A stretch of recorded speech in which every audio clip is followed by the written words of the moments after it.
Thank you for coming to Then Radio. Please like, subscribe, or click the link below to join our Patreon. Thanks again. The Capitol of the United States, December 8, 1941. Today, the Congress of the United States convenes in a solemn joint session, a session that will hear the President of the United States deliver his message that will ask for a declaration of war with Japan. The House chamber, always looking small and overcrowded, has today attained a dignity that overcomes even the gray girders that temporarily support the glass roof of the chamber. The gallery started filling early this morning and, of course, are now packed. To witness this historic occasion are most of the dignitaries and officials of the Capitol. At 12 o'clock, the Speaker of the House, Sam Rayburn, called the House to order after a brief prayer by the chaplain of the House, Dr. James Sherrill Montgomery. The House passed the resolution which provided for the joint session and then recessed until the call of the chair, which is expected shortly before 12:30. While we wait for the members of the Senate, the members of the Cabinet, and the Supreme Court, we have here with us Columbia's Washington news analyst, Mr. Albert Warner, who will speak at this time. Mr. Warner. Representative Sam Rayburn, Speaker of the House of Representatives, has just called the House into session again. There was a brief session beginning at 12 o'clock, which lasted for 4 minutes. During that time, a prayer was offered by Dr. Sherrill Montgomery, the chaplain of the House. In that prayer, the chaplain spoke of the crimson threads of sacrifice which lie ahead. He spoke of national unity and honor and integrity. A resolution was offered at that time by Representative McCormick, the majority leader, which allowed the suspension of rules during the rest of the day. Then a motion was in order to recess. That recess has now ended, and the Speaker has again wielded the gavel, calling the House into session. At 12:30, a special joint session of the two chambers, House and Senate, will begin, and the President of the United States will be heard addressing Congress, asking for the declaration of the existence of a state of war. Congress is poised to give that declaration. There's no doubt about the sentiment of Congress. You can hear it from House and Senate members on every side. All differences have been laid aside. Representative Martin, who is the chairman of the Republican National Committee and also the minority leader of the House, has said he is ready to follow the president's lead. Isolationists like Senator Wheeler and Representative Hamilton Fish have followed in Mr. Martin's course and have promised to go along under the president's leadership. When the joint session is held at 12:30, the cabinet members, you can already begin to see some of them in the lobbies here, will be grouped right in front of the rostrum where Vice President Wallace will preside with Speaker Rayburn. Right behind the cabinet members and Supreme Court justices will be the senators, and then the House members in their regular benches. At one side of the rostrum, you may already see in uniform the heads of the armed services. There is Admiral Stark, Chief of Naval Operations. There is General Marshall, Army Chief of Staff, and General Holcomb, Chief of the Marine Corps. After the President has been heard, each chamber will assemble separately, and later in the afternoon, the war resolution will come out of committee for action. Now, here is the text of one resolution which Senator Connolly has already prepared. Senator Connolly will introduce the resolution in the Senate and Representative McCormick in the House. Connolly's resolution reads as follows: declaring that a state of war exists between the Imperial Japanese government and the government and the people of the United States, and making provision to prosecute the same. Whereas the Imperial Japanese government has committed unprovoked acts of war against the government and the people of the United States of America, therefore be it resolved by the Senate and House of Representatives of the United States of America in Congress assembled, that the state of war between the United States and the Imperial Japanese government, which has thus been thrust upon the United States, is hereby formally declared, and the President is hereby authorized and directed to employ the entire naval and military forces of the United States and the resources of the government to carry on war against the Imperial Japanese government, and to bring the conflict to a successful termination. All of the resources of the country are hereby pledged by the Congress of the United States. Here on the House floor are representatives who have acted on another resolution of war, a declaration that was made 24 years ago. We interrupt to say that the Senate is now coming into the House of Representatives. They have marched across the whole length of the Capitol from the Senate side of the building where the Senate previously was in its own session.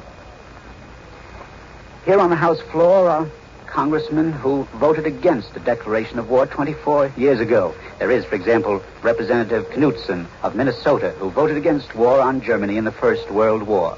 He has gloried in that vote. He has been an ardent isolationist. He has criticized all of Mr. Roosevelt's foreign policies. But now he says, it is my opinion that a state of war already exists.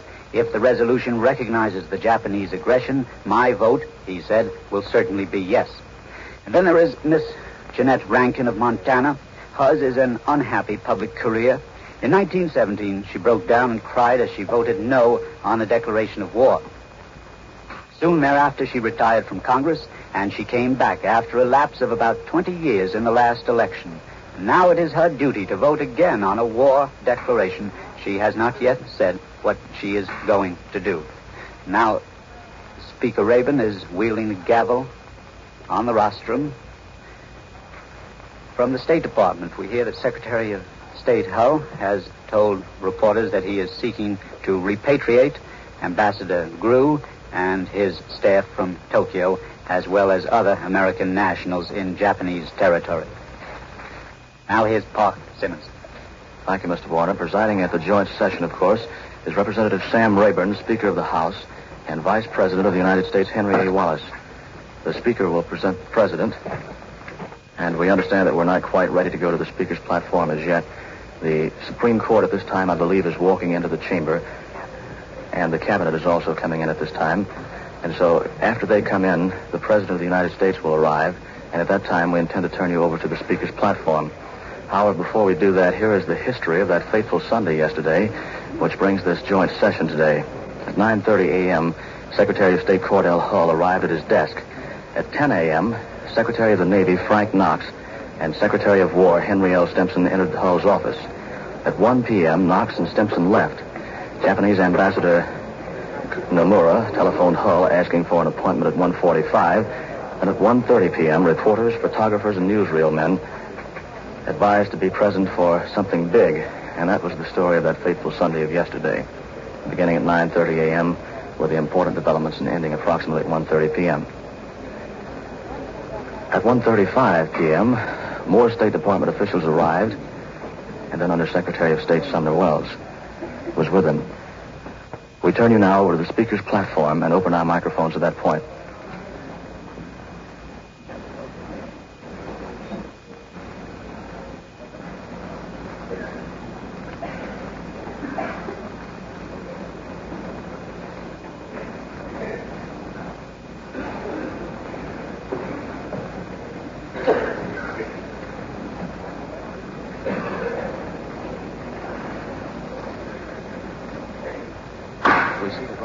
There is no business at hand at the Speaker's platform as we had presumed to be, and so we will continue from this point. The House is very crowded immediately outside of the door from which we're looking at the House floor. We can see that the members of the House of Representatives, as well as the senators, the Supreme Court, and the Cabinet have thoroughly crowded the House floor. Just outside the door, the people are very thickly crowded between our door and the rail, at which we watch the proceedings on the outside. And I believe Mr. Warner is here again, and I think that he has the prayer which was read earlier by the chaplain. Is that right, Mr. Warner? Right. Now here's Columbia's Washington News analyst, Mr. Albert Warner. At the present moment, Vice President Wallace and Speaker Rabin are sitting down on the rostrum waiting for the arrival of the President. Dr. Cheryl Montgomery, the chaplain of the House, opening the first preliminary session of the House at 12 o'clock this morning, offered a prayer as follows. Eternal Father, strong to save, to thee we lift our prayer of steadfast hope and faith while the calendar of history is being stained with pagan cruelty and deceit. We pray for life-giving calmness, majestic and invincible. If we are to suffer as a noble people acquainted with grief and sorrow, O grant they may be heaven's challenge. Turn us more devoutly to the blessings of the Spirit. O thou, Christ God, in the deeper processes of our nation's soul, hold us steadfastly to the realization that the richest garments of a country's character are often sewed with the crimson threads of sacrifice and suffering. keep us free from passion and hate, and bless our land with the enduring prizes of national unity, honor, and integrity. Here's Park Simmons. Thank you, Mr. Warner. In the escorting committee, which is left to escort the president in, there is Majority Leader Joseph Martin, Senator Carter Glass of Virginia. Rather, that's Minority Leader Joseph Martin, Majority Leader of the House, also Representative John McCormick, who is the Majority Leader of the House. The committee is coming in at this time, and I believe the president is arriving. Mr. Warner, do you see him at that point now? The president is already in the building, but has not yet appeared in the House chamber. He has gone up Pennsylvania Avenue to the Capitol amid Washington streets, which have already changed their appearance. You see uniforms on every side. Army and Navy men attached to the Army and Navy, War and Navy departments who were in civilian clothes are now in uniform. There are guards in steel helmets in front of the Navy and War buildings. Traffic has been blocked from the two streets on each side of the White House, and no one can enter the White House grounds without being thoroughly identified.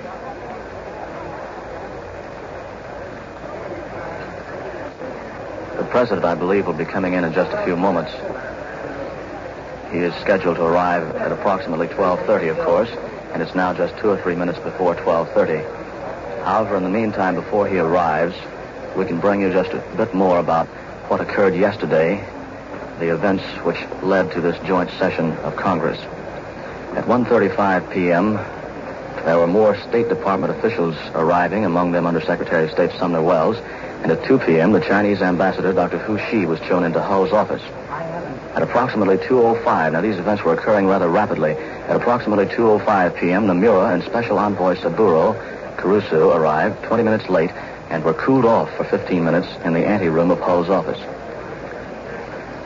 At 2:15 p.m., President Roosevelt was advised of the Hawaii bombing. At 2:30 p.m., the Chinese ambassador left Hull's office and the Japanese diplomats were shown in. At 2:22 p.m. yesterday afternoon, Early advised the press associations, that's Mr. Stephen Early, who advised the press associations of President Roosevelt's telephone conversation. The president is arriving right now, accompanied by his escorting party from the House. He's coming in rather slowly. There are officials of the Army and Navy with him, many of them in uniform, as today the Army and Navy was ordered into uniform. They're moving rather slowly now. There is a number of policemen to his rear, several other distinguished gentlemen following him, other policemen coming through now, and the president is moving into the House. We're going to move our microphone to a point more advantageous and see if we can give you more of a description of the president moving into the House of Representatives. The official party has passed the point at which we were observing just a moment ago, and the president has moved around to the rear of the House near the Speaker's platform, the entrance from which he will arrive.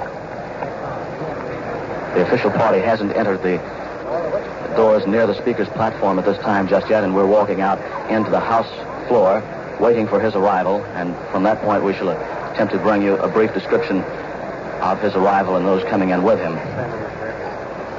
Someone has helped us stand on the railing so we can get a better vantage point and give you more of a description of just what is occurring.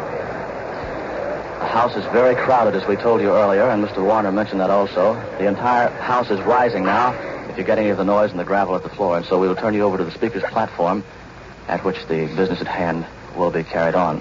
We take you now to the Speaker's platform as the President is arriving.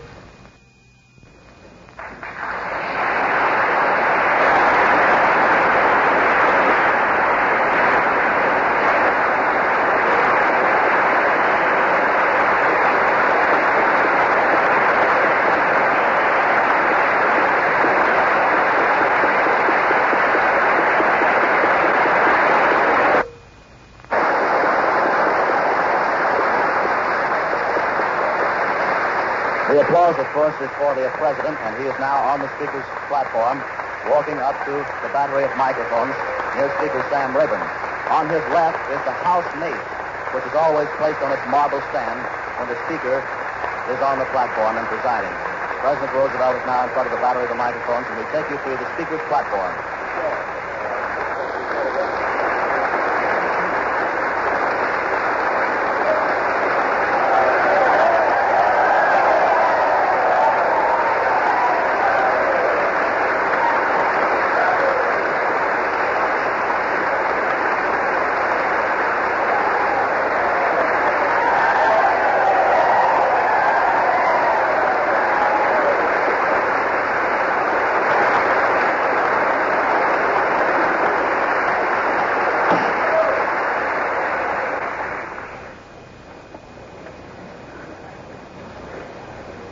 senators, and representatives, I have the distinguished honor of presenting the President of the United States.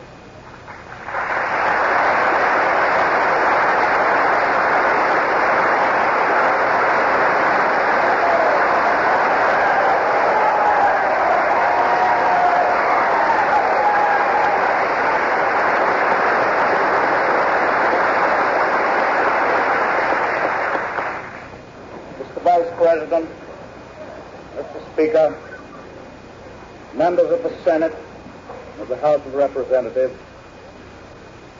yesterday, December 7th, 1941, a date which will live in infamy, the United States of America was suddenly and deliberately attacked by naval and air forces of the Empire of Japan.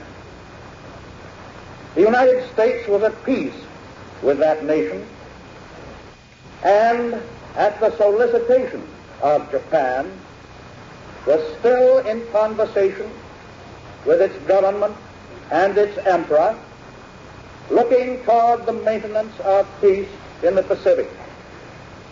Indeed, 1 hour after Japanese air squadrons had commenced bombing in the American island of Oahu, the Japanese ambassador to the United States and his colleagues delivered to our Secretary of State a formal reply to a recent American message. And while this reply stated that it seemed useless to continue the existing diplomatic negotiations, it contained no threat or hint of war or of armed attack. It will be recorded that the distance of Hawaii from Japan makes it obvious that the attack was deliberately planned many days or even weeks ago. During the intervening time, the Japanese government has deliberately sought to deceive the United States by false statements and expressions of hope for continued peace. The attack yesterday on the Hawaiian Islands has caused severe damage to American naval and military forces. I regret to tell you that very many American lives have been lost. In addition, American ships have been reported torpedoed on the high seas between San Francisco and Honolulu. Yesterday, the Japanese government also launched an attack against Malaya. Last night, Japanese forces attacked Hong Kong. Last night, Japanese forces attacked Guam. Last night, Japanese forces attacked the Philippine Islands. Last night, the Japanese attacked Wake Island. And this morning, the Japanese attacked Midway Island. Japan has therefore undertaken a surprise offensive extending throughout the Pacific area. The facts of yesterday and today speak for themselves. The people of the United States have already formed their opinions and well understand the implications to the very life and safety of our nation. As Commander-in-Chief of the Army and Navy, I have directed that all measures be taken for our defense, but always will our whole nation remember the character of the onslaught against us.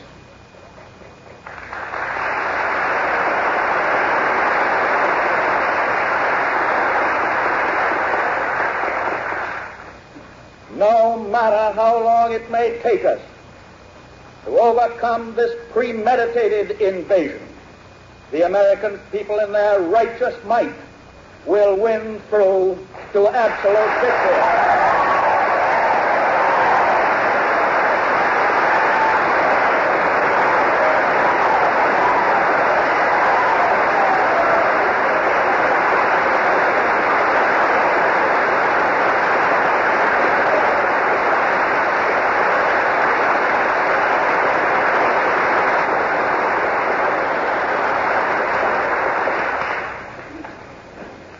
I believe that I interpret the will of the Congress and of the people when I assert that we will not only defend ourselves to the uttermost, but will make it very certain that this form of treachery shall never again endanger us.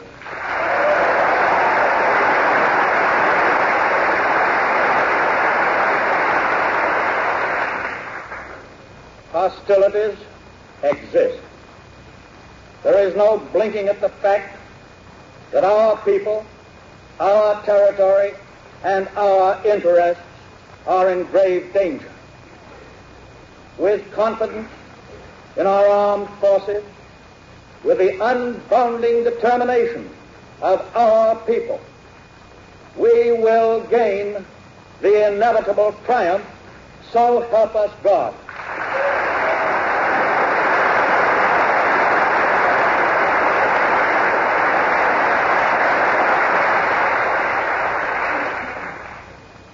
I ask that the Congress declare that since the unprovoked and dastardly attack by Japan on Sunday, December 7th, 1941, a state of war has existed between the United States and the Japanese Empire.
As the President prepares to leave the House will recess at this time.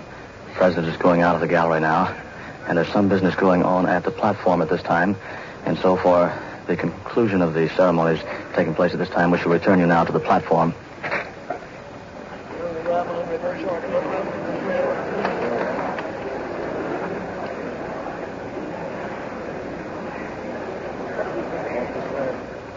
We see now that the joint session of Congress, the House and the Senate, including the cabinet members and the Supreme Court, has concluded. And so thus we are going to conclude our broadcast at this point, unless Mr. Warner has a few words to say concerning what has occurred at this time. Here is Mr. Albert Warner, Columbia's Washington News analyst. This has been a brief and simple joint session of the Senate and House. The Speaker of the House of Representatives, Sam Rabin, and Vice President Wallace presided on the rostrum. In front of the rostrum were the cabinet members of the Supreme Court in their robes, and behind them the senators and the members of the House of Representatives. The President came in promptly at 12:30. There was a tremendous ovation given to him as he stood there in front of the microphones at a little desk in front of the Vice President and Speaker Rabin. The President made a brief, moving speech, frequently interrupted by applause, at the end of which he declared that a state of war already was existing between Japan and the United States.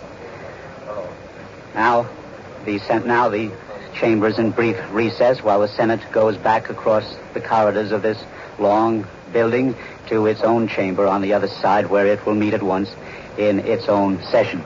Then the House will get into action here, and a resolution will be introduced by the majority floor leader, Representative McCormick, declaring the existence of a state of war. And now here is Eric Severard. The members of the Senate have just left the House of Representatives to go down through the hallway to their own chamber. They left walking by twos up the main aisle toward the gate, following immediately after the members of the Supreme Court. The justices of the Supreme Court were dressed in their long black robes, and they too left in twos, and as they passed, many members of the Congress in their seats arose to applaud them. That was immediately after the president finished his short 10-minute speech. You heard the completely deafening applause, at least it was deafening here to us, standing watching when he said that the American people in their righteous might would win through. When he had finished, it was almost impossible from the circumference of the room to see the president. Men stood on their chairs, people stood on the railings back by the gallery. All the spectators up above were on their feet. They were applauding and they were shouting. And then the president left very quickly and simply, and there was a quiet moment, and then it was announced the senators and representatives would remain in their seats until the members of the Supreme Court and then the cabinet had passed out. And now the business of the Congress in its respective chambers is beginning again. We can just hear the voice of the Speaker. We've been advised that this time a vote will be taken. The senators and representatives will vote on a declaration of war or declaration of existence of a state of war, and we will at this time attempt to bring you a description of the ceremonies taking place in regard to this. We have our microphones on the committee tables, on the well in front of the Speaker's platform, and of course on the Speaker's platform where President Roosevelt spoke. The vote will be taken shortly, the various senators voting on the measure and so on. And so for the ceremonies that will take place regarding that, we're going to keep Columbia's microphones open and attempt to bring you the complete program of the events taking place at this time. We heard through the doorway here that some vote was being taken regarding the measure to be passed. And as yet, there is nothing taking place on the Speaker's platform, but we're sure that shortly the vote will be taken. The senators will answer yea and nay and so on, and we shall attempt to bring you that when they do, provided that is to take place in the usual manner, so that we can present it to our radio audience. Here is a bulletin dated Berlin. A Nazi military spokesman says that attempts to capture Moscow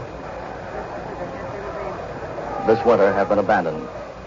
Attempts to capture Moscow this winter have been abandoned, a Nazi spokesman says, the bulletin dated Berlin. The Speaker is pounding the gavel, and we take you now to the Speaker's platform. It may take a moment to reinstall the speaker system. Then we will proceed to business.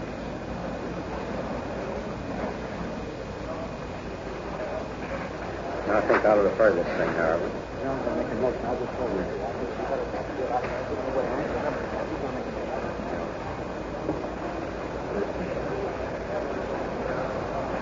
Gentlemen from Massachusetts, Mr. McCormick. Mr. Speaker, I move that the message of the President of the United States... Well, gentlemen will suspend the in order and the galleries as well. Gentlemen from Massachusetts. Mr. Speaker, I move that the message of the President of the United States be referred to the Committee on Foreign Affairs and ordered printed. Objection is to order. Mr. Speaker, I move to suspend the rules and pass the joint resolution which I have sent to the desk. Clerk will report the resolution. House Joint Resolution 254. Joint resolution declaring that a state of war exists between the Imperial Government of Japan and the government and the people of the United States, and making provisions to prosecute the same. Whereas the Imperial Government of Japan has committed repeated acts of war against the government and the people of the United States of America, therefore be it resolved by the Senate and House of Representatives of the United States of America in Congress assembled, that the state of war between the United States and the Imperial Government of Japan, which has thus been thrust upon the United States, is hereby formally declared, and that the President be and he is hereby authorized and directed to employ the entire naval and military forces of the United States and the resources of the government to carry on war against the imperial government of Japan and to bring the conflict to a successful termination. All of the resources of the country are hereby pledged by the Congress of the United States. Is a second demanded? Speaker, I demand a second. Gentlemen from that. There can be no objection. Not a unanimous consent request. Speaker, Gentleman from Massachusetts. I yield 20 seconds to myself. Gentleman from Massachusetts is recognized for 20 seconds. Mr. Speaker, my fellow Americans, the President of the United States has just spoken to the Congress and to the American people. A dastardly attack has been made upon us. This is the time for action.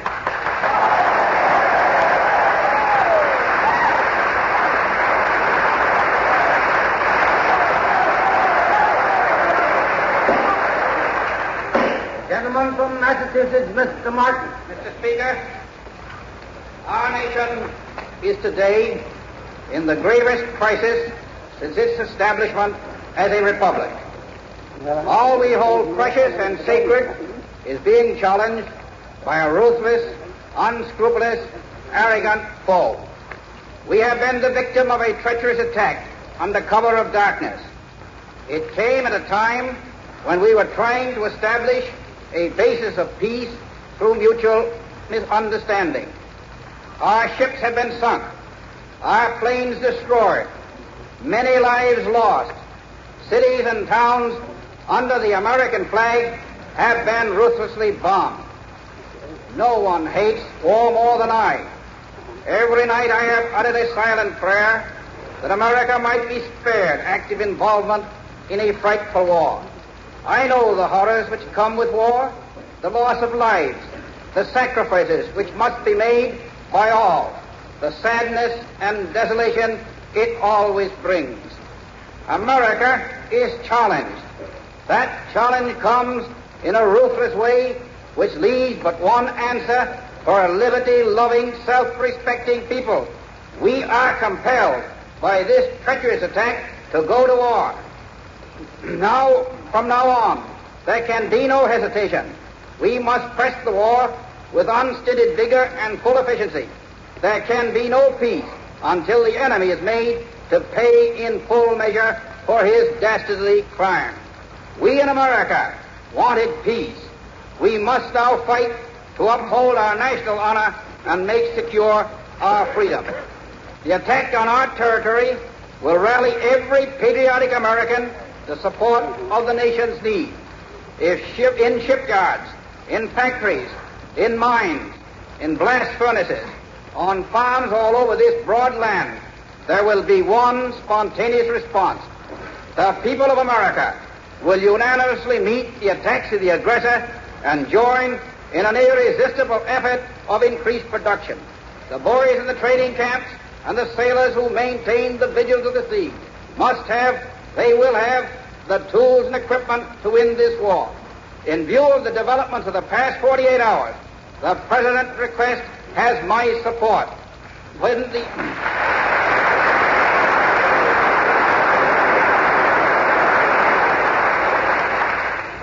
the historic roll is called, I hope there will not be a single dissenting voice.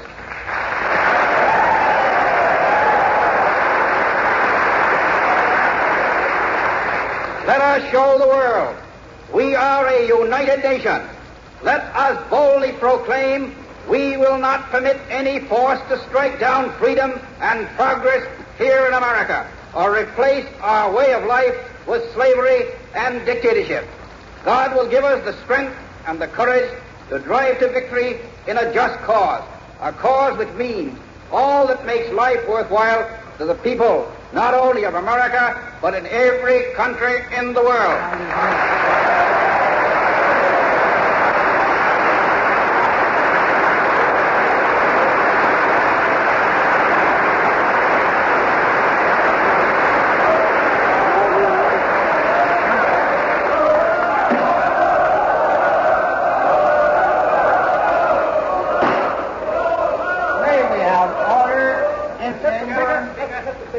be long. Mr. Speaker. I yield 3 minutes to the gentleman from New York, Mr. Page. Let us maintain order at this time, especially. The gentleman from New York, Mr. Fish, is recognized for 3 minutes. Mr. Speaker, it is with sorrow and deep resentment against Japan that I rise to support a declaration of war. I have consistently opposed our entrance into war in Europe and Asia for the past 3 years. But the unwarranted, vicious, brazen, and dastardly attack by the Japanese Navy and Air Force while peace negotiations were pending at Washington, and in defiance of the President's 11th hour personal appeal to the Emperor, makes war inevitable and necessary. The time for debate and controversy within America has passed. The time for action has come. Interventionists and non-interventionists must cease criminations and recriminations, charges and countercharges against each other, and present a united front behind the President and the government in the conduct of the war. There can only be one answer to the treacherous attack of the Japanese, and that is war to final victory, cost what it may in blood, treasure, and tears. This unprovoked and senseless aggression by the Japanese armed forces upon our possessions must be answered by war. Although I have consistently fought against intervention in foreign wars, I have repeatedly stated that if we are attacked by any foreign nation, or if the Congress of the United States declared war in the American and constitutional way, I would support the President and the administration to the bitter end. Mr. Speaker, whom the gods would destroy, they first make mad.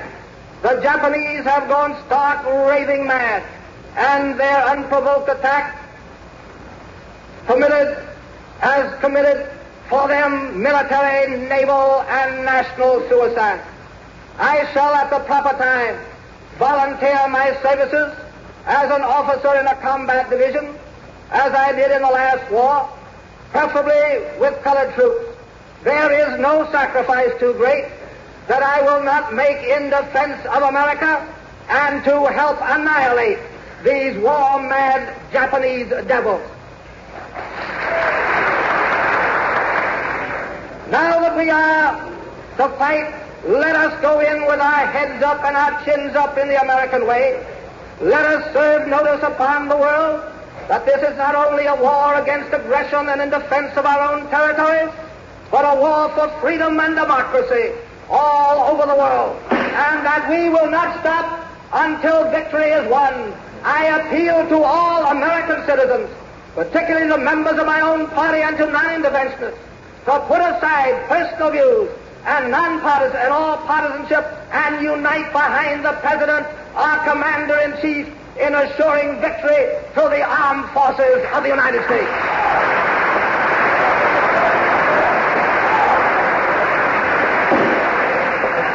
Desires to say this, and that is that whoever is responsible for these lights will turn them off. Gentleman from Massachusetts. Mr. Speaker. Gentleman from Massachusetts. I yield 2 minutes to the gentleman from New York, Mr. Bloom. Gentleman from New York, Mr. Bloom, is recognized for 2 minutes. Mr. Speaker, speedy action, not words, should be the order of the day.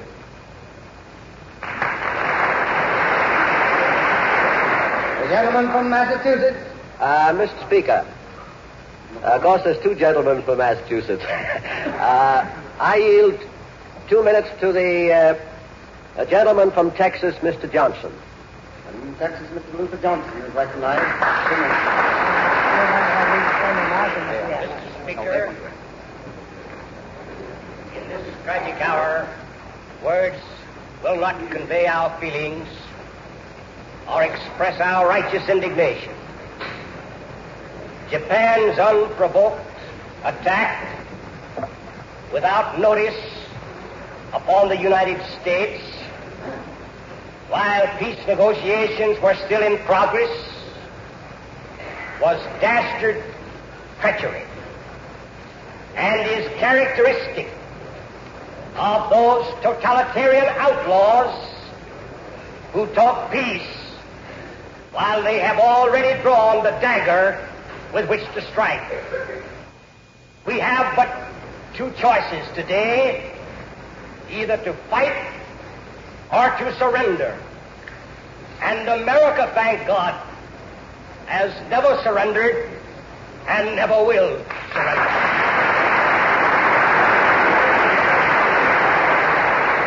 America is united. America will fight. America will win.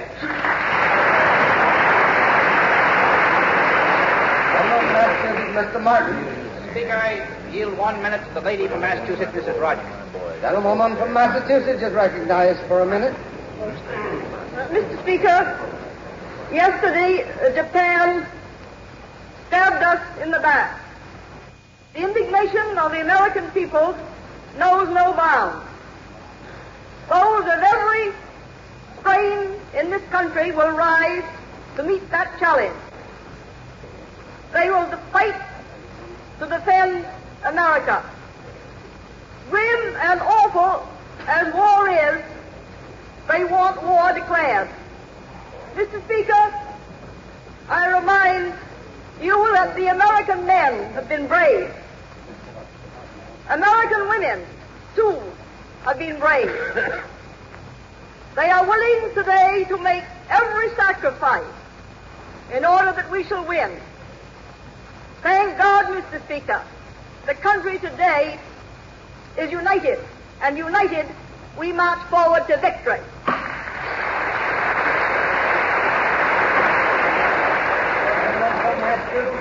Mr. Speaker, I yield 1 minute to the gentlewoman from Maryland, Mrs. Byron. Mr.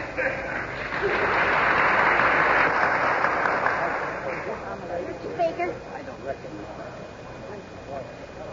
Gentlewoman from Maryland. I want to say that my husband, Bill Byron, was in the last war, that I am 100% back of America, and I'm willing to give my son into this war, which I hope and pray will not last long enough, but I have 1 year of military age now, and I'm 100% back of our going into this thing and being the Japanese, and I'm doing everything with my parents helping House Representatives. I yield 1 minute to the gentleman from Massachusetts, Mr. Casey. Mr. Speaker, prior to today, we had a divided opinion on our foreign policy. That divided opinion and the our resources, our genius, and all the power of the free democracy. America was a speaking giant. Today, America is united.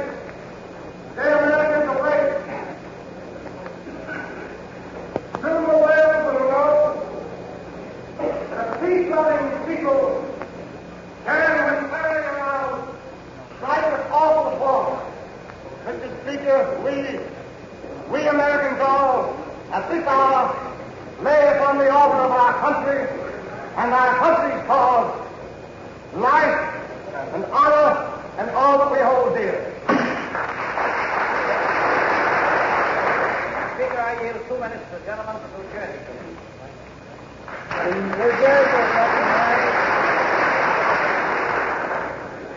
Speaker, yesterday, amidst the roar of the Japanese cannon, we American people heard a trumpet call.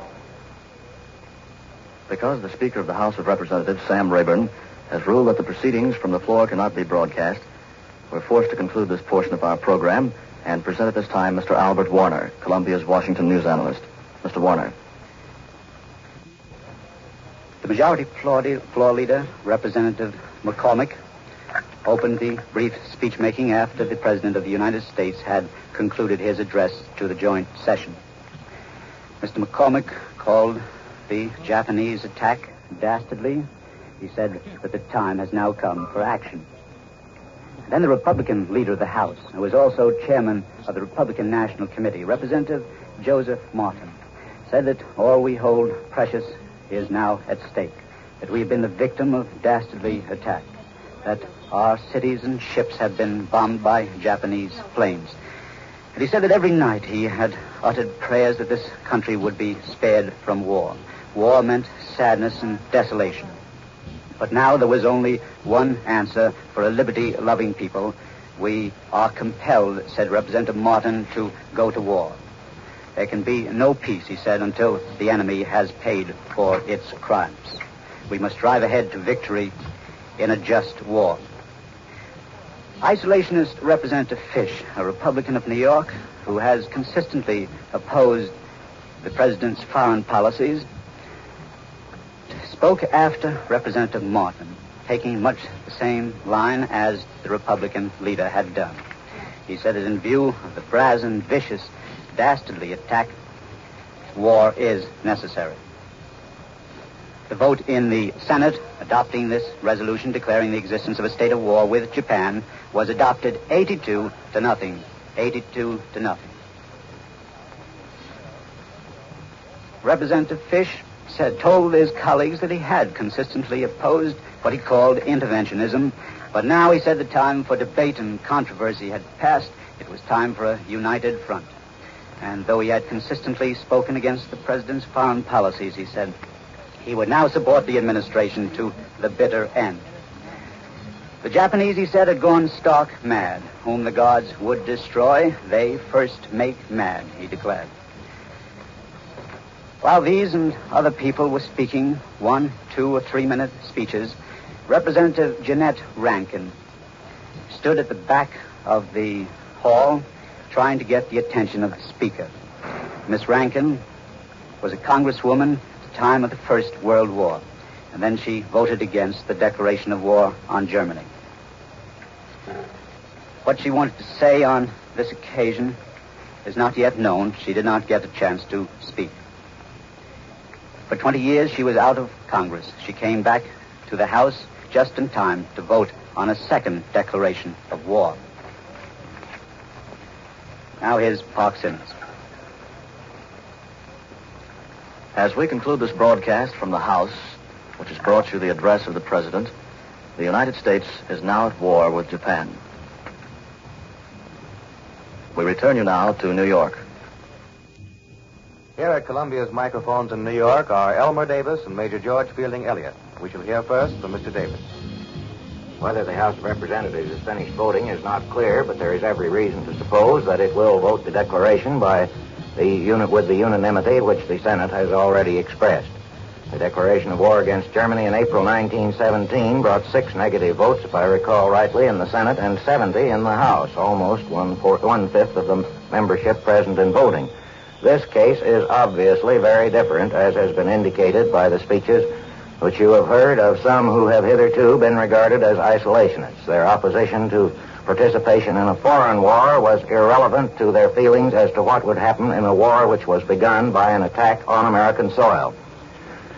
Our neighbors are joining us in declaring war against Japan. The Cuban cabinet has voted for a declaration of war. Haiti declared war on Japan this morning. President Avila Camacho of Mexico will ask the Mexican Congress for a declaration of war against Japan before the day is out, and will get it. And according to a Buenos Aires newspaper, Colombia has decided to cede bases in the Pacific and Caribbean to the United States, which would be very serviceable, of course, for our Navy. So that we go to war with the assistance of practically all our neighbors. Costa Rica was the first one, declaring war last night. Nicaragua followed, and presumably most of the republics in the area will come along.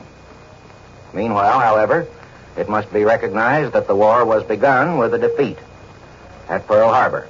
How serious that defeat may be, we do not yet precisely know. There is every reason to suppose that it was not so serious as the Japanese have claimed. In the first place, reports of the success of air attacks made by the attackers are almost always exaggerated because they have to hurry away before they can see exactly what happened, and the Japanese have an obvious interest in exaggerating the extent of their success. Nevertheless, from a military point of view, it was a defeat which may have, so far as we know about the operations up to this time, which may have some effect on the naval strategy of the Pacific in the months to come. Of that you will hear more presently from Major Elliott. Meanwhile, the fact had better be recognized because it is going to take hard work and possibly time to repair the losses which we have already suffered. And as President Roosevelt says, no matter how long it may take us, the American people will win through to absolute victory. Note the words absolute victory. He said also, we will make very certain that this form of treachery will never again endanger us. That is to say, a mere halfway victory, a show victory, will not be sufficient. And that was the implication, too, of Representative Martin's statement that there can be no peace till the enemy has been made to pay in full measure. This proposal today, of course, is for declaration of war only against Japan. What is to be done about Japan's allies is a problem which has not yet been decided perhaps in Washington, and which perhaps those allies will decide for us. The Triple Alliance between Germany, Italy, and Japan provides that every one of them comes to the rescue of the others in case it is attacked by a power which was not engaged in the war at the time of the signing of the alliance. Theoretically, it must be attacked, but of course we have seen in the history of the Axis states that they can always represent themselves as attacked, and there have been indications from the European Axis capitals that they will so represent this operation. The Germans insisted yesterday that the war incendiary Roosevelt was solely responsible for the breaking out of hostilities. They have repeated that statement over and over, and so it seems probable that they will represent this as an American attack on Japan, a fact which they could easily persuade their peoples, or at least could suppress any evidence of dissent, so that the operation of the Triple Alliance will come into effect automatically. And that, of course, would lead to a state of war between the United States and Germany and Italy. Meanwhile, it must be obvious that the presence of the German and Italian embassies in Washington is dangerous to our interests, since they are centers of Axis activity and doubtless would give such assistance as they could to the Japanese. And to those might be added the embassy of Vichy, France, for the whole history of the French government in Indochina in the past year and a half has indicated that it has been functioning as a very willing assistant to whatever claims for domination the Japanese may make. They have helped them already. They will no doubt help them still more. Another point indicating the tie-up of this Japanese attack with all the Axis strategy may be inferred from its timing. It is clear that the attack was prepared at least 3 weeks ago. That is to say, not only about the time Mr. Kurusu was on his way from Tokyo to Washington with what were represented at the time as proposals for peace negotiations, but also at a time when the situation of the German armies in Russia was very much more favorable than it is now. 3 or 4 weeks ago, it could well have been supposed by the Axis that by this time the German armies would have made a triumphal entrance into Moscow, that they would be pushing on from Rostov either towards Astrakhan or to the Caucasus, that the Russian situation would be very favorable to them, and that such a timing of the Japanese attack on the United States would be a great boost to the world progress of the Axis. Well, things didn't go as they were expected to go in Russia. We've just heard the statement of a German spokesman that the attempt to take Moscow this winter has now been abandoned. It would be rash to put any too much confidence in this statement, but at least it does indicate that they don't seem to have much expectation of getting ahead in Moscow, and we know that on the Rostov front, they are now moving westward and not eastward, and they have taken some severe losses there. All this changes very materially the situation as it was expected to be at the time the Japanese planned their attack. Nevertheless, it is obvious that the initial attack has attained some successes, and that it will take a great deal of effort, a united, vigorous, all-out effort by the entire American people to retrieve the initial setbacks. There is every evidence that the American people are prepared to make that effort. It was indicated by the spontaneous cheers that broke out in Congress, by the statements of men who have hitherto been most vigorously opposed to any involvement in hostilities, and there is every reason to suppose that this is a correct representation of the state of mind of the people. That is a state of mind, apparently unanimous, that has been created by this unprovoked, surprise Japanese attack while their negotiators were still talking peace in Washington. The Japanese tactics have won them an initial military victory. It seems very likely that its ultimate effects will be far more than overbalanced by the consequence of the political defeat which Japanese treachery has brought on itself. Here is Major George Fielding Elliott. As Mr. Davis has pointed out, and as the President told the Congress, it is perfectly clear that this Japanese attack has been in course of preparation for some time. Let us examine for a moment the technical points involved. A Japanese submarine torpedoed an American merchant vessel between San Francisco and Honolulu, about 700 miles west of San Francisco. Another such ship was attacked about 1,300 miles west of San Francisco. Japanese submarines, or any other submarines, are not particularly fast vessels, even cruising on the surface. And under the best conditions, that is, under conditions in which they do not have to avoid observation by American patrol aircraft, which are operating all over the Central Pacific. A direct passage from Yokohama or from any other Japanese home base to the places where these submarines appeared would occupy at least 12 days. We may assume that the period was considerably longer because of the necessity of avoiding being seen while on passage. Again, the attack against Hawaii, delivered from aircraft carriers, would have taken at least 8 days. The carriers at economical cruising speeds, and they could not have proceeded at high speed because of the wastage of fuel involved, take at least 8 days from Yokosuka, which is the nearest large Japanese naval base. And it must be remembered that it would have taken at least another week to prepare the carriers for this operation, secure their full complements of aircraft, load them with bombs, stores, and so on, and make ready. A period, therefore, of 15 days at least from the time the preparations were actually begun. And we must assume, of course, that there were several days in making plans and taking decisions. Consequently, it is perfectly clear that this attack was treacherously planned long before it took place and during the course of peace negotiations. This is a fact which cannot be too strongly emphasized. The President gave one item of military news which we had not had before, and that is the Japanese attack on Midway Island, which is an important American island air base in the Pacific, and the nearest of the air bases to Hawaii on the long string of such bases which extend from Hawaii to Manila.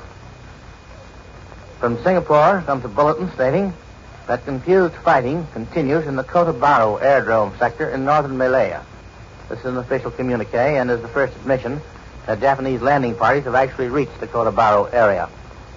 Kota Bharu is an isolated British airdrome in the extreme northeastern corner of British Malaya. It does not have good road connections with the interior, although it does have connection with the Malayan railways. A Japanese attack on this airdrome would probably be intended to secure the use of the airdrome for Japanese land-based airplanes. After all, the number of carriers available is limited, and the Japanese must, if they're going to continue an attack on Singapore, be able to operate land-based airplanes in that area. A British radio reporting on Japanese troop landings in Malaya said, 5 enemy merchant vessels escorted by warships brought the first Japanese troops to the Malayan coast. Later, 10 more vessels were located further south. RAF bombers attacked them in the moonlight, and by dawn at least 2 large enemy ships had been hit and set on fire. At daybreak, several of our bomber and torpedo bomber squadrons took off to complete the attack. The result of these attacks is not yet known. Following these attacks, the Japanese ships retired at high speed, leaving their troops behind on the beaches to fight it out. It should be observed that the British should have air superiority in this whole region, and that air superiority is generally considered prohibitive as regards to troop landing. Thus, the British certainly have initial advantages, and it remains to be seen how they can develop themselves. From Berlin comes a report that Japanese troops have begun peaceful occupation of Thailand in the direction of Bangkok and numerous other important points in the east and south. Apparently, Thai resistance to Japanese attack, if any took place at all, was merely a token resistance and has not amounted to anything.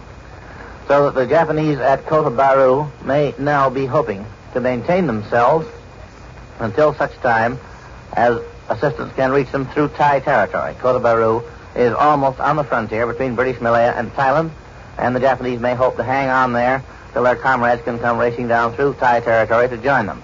But there are also reports that British troops have already moved into Thai territory, presumably from Malaya, and delaying actions may take place on the isthmus in Thai territory, which occupies the narrowest part of that long 600-mile isthmus, which is known as the Malay Peninsula. The Germans announced that attempts to capture Moscow will be abandoned for the winter. This may be a ruse, of course. It may be, however, due to the Russian pressure in the south and the absolute need for stemming that pressure in order to avoid a disaster to the German armies there. For the last week or 10 days, there has been noticeable, to military observers, the first hint of a certain German lack of means. That is, they do not seem to be able to put on attacks on the same broad scale and with the same reckless disregard of casualties to men and material that they did before. It's noticeable that, this is as regards land troops, that they do seem to feel pressure in one area on their operations in another. And it may very well be that they're compelled to abandon their attacks on Moscow in order to make secure their position in the south. We have just received a dispatch from Tegucigalpa, Honduras, that Honduras declared war on Japan today and the government established martial law throughout the republic. This adds the name of Honduras to those of Nicaragua, Costa Rica, Haiti, which have already declared war on Germany and on Japan, and also Mexico, Colombia, and Cuba, which have indicated their intention of doing likewise or of taking steps which are tantamount to such action. We ought to remember, in considering the coming of these countries to our side, that although their military power may not be very great, it is of enormous importance that American air and naval forces have the use of their territories, air bases, and seaports in defending our far-flung lines of communication in the Caribbean Sea and in the Pacific, and that the belligerent status of these countries gives our Navy facilities which it could not otherwise possess. Especially with regard to Costa Rica and Colombia, these countries are immediately adjacent to the Panama Canal, and both of them possess island bases from which our outlying patrol squadrons and our listening stations can perhaps observe the approach of any attempt by Japanese or other forces to surprise the canal in the same manner that Hawaii appears to have been surprised. There is no further report in the President's message on the exact extent of the damage which was suffered by the American forces at Hawaii, other than to say that the loss of life was severe. And apparently severe damage was done. The Japanese have made a number of claims with regard to this damage which appear to be exaggerated.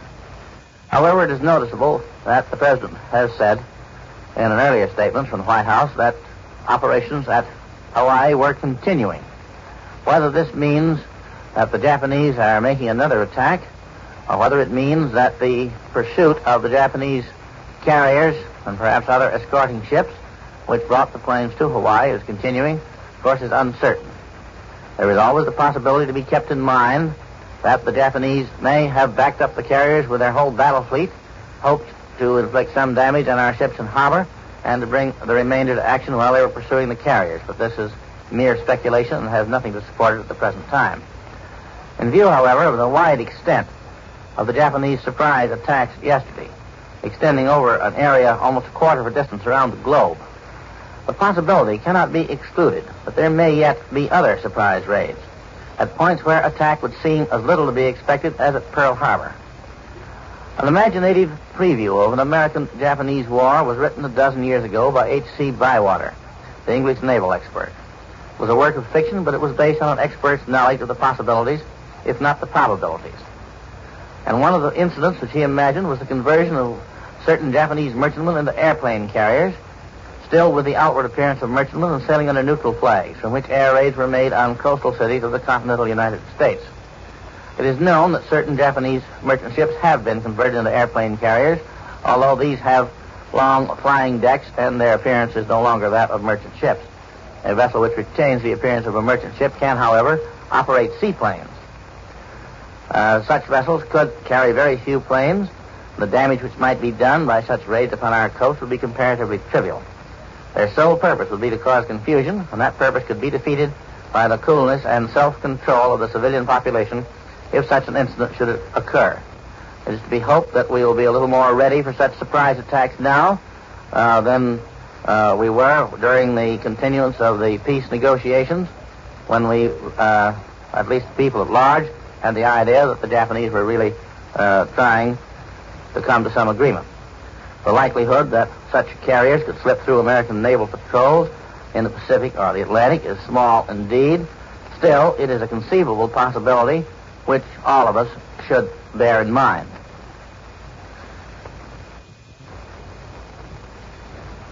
You've heard from Elmer Davis and Major George Fielding Elliott. Now here are late reports from the press associations. Congress has just declared war on Japan. Both the Senate and the House have approved resolutions calling for a war declaration. The Senate voted 82-0 in favor of it within 20 minutes after the President asked a joint session of Congress to do so. Shortly thereafter, the House voted similar approval. The only vote against the war resolution in the House so far was by Miss Jeanette Rankin, Republican of Montana. Miss Rankin also voted against the declaration of war against Germany in 1917. Representative Harold Knudsen, Republican of Minnesota, who also voted against American entry into the World War in 1917, said today, "This nation has no choice but to declare war on Japan." "I do not see that we have any other choice," Knudsen told reporters. "They declared war on us." Miss Rankin and Knudsen are the only present members of the House who voted against war in 1917.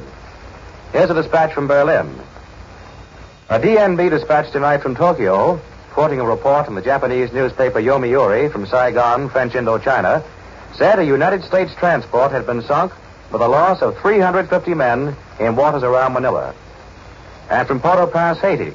Haiti joined the Latin American nations today, which have declared war on Japan and pledged the United States its full assistance. The Berlin radio reported from Vichy today, and the report follows. In an official French comment from Vichy on the outbreak of war between Japan and the United States and Britain, it is pointed out that France was adopting an attitude of wait and see. It was furthermore stressed that for the time being, France was still neutral in the Pacific and the Far East, and that her attitude had not yet changed. The vote in the House was 388-1.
The next special news broadcast will be heard over many of these stations at 3 p.m. Eastern Standard Time, when we shall hear the speech of Prime Minister Winston Churchill from London. Columbia will continue to interrupt all regularly scheduled programs to bring you the latest news. Big Sister, The Romance of Helen Trent, Argyle Sunday, Life Can Be Beautiful, and Woman in White will be heard at their regularly scheduled times tomorrow. This is the Columbia Broadcasting System. Tomorrow. This is the Columbia Broadcasting System. Tomorrow. This is the Columbia Broadcasting System. Tomorrow. This is the Columbia Broadcasting System. Tomorrow. This is the Columbia Broadcasting System. Tomorrow. This is the Columbia Broadcasting System.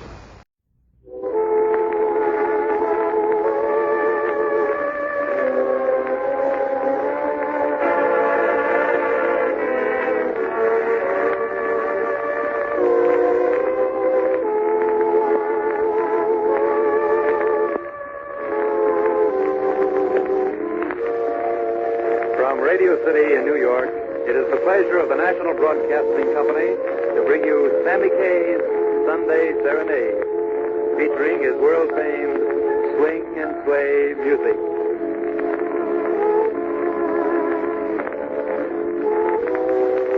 This is yours truly, Sammy Kaye, welcoming you most heartily to our Sunday Serenade.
lovely words we hear from Tommy Ryan.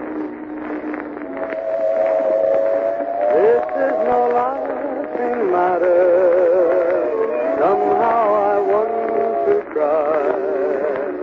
I know you're sweet and idle chatter really means goodbye.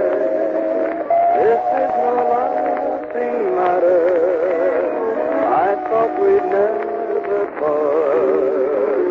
This is no time for pretty chatter while you break my heart.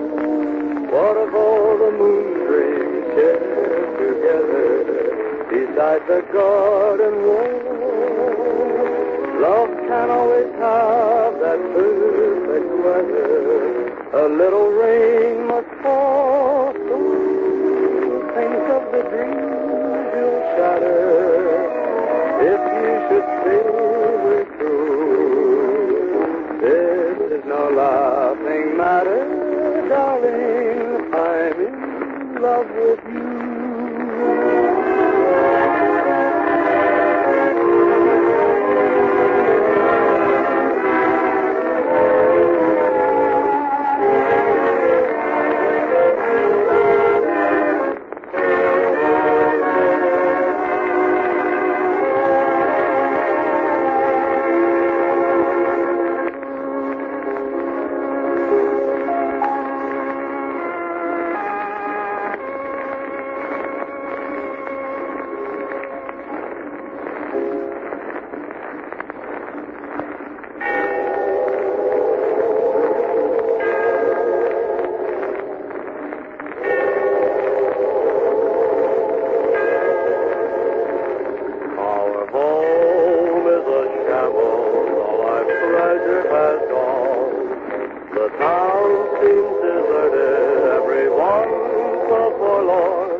the shrine of Saint Cecilia.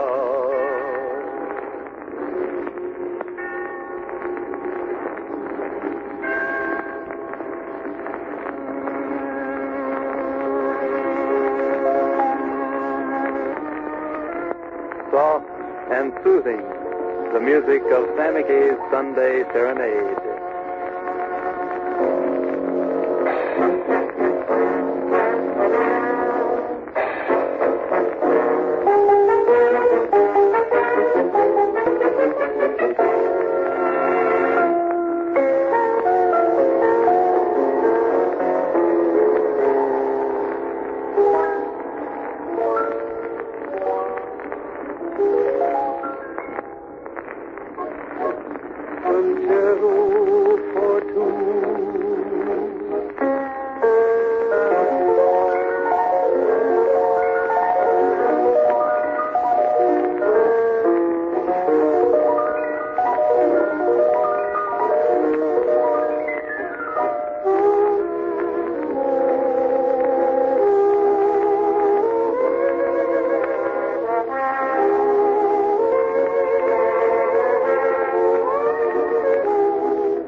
Pleasant charm of Sammy Kaye's Sunday Serenade.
Lovely is the thought in these words expressed by Tommy Wright.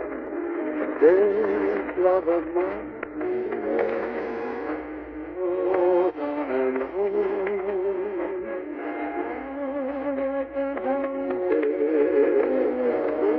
You have gone, you was on my mind. Let us through the day,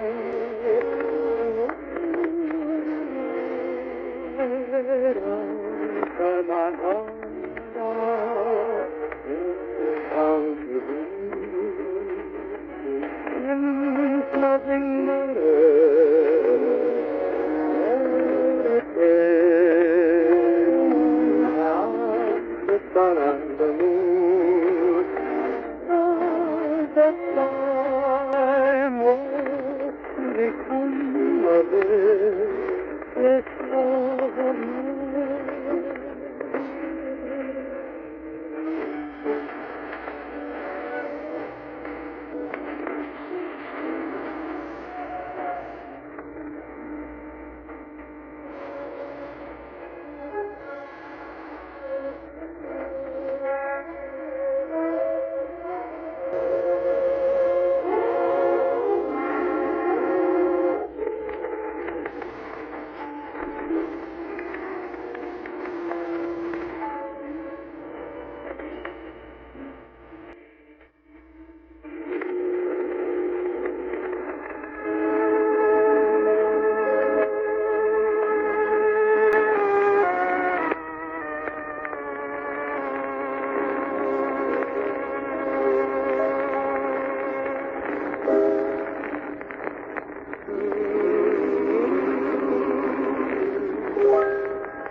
I miss you all the long hours through.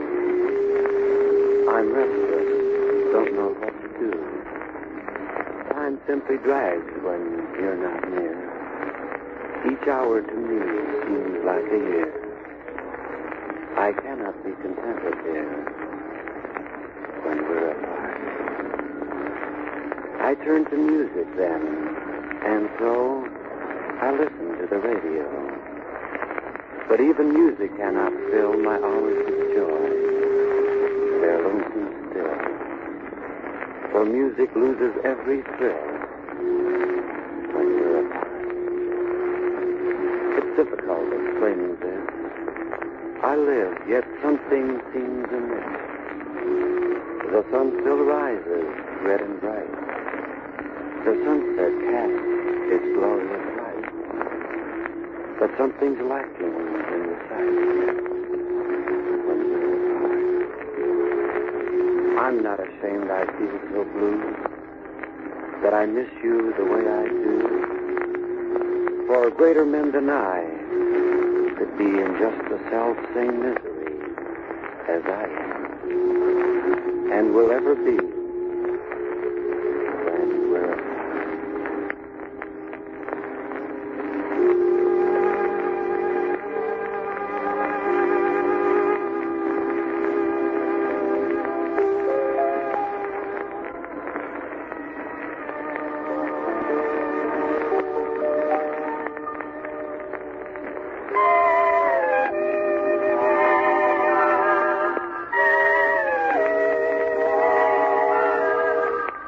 Madeline, my Madeline.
The Lovely Girl, Lovely Words by Alan Foster.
From our old and tattered, but ever beloved dusty manuscript, from Showboat comes these songs. First, My Bell.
Until tomorrow, good night, my love.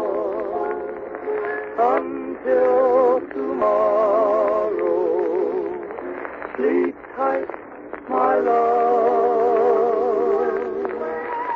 May starlight bring love dreams to you from up above. Until tomorrow, good night, my sweet. And then tomorrow, once more we'll meet. So kiss me and miss me until tomorrow. Good night, my love.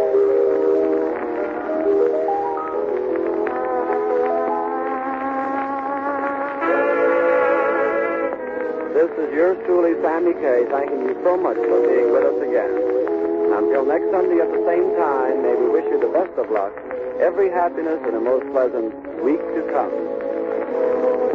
It has been the pleasure of the National Broadcasting Company to bring you Sammy Kay's Sunday Serenade, featuring his world-famed swing and sway music. The poem read by Sammy Kay was When We're Apart by Wilson Darren. Today's broadcast has come to you from our studios in Radio City, New York. This is the National Broadcasting Company.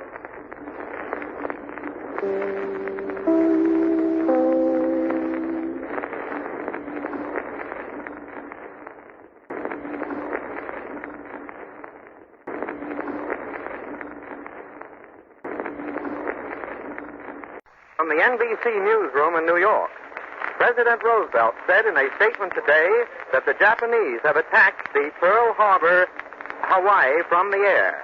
I'll repeat that. President Roosevelt says that the Japanese have attacked Pearl Harbor in Hawaii from the air. This bulletin came to you from the NBC newsroom in New York. Which for 2 years has been at war with Adolf Hitler. To the battlefronts of the world, this neighbor at war has sent men, food, airplanes, guns, and ships. 13 months ago, President Roosevelt and Prime Minister Mackenzie King agreed to merge the Canadian and American defense efforts through a joint defense production committee. And 8 months ago, additional committees began to plan defense, to control materials, and to integrate the war and defense efforts of the two nations.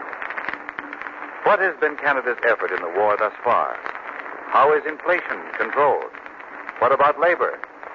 What lessons can the United States learn from Canada? To bring to you and other intelligent, alert citizens the answers to these and related questions, the Roundtable opens its New York microphones to 3 observers who will discuss Canada, a neighbor at war, a discussion that represents the individual views of the participants and in no way represents the views of any agency or government. Participating are George Britnell, Economic Advisor to the Wartime Prizes and Trade Board, the Dominion of Canada, and Professor of Economics at the University of Saskatchewan, John McCormack, author and Canadian correspondent of the New York Times, and Neil H. Jacoby, Professor of Finance at the University of Chicago, at present on leave to the National Bureau of Economic Research. Mr. Jacoby. When Canada is mentioned, I suspect that Americans most frequently think of 2 things: the Dion quintuplets and the scarlet-coated Royal Canadian Mounted Police, whose pictures we Americans so often admire. But I wonder whether these very colorful elements of Canadian life are the important things today, McCormick. No, Jacoby, I don't think they really are the most important things. I think Americans should realize that Canada is both a problem and an opportunity for the United States, as well as a great playground, of course. The problem is that the United States must protect Canada for our own security. But the opportunity is in the fact that Canada is a member of what President Roosevelt called the sisterhood of the British Empire, and that through Canada, a very friendly country, the United States can, to a considerable extent, align the policies of that empire with our own. Don't you agree, Britnell? Well, no doubt, McCormick. Canada can be looked upon by the United States as a laboratory in which certain experiments are taking place in an economy which has definitely streamlined itself for war. You know, one thing that has interested me a great deal, Britnell, is that Canada got into this war as a result of an independent political decision. The question of war came to a vote of Parliament, and the people of Canada, through their Parliament, voted to get into it. Yes, Canada is certainly at war by our own free choice.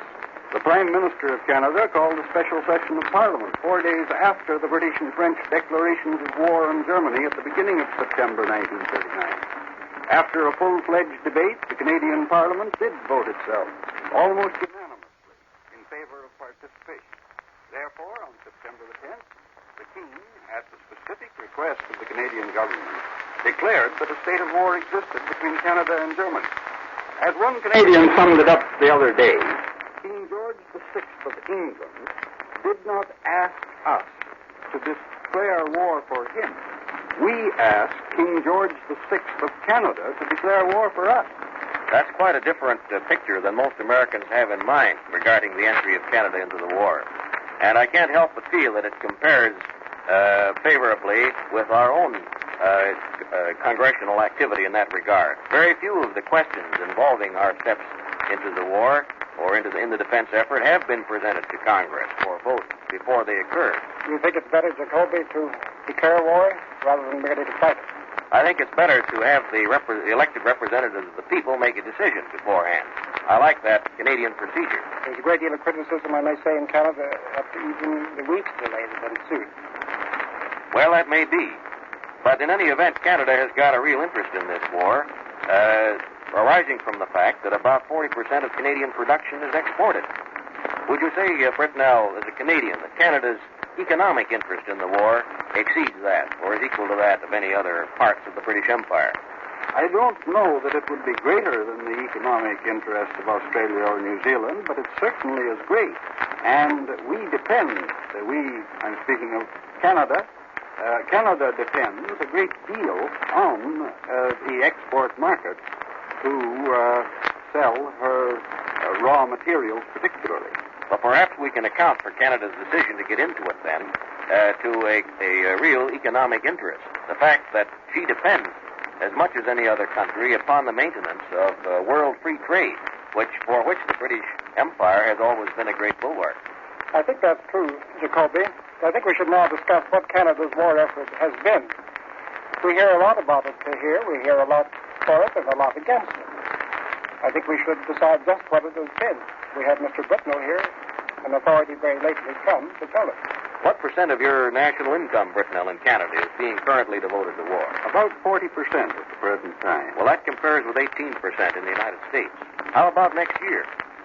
Well, at the present rate, it seems unlikely that 40% will suffice for next year. It's much more likely to be close to 50%, I should think, although I have seen no definite figures.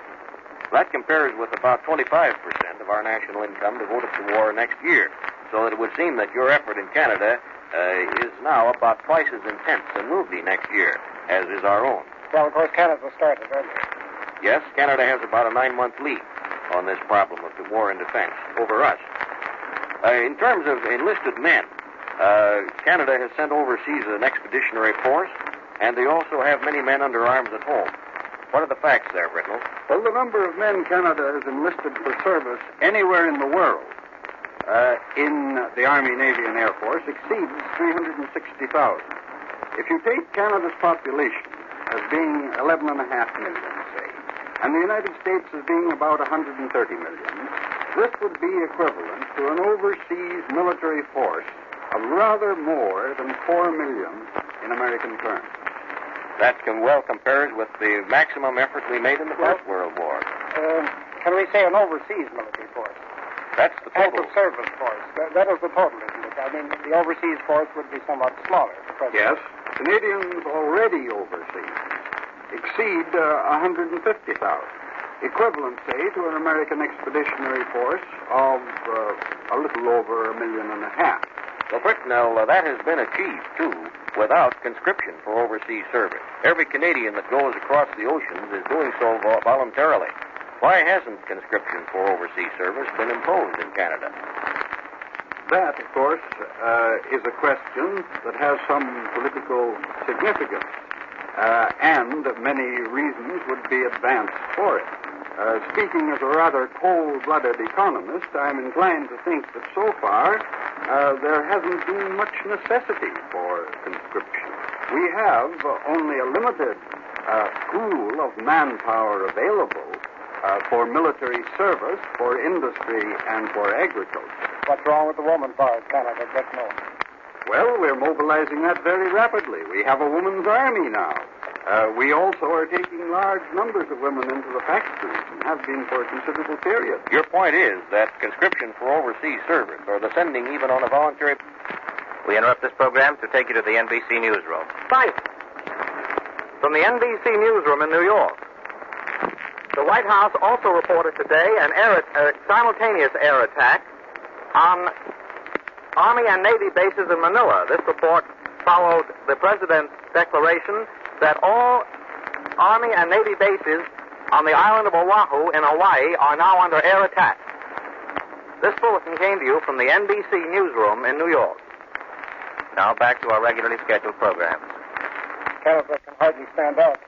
You will then have to have conscription of only for the sake of uniformity. Let's see. Yes, it'll be hard to conscript Americans overseas if Canadians are not also being conscripted. But what about this Canadian Lend-Lease program? I understand that Canada, apart from her own expeditionary force for which she is paying, is lending and leasing tremendous quantities of food and equipment to Great Britain. Yes, she has, in the present year, sent some $22.5 billion in United States terms. Britain pays for only a fraction of these exports. In short, Canada lends supplies to Britain of about $900 million for the current year. That would be about the equivalent of, as you say, of somewhere between 15 and 16, and as against that, she is getting largely unusable sterling credits in London. Am I right, Whitney? Yes.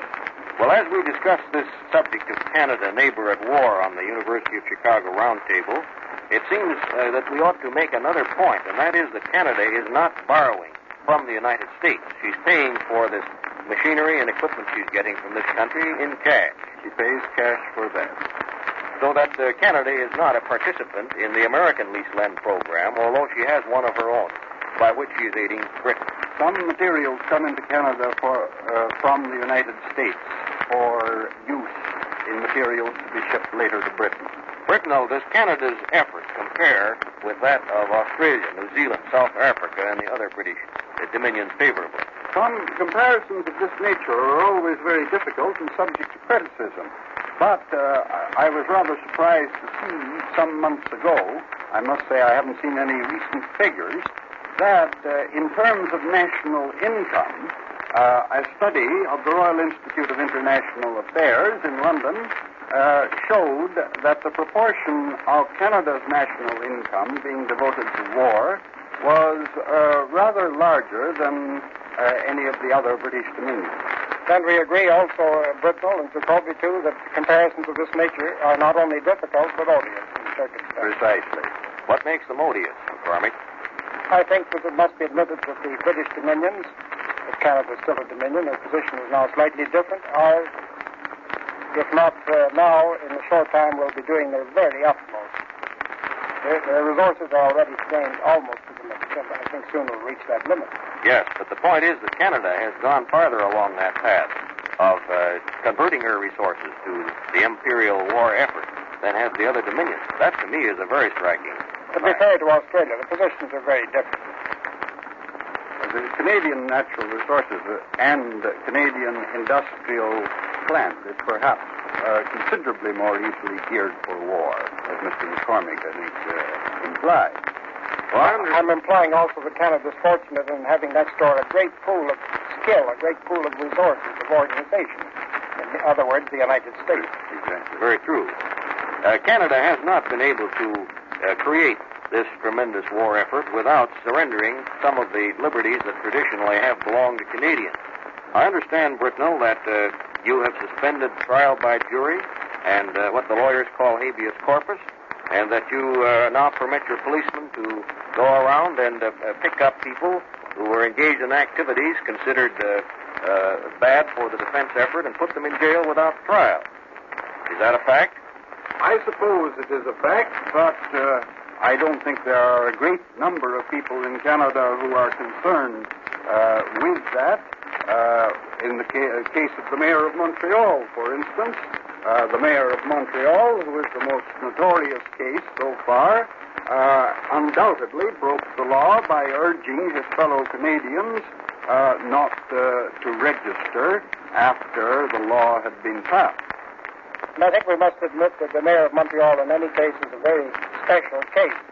If one had to be in an internment camp, I think one would like to be in with Camillien, but at the same time one would quite understand why Camillien himself was there. Well, but you have also, apart from Mr. Poove, the mayor of Montreal, put into detention camps, as you rather nicely call these concentration camps of yours, certain communist labor leaders, I believe.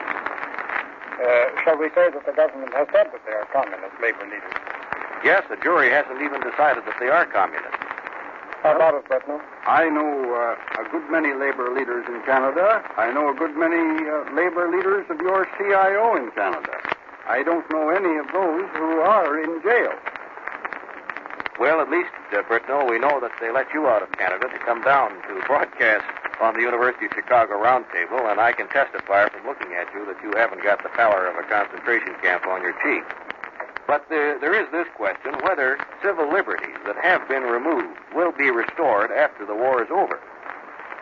Well, we have the experience of the last war to go by. There was very considerable abridgment of certain political and civil liberties in the last war. They were restored easily, one might almost say automatically for the most part, very shortly after the war ended. Yes, I understand that Canada went so far as to take away the right to vote from a rather substantial fraction of the population that had been naturalized after, I think it was 1908, because it felt that if those people voted, they might vote against the policies then being pursued. Yet that right was restored shortly after the war, was it not? Yes, that's the situation.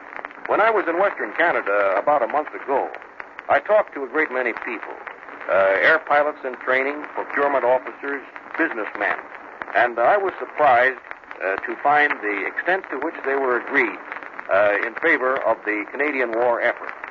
Western Canadians have been Canadian nationalists in the past, and many of them none too much in favor of the imperial tie with the empire.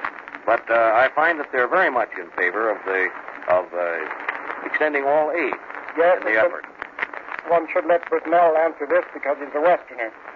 It is a fact, undoubtedly, however, that the Canadian farmer, particularly the prairie farmer, has realized that his only market is the British market. He still has that. If he hadn't it, he would be completely on the go. And that undoubtedly has changed his opinion. On the other hand, there's been a somewhat corollary change of opinion in the East, slightly in the other direction. Eastern Canada is far more friendly to the United States than she was before. Yeah. Even Toronto, the great home of what is called imperialist sentiment, is now very well disposed towards the United States, as I found even a year ago when I was advocating in some speeches there for American-Canadian relations. Which shows that even the best of us is susceptible to economic influences. Quite true. But you have, Britnell, a very important problem of unity in Canada, the French-Canadian problem. 1/3 of your population is of French descent. What issues is that raising now for the government of Canada? Well, the record of French Canada, I think, probably speaks for itself. The first voice raised in the Dominion in favor of the draft, as we have it, was by a French Canadian in Parliament. And the first editorial comment came from two French language newspapers. And might I interrupt you, Britnell, and take it a little farther back? The first speech in the Canadian Parliament, I heard it myself, which pointed out that when Britain was at war, Canada could not remain neutral, was made by the late Ernest Lapointe, who died just a week ago, the French Canadian, the leader of Quebec. I heard that speech myself. While we're discussing Canada, neighbor at war, a good many of us we Americans' attentions will be focused on the problem of price control. You just put into effect last Monday a new price control law, which goes much farther than anything that we have adopted in this country, despite the fact that Congress here has been wrestling with price control for some time. Yes, we put on, in Canada, a general ceiling on prices. The Canadians decided that a price ceiling was the quickest measure to apply. They also decided that to fix all prices at once seemed more just, since, after all, one man's prices are another man's costs. Or as Tai Lung said a long time ago, one man's floor is another man's ceiling. You know, your Prime Minister, Mackenzie King, made a very intelligent statement of the problem of price control. Perhaps I might add facetiously, because he's a graduate of our own University of Chicago. He said this: it is obvious that the prices of finished goods cannot be controlled successfully unless the cost of production is also controlled. Wages are a large element in the cost of producing the manufactured goods required by consumers.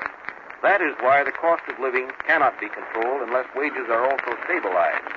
Now, the The trick that you were able to work in Canada was to get the farmers and the labor unions to agree to wage and agricultural price control. How did you do it? Well, labor has agreed to the cost of living bonus as a method. There are certain difficulties in agriculture, but the outstanding difficulty comes, of course, with wheat, because with respect to most other agricultural products, prices have pulled up very satisfactorily since the beginning of the war. How high was the stratosphere prices before you put a ceiling over it? The increase in prices, in retail prices, in the cost of living, showed an increase of about 14 to 15% since the beginning of the war. Well, that's hardly a stratosphere at all. I imagine that is no greater, if as great as the increase here. How about it, Jacoby? Well, the trouble is, McCormick, that price rises, as I think Britnell will agree, are like snowballs. The increase is small at first, but as the price goes higher, the rise becomes faster. The point I wanted to bring out is that Canada has been at war for 2 years and has still had only a 14% increase in the cost of living. That's not bad, I think. Yes, but what concerned Canada was not so much the increase in the cost of living as the rate of increase in the cost of living over the last 6 or 7 months, which was equal to the rate in the preceding 20 months. And it was obvious that having reached a position of relatively full employment for both manpower and natural resources and plants, that we could only hope to divert larger quantities of our production to the war effort by adopting a rather drastic policy to curb inflation. You count down on the retailer, don't you? The first principle of the policy is, of course, that the retail price ceiling must be maintained. But I don't think it's completely accurate to say that we've clamped down on the retailer. Because if the retailer is badly caught, then manufacturers, wholesalers, and distributors will have to help in making adjustments so that the squeeze will be distributed as equitably as possible. Britnell, while you were talking, I've just learned that the Japanese are now bombing Burma. This is an act that may lead the United States to war against Japan. It may lead Canada to more active military effort against Japan. I merely mention this to show how fast events are moving while we're discussing these adjustments that are being made in the Canadian and American economies during the war. But to pursue this question of price control further, you have in Canada a compulsory cooling-off period in case strikes are threatened in defense plants. How has that worked? Have you found that the amount of time lost through strikes has been materially cut down? I have no statistics with me on that point. But I don't think there is any great concern in Canada over the problem of maintaining our industries at work most, if not all of the time. There has certainly been nothing, I think, Britnell, that you could compare to the recent epidemic of strikes here. There's nothing so sensational, so widespread, or so acute. Perhaps that's because you have seen some more skillful statesmanship on the part of both labor leaders and business management than we have had.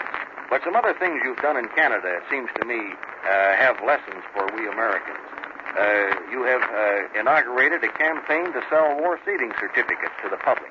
I think you went to all the bankers, didn't you, and asked them to tell local committees of citizens how much war savings certificates each citizen could buy out of his bank deposits. I hadn't heard that, but I do know that there are hundreds of thousands of Canadians with very modest incomes today who are putting aside a surprisingly large part of their income each week or each month to buy war savings certificates. What about taxes? Take a $1,600 income supporting a man and wife. What tax would that family have to pay in Canada now? Well, in Canada now, he would pay $71. And he pays only $2 or $3 or $4 in the United States. $6, I believe. $6. About the $3,000 income. What is your tax about in Canada? $3,000, The income tax for the United States, I believe, is $138. That's In right. Canada, it would be $355. Canada has had to go where the money is. That is, to the lower and middle income tax brackets. And all through the income tax brackets of the middle class, you will find that we in Canada are taking roughly 2.5 times as much as you in the United States. And I imagine that is what accounts for the fact that you're planning this year to pay for about 3/4 of all your war expenditure out of taxes instead of loans. Our plans in the United States initially were to pay for 2/3 of the defense program out of taxes, but if Senator George's recent statement that we have enough taxes and there will be no new taxes goes into effect, it means that we will not currently pay for the war to the same extent. Don't forget there's an election coming next November. Perhaps that accounts for the statement at this time.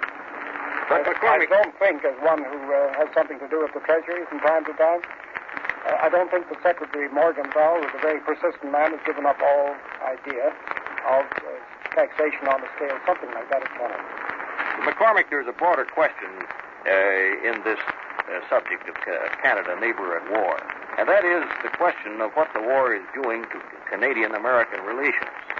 In your book, Canada, America's Problem, you had a good deal to say about that. You said, I think, that Canada should be an interpreter between Britain and the United States. Yes, I said that, and I mean it. Now, we've all agreed, we've all heard statistics that show that Canada's war effort has been extremely substantial.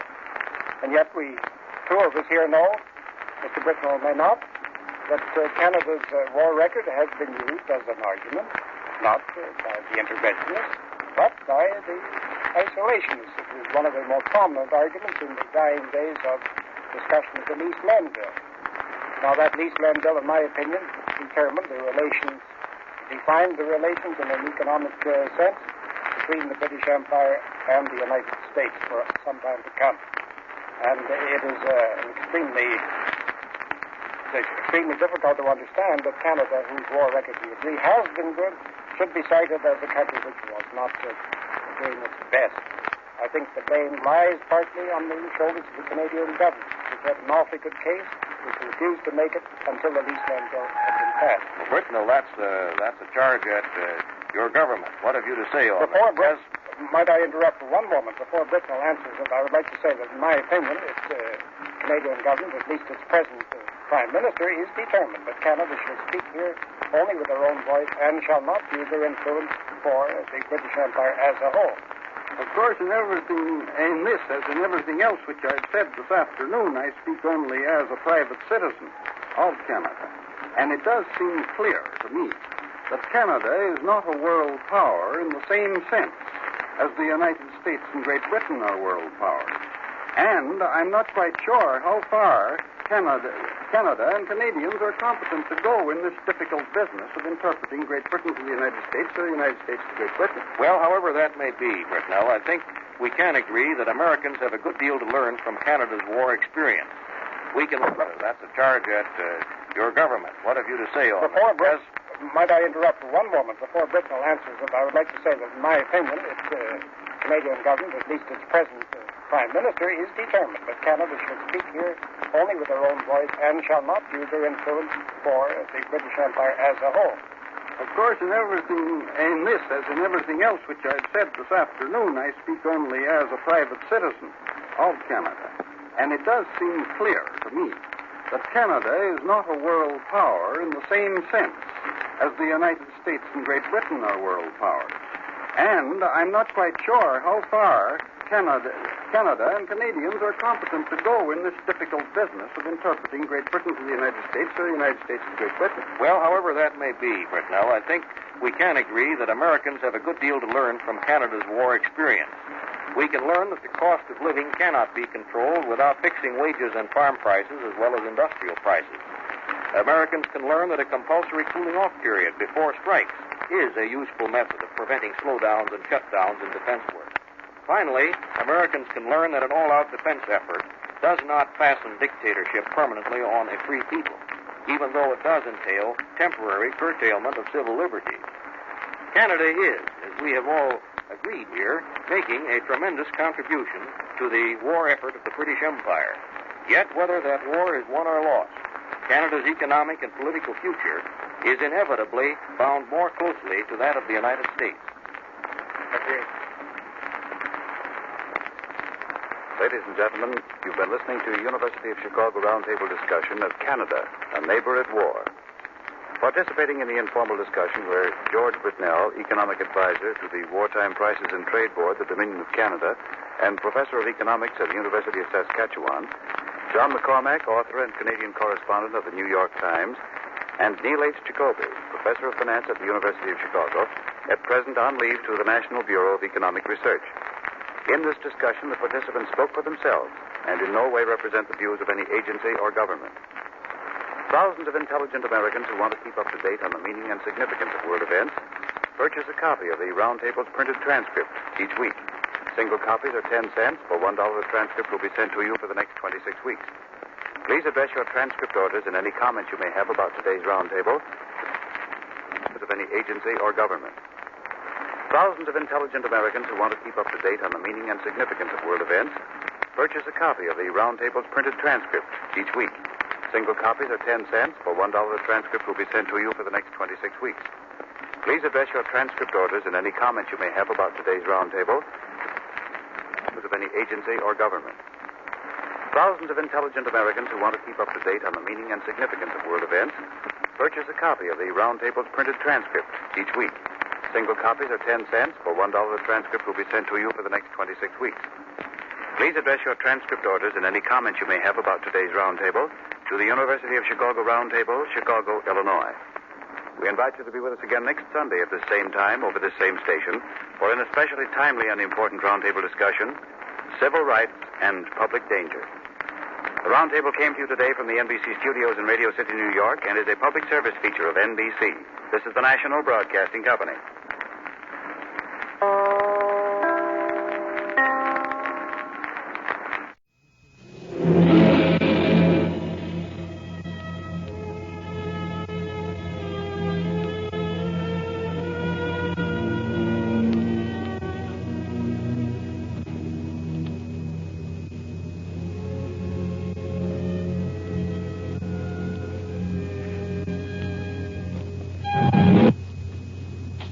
Here is a flash just received in our newsroom. Dateline, Washington. United States Army transport carrying lumber was torpedoed 1,300 miles west of San Francisco. Details on this news and other news that has been coming in on the Far East situation will be given to you at approximately 3:35 during the intermission of the New York Philharmonic concert. We return you now to the New York Philharmonic Orchestra.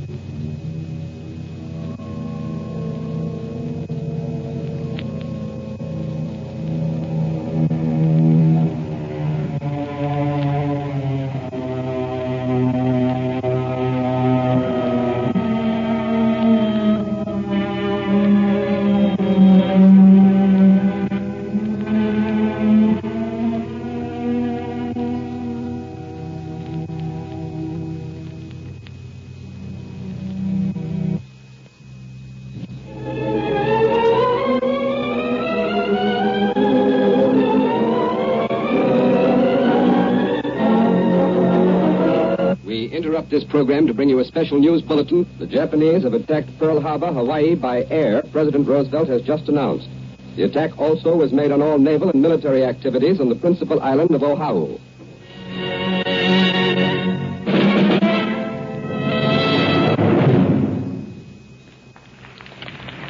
The Symphony No. 1 in F minor by the modern Russian composer Shostakovich performed as the opening work on this afternoon's Philharmonic program, Artur Rujinsky conducting. Japan has attacked Pearl Harbor, Hawaii, and Manila, the Philippine Islands, from the air. The attack is developing. Today, Dean Taylor's usual commentary will be replaced by a further report on the Far Eastern situation. We pause now for 15 seconds. This is the Columbia Broadcasting System. This is WCCO, studios in Minneapolis and St. Paul. The Twin City temperature 37 degrees.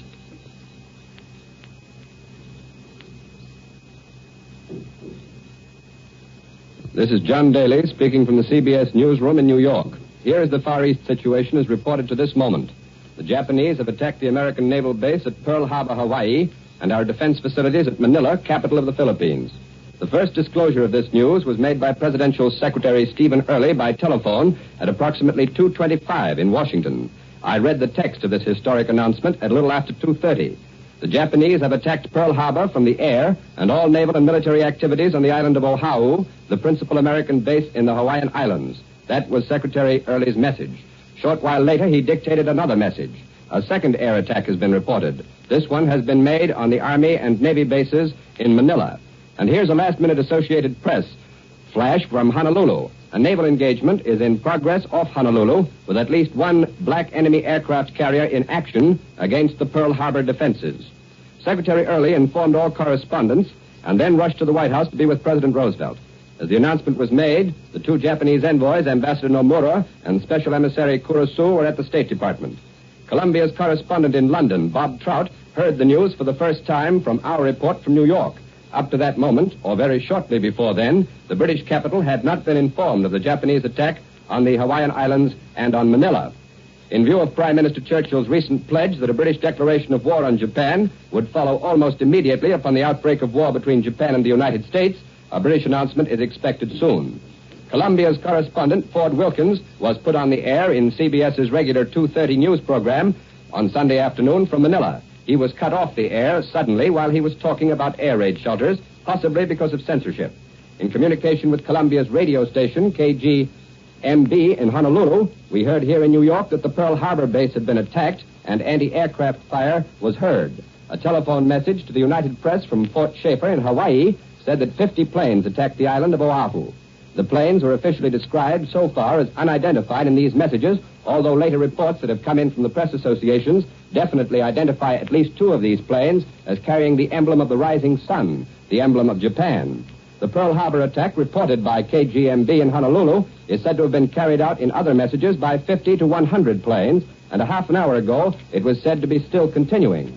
The smoke of anti-aircraft guns rose over the Pearl Harbor Navy Yard. Heavy smoke also drifted up from Hickam Field in the Pearl Harbor area, apparently from fires, and witnesses said fires broke out on Ford Island. The main targets in this action by the Japanese appeared to be Hickman Field, which is the Army field, and the great naval base at Pearl Harbor, and several planes were reported shot down. Also, we've had a report from Honolulu that policemen and firemen were ordered in a radio broadcast to go to Army and Navy posts immediately. Major George Fielding Elliott, when this dispatch originally came in, pointed out that this may indicate that some of the Japanese resident in that area are being aids in this action by the Japanese against the shore areas, and the firemen and policemen may have been called up to stop any abortive revolutionary action in that area. Here's the first Associated Press dispatch from Honolulu. At least two Japanese bombers, their wings bearing the insignia of the rising sun, appeared over Honolulu at about 7:35 a.m. Honolulu time today and dropped bombs. As I told you a little earlier, these are the two planes of the reported 50 to 100 which have been definitely identified as wearing the insignia of the rising sun. Unverified reports said that a foreign warship appeared off Pearl Harbor and has begun firing at the defenses of that mighty fortified post. Reports also say that the Japanese bombers scored two hits, one at Hickman Field Air Corps Post on Oahu Island, and the other at Pearl Harbor, which set an oil tank afire. American anti-aircraft has set up a terrific din, and the sky also is filled with American battle aircraft. We have just heard that the Press Association dispatches, of course, are pouring in here. We've had a Washington bulletin received just a few minutes ago that disclosed an American Army transport, which was carrying lumber, was torpedoed 1,300 miles west of San Francisco. And we've just heard by telephone that Albert Warner in Washington has news of a State Department announcement. For that report from Albert Warner, we take you now to Washington. A statement has just been issued now by the State Department from Secretary of State Cordell Hull. It runs as follows. On November 26th, the Secretary of State handed to the Japanese representatives a document which stated the principles which govern the policies of the government of the United States toward the situation in the Far East, and setting forth principles for a comprehensive, peaceful settlement. At 1 p.m. today, this State Department statement continues, the Japanese ambassador asked for an appointment for the Japanese representatives to see the Secretary of State. The appointment was made for 1:45 p.m. The Japanese representatives arrived at 2:05 p.m. They were received by the Secretary of State at 2:20. The Japanese ambassador handed to the Secretary of State what was understood to be a reply to the American document of November 26th. Secretary of State Hull carefully read the statement presented by the Japanese representatives and immediately turned to the Japanese ambassador and with the greatest indignation said, "I must say in all my conversations with you, the Japanese ambassador," and this is Secretary Hull speaking, "I must say in all my conversations with you during the last 9 months I have never uttered one word of untruth." And then Mr. Hull, referring to the Japanese note just handed to him, continued, "In all my 50 years of public service, I have never seen a document that was so crowded with infamous distortions and falsehoods on a scale so huge that I never imagined any government on this planet was capable of uttering them." The contents of the Japanese note is not given. Apparently it follows the example set by Hitler in the case of his own aggressions, in which he charges the victim of aggression with all sorts of faults. And now we have word that Secretary of War Stimson has just issued an order to all military personnel in Washington and throughout the country to report for work Monday in uniform. Then from the White House comes word that the Army has received news of signals of distress believed to come from an Army cargo boat 700 miles west of San Francisco. Presumably, this is another ship. Previously, we had word from the White House that an Army transport carrying lumber was torpedoed 1,300 miles west of San Francisco. Now here are some of the first comments that we have gathered from congressmen. Veteran Senator Glass of Virginia says, "I suppose that this means war." And ironically, he added, "Of course, we're not going to surrender immediately without any effort to repel the attack." Senator Charles McNary, the Republican leader of the Senate, said, "I am amazed at Japan. I thought they had better judgment. I deeply regret the turn of events. Now the nation must unite in giving her a beating for her stupidity and aggression." That was from Senator McNary. Senator Hill, the Democratic whip of the Senate, says this, "The United States ought to use every means, every power to lick the Japanese, to lick them thoroughly and completely, and to do the job in the quickest possible time." Except for the bare announcements from the White House, there has been no further word. It's quite obvious that the American Navy and Air Force are taking counteraction against the Japanese. Once attacked, you do not stand on ceremony. The President has ample authority to send the Army and Navy into action when this country is attacked. Presumably a naval blockade of Japan has already been ordered, and other hostilities than the Japanese air attacks will be reported. In a case of this kind, with open hostilities and the United States clearly the target of offensive action, it can be expected that the President will go before Congress. There he will explain what has taken place, and unless unofficial speculation is wrong, he will ask Congress for a declaration of war. There is no doubt what Congress would do. It has been notable all along that congressional sentiment is much more united on the subject of Japan than it has been on European developments. But more than this, the United States itself is now the subject of definite attack. Let alone past sentiment, this would be enough to bring a united opinion in Congress. We return you now to New York. That was Albert Warner's report from Washington on the latest developments in the Far Eastern situation with a report from the State Department. One mystery in connection with the announcements from Washington arose this afternoon when Ford Wilkins, the CBS correspondent in Manila, reported by telephone to Columbia at 3:30 o'clock that there had been no bombing of Manila. However, the INS has reported that the American naval base at Cafidi Island off Luzon was subjected to an enemy attack this morning. Army and Navy authorities commanded all forces to their stations and told them to resist the attack. There were no immediate reports on the damage.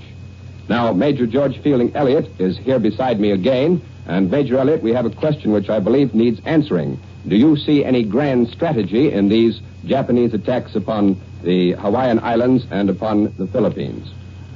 The Philippines, and that refers particularly to the Naval and Air Base at Manila, stands between Japan's home bases and the operations which she is conducting in Indochina. Therefore, the Japanese would like, of course, to eliminate this base if they possibly could. And it seems to me quite possible that the attacks on Hawaii are intended to cover a Japanese attack on the island of Luzon, and particularly directed at the Naval and Air Base at Manila, in order to clear their lines of communication into the South China Sea, delay the arrival of the American fleet there. One interesting point is the fact that two apparently separate attacks by Japanese submarines upon American vessels between San Francisco and Honolulu have been reported. The Japanese have approximately 25 long-range submarines of the so-called I-50 class, which are capable of crossing the Pacific and returning without refueling. Apparently, therefore, these submarines, which would take about 10 to 12 days to get on that station from the nearest Japanese naval base, have been on their way for that length of time. And this throws a very curious light upon the Japanese request of a week ago for 2 additional weeks of negotiation. All this planning, all these attacks have been prepared over a long period of time. Certainly at least 2 weeks has elapsed since the original Japanese decisions were taken because of the location of the ships and comparatively slow ships such as submarines on this line of communications. I have one more item which may be of interest. We have just been informed here officially that the present reaction of the British government is officially this: to call attention to the Prime Minister's statement in his speech in the House of Commons some time ago that Great Britain would be at war with Japan 1 hour after Japan attacked the United States. And now you've heard Mr. Warner's report of the War Department order in Washington ordering all military personnel in this country into uniform. The Army's order affected not only the thousands of officers on duty in Washington who have thus far performed their functions in civilian clothes to avoid a militaristic appearance, but all officers in every corps area, the United States possessions and outlying bases. And here is a bulletin that has just come in from the Press Association's dateline Los Angeles.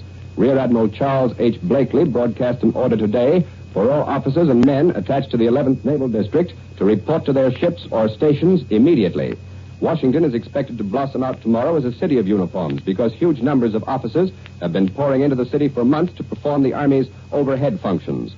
Early said that so far as the President's information went, attacks were still in progress at Manila and in Hawaii. That is, of course, Stephen Early, Presidential Press Secretary. In other words, he said, we don't know that the Japanese have bombed and left.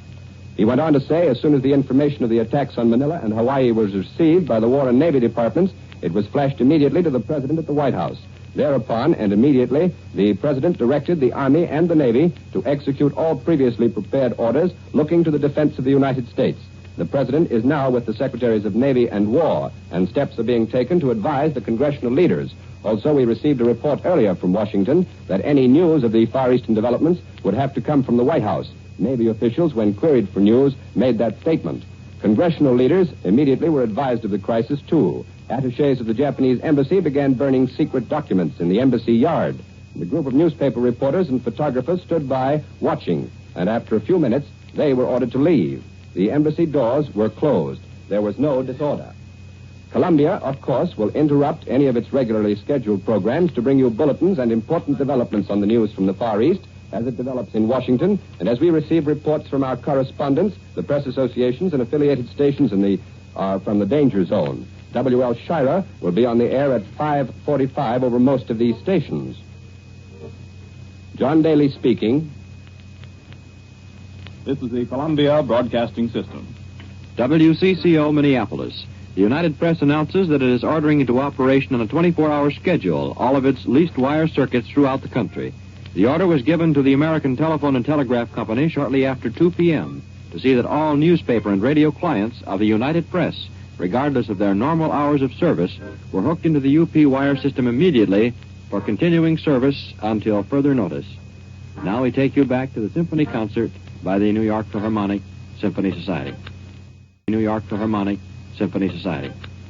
New York Philharmonic Symphony Society.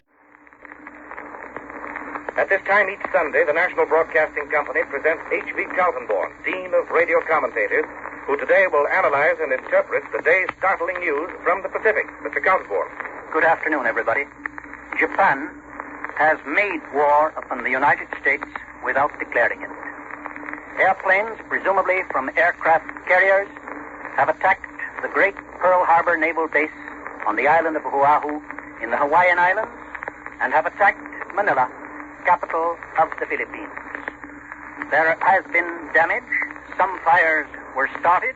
About 50 planes participated in the attack on the Hawaiian Islands. Many, according to a bulletin that has just come in, were shot down. This attack occurred at the very moment when Ambassador Nomura and Special Envoy Caruso were at the State Department discussing the possibility of peace between Japan and the United States. We know that Japan set a precedent for this kind of attack in the Russo-Japanese War, when she attacked the Russian fleet without a declaration of war, while that fleet was not expecting attack. However, the United States was not unprepared for attack. Anti-aircraft guns immediately went into action and were responsible for bringing down many of the Japanese planes. We have no details from what happened in Manila, but they may come along before this broadcast is finished. Let me now tell you exactly what happened in the order in which it developed here in the NBC newsroom. At 2:25 came the first flash. White House announces Japanese have attacked Pearl Harbor. 10 minutes later came this announcement from the White House that Japanese airplanes attacked Pearl Harbor and all naval and military activities on the island of Oahu. That is the principal island of the Hawaiian group. It is the one upon which American military and naval establishments are located.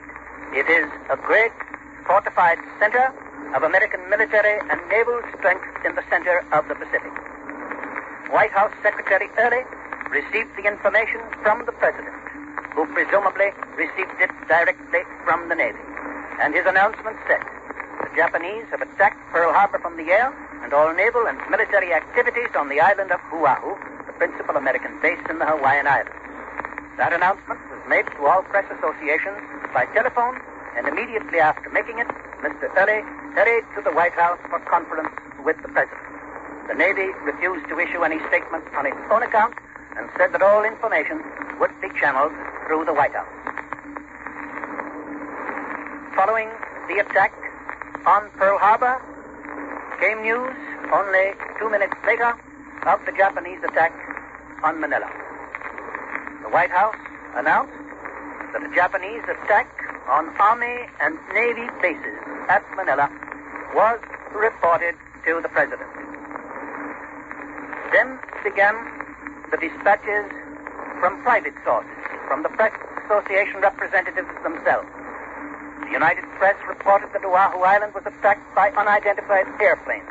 It is natural that a press correspondent does not know just what particular nationality planes belong to, but the Navy knows Japanese planes when it sees them. Policemen and firemen were immediately ordered in a radio broadcast to go to the Army and Navy posts to which they were assigned in the city of Honolulu. The smoke of anti-aircraft guns rose over the Pearl Harbor Navy Yard immediately when the attack began. And heavy smoke also drifted up from Hickam Airfield in the Pearl Harbor area. This apparently from the fires set by incendiary bombs. Other witnesses said that fires broke out on Ford Island. Ford Island is an important military island located in the center of Pearl Harbor, and many military establishments are located on that island. The dispatch from Fort Shafter in Hawaiian Islands, which came by telephone from Honolulu, states that 50 unidentified airplanes attacked the island of Oahu. The main targets appeared to be Hickam Field and, of course, the great naval base at Pearl Harbor. So far as is known, the attacks on Hawaii and Manila were made wholly without warning. This is the first sentence of a statement that has just come from the State Department in Washington. The statement reads, so far as is known, the attacks on Hawaii and Manila were made wholly without warning when both nations were at peace.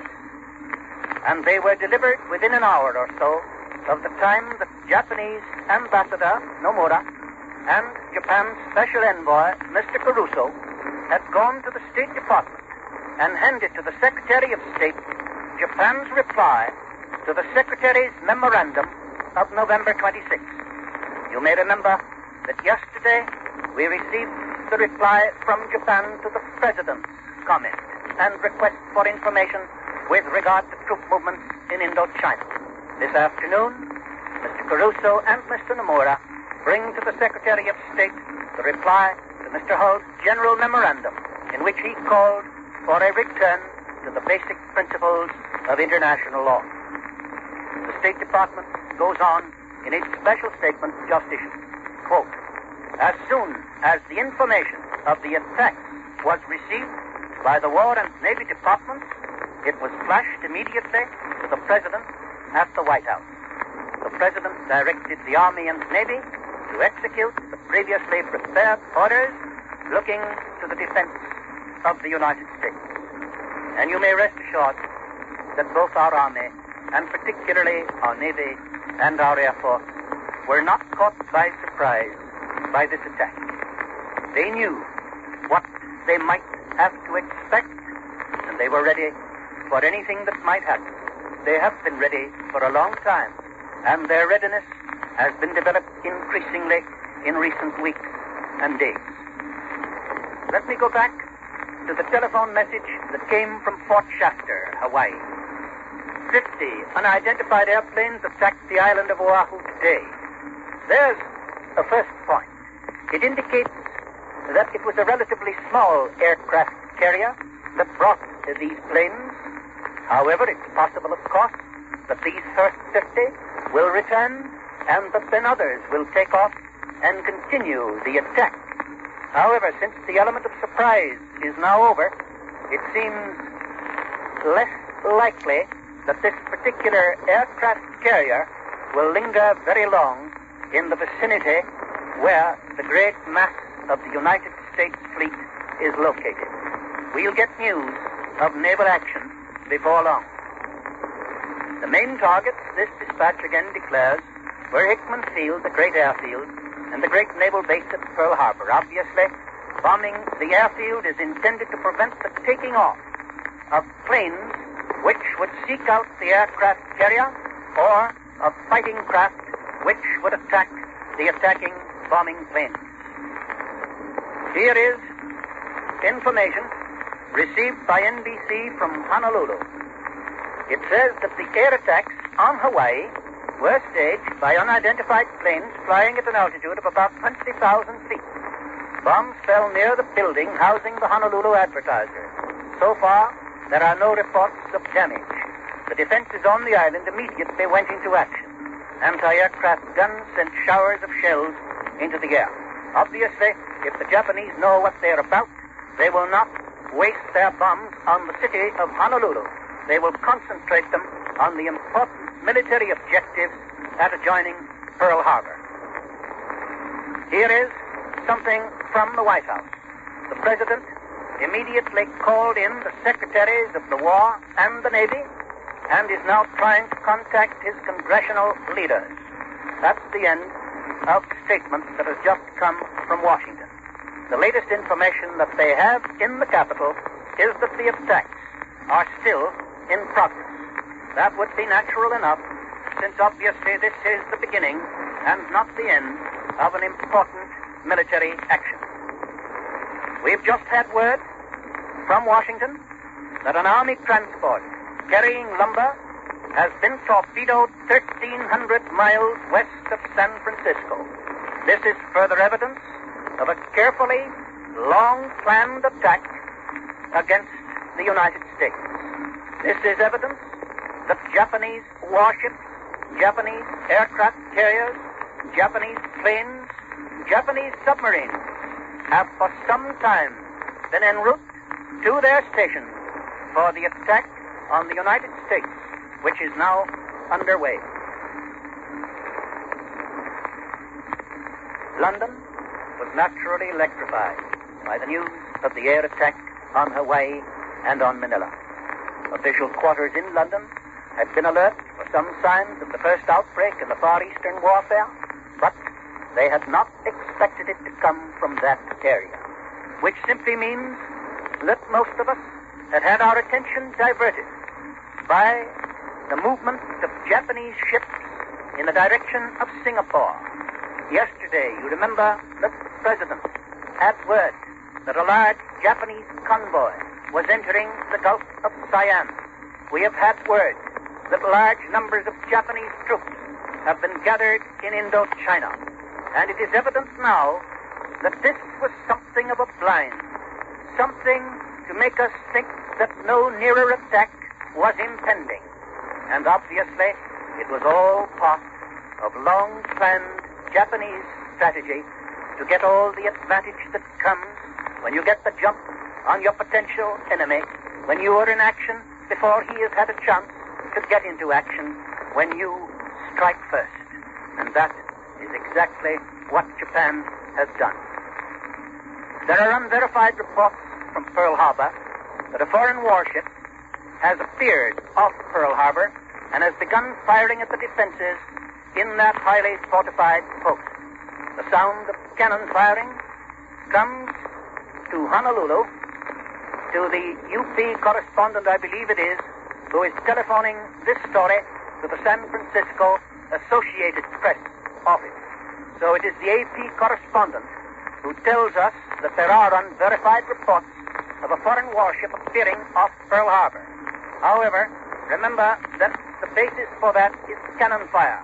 And obviously, with bombs exploding in Pearl Harbor, with anti-aircraft cannon roaring in action, it is quite possible that it is these noises and not the attack of a warship on Pearl Harbor that was responsible.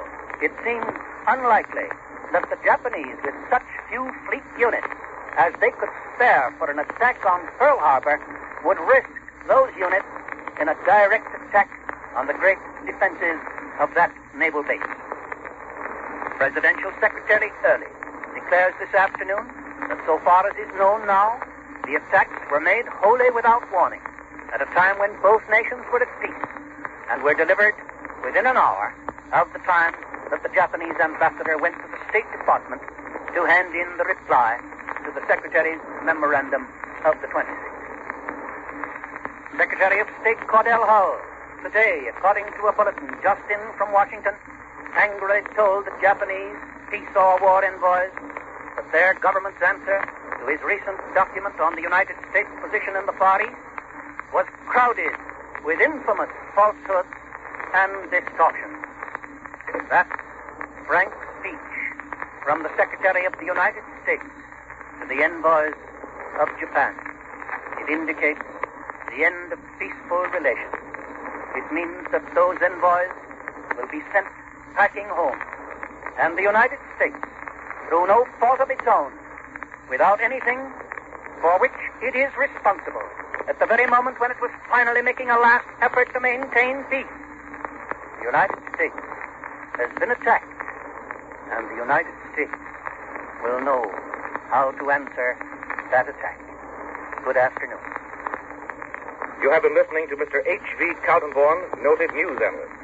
This is the National Broadcasting Company.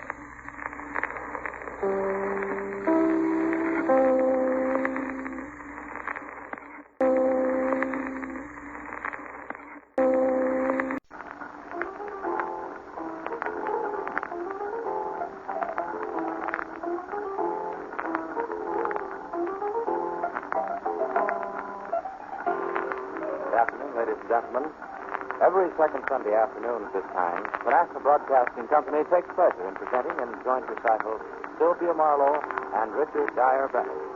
Miss Marlowe plays the harpsichord. Mr. Dyer Bennett sings songs to his own lute accompaniment.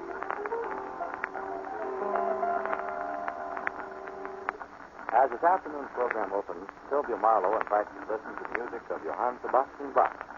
Music in two forms which Bach began to use early in life and which remains his favorite form to the bitter end, namely the prelude and fugue. The particular prelude and fugue Miss Marlowe plays are in the key of C minor.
rock has found an eloquent exponent in Sylvia Marlowe. Now, Richard Dyer Bennett steps into the spotlight with 12-string Swedish lute in his hand. Richard Dyer Bennett begins with an 18th century English ballad, by name, The Plowboy.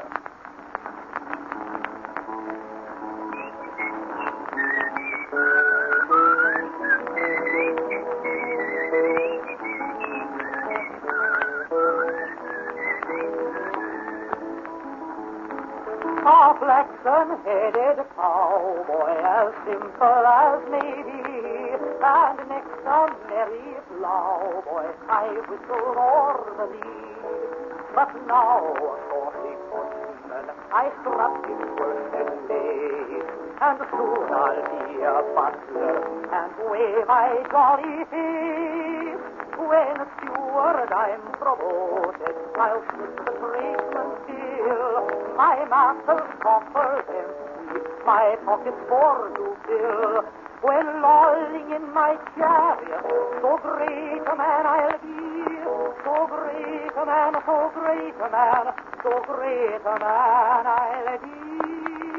You forget the little plowboy that whistled o'er the lea. You forget the little plowboy that whistled o'er the lea.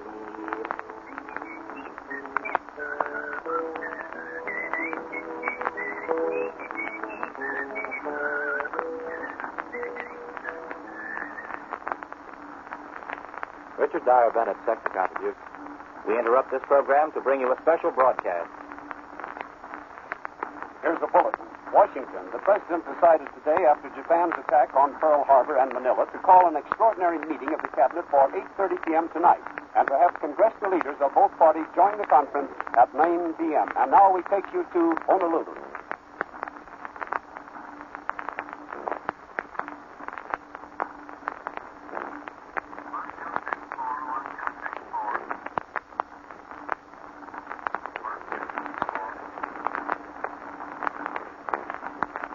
One moment, please. 1, 2, 3, 4. Hello, NBC. Hello, NBC. This is KCU in Honolulu, Hawaii. I am speaking from the roof of the Advertiser Publishing Company building. We have witnessed this morning the distant view, the battle off Pearl Harbor, and a severe bombing of Pearl Harbor by enemy planes, undoubtedly Japanese. The city of Honolulu has also been attacked and considerable damage done. This battle has been going on for nearly 3 hours. One of the bombs dropped within 50 feet of KGU Tower. It is no joke, it is the real war.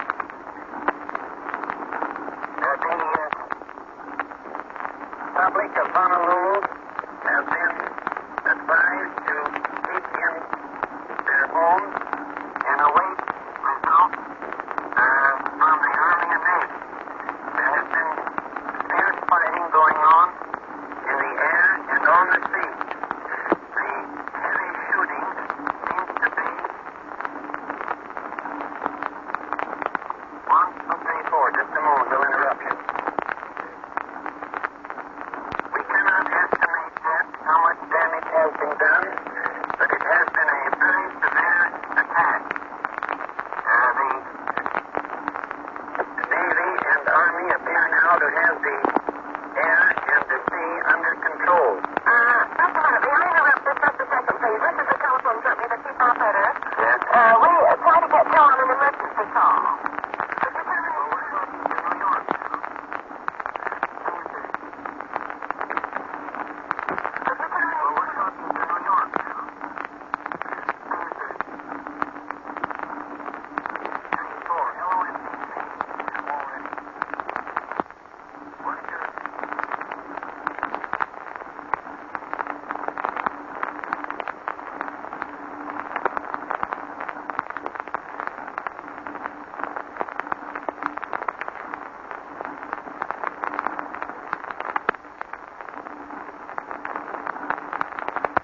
One moment, please.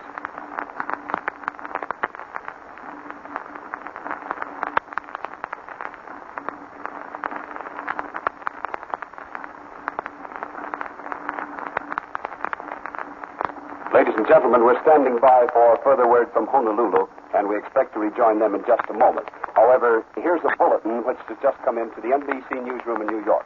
Nomura, the Japanese ambassador, and Kurusu, the special Japanese envoy, were at the State Department at the time of the White House's announcement of the attacks on Hawaii.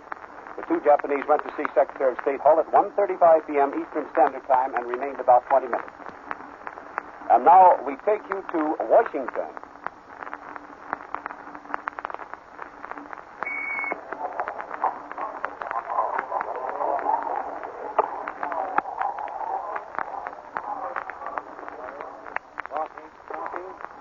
From the newsroom of the White House in Washington. He's just come back from Secretary Early's office with word that the President has called his cabinet for tonight at 8:30. Later he'll see the Congressional leaders to discuss the unwarned bombing of Manila, of Honolulu, of the torpedoing of a cargo ship 1,300 miles from San Francisco, and distress signals from another ship only 600 miles from our own coast to the Japanese.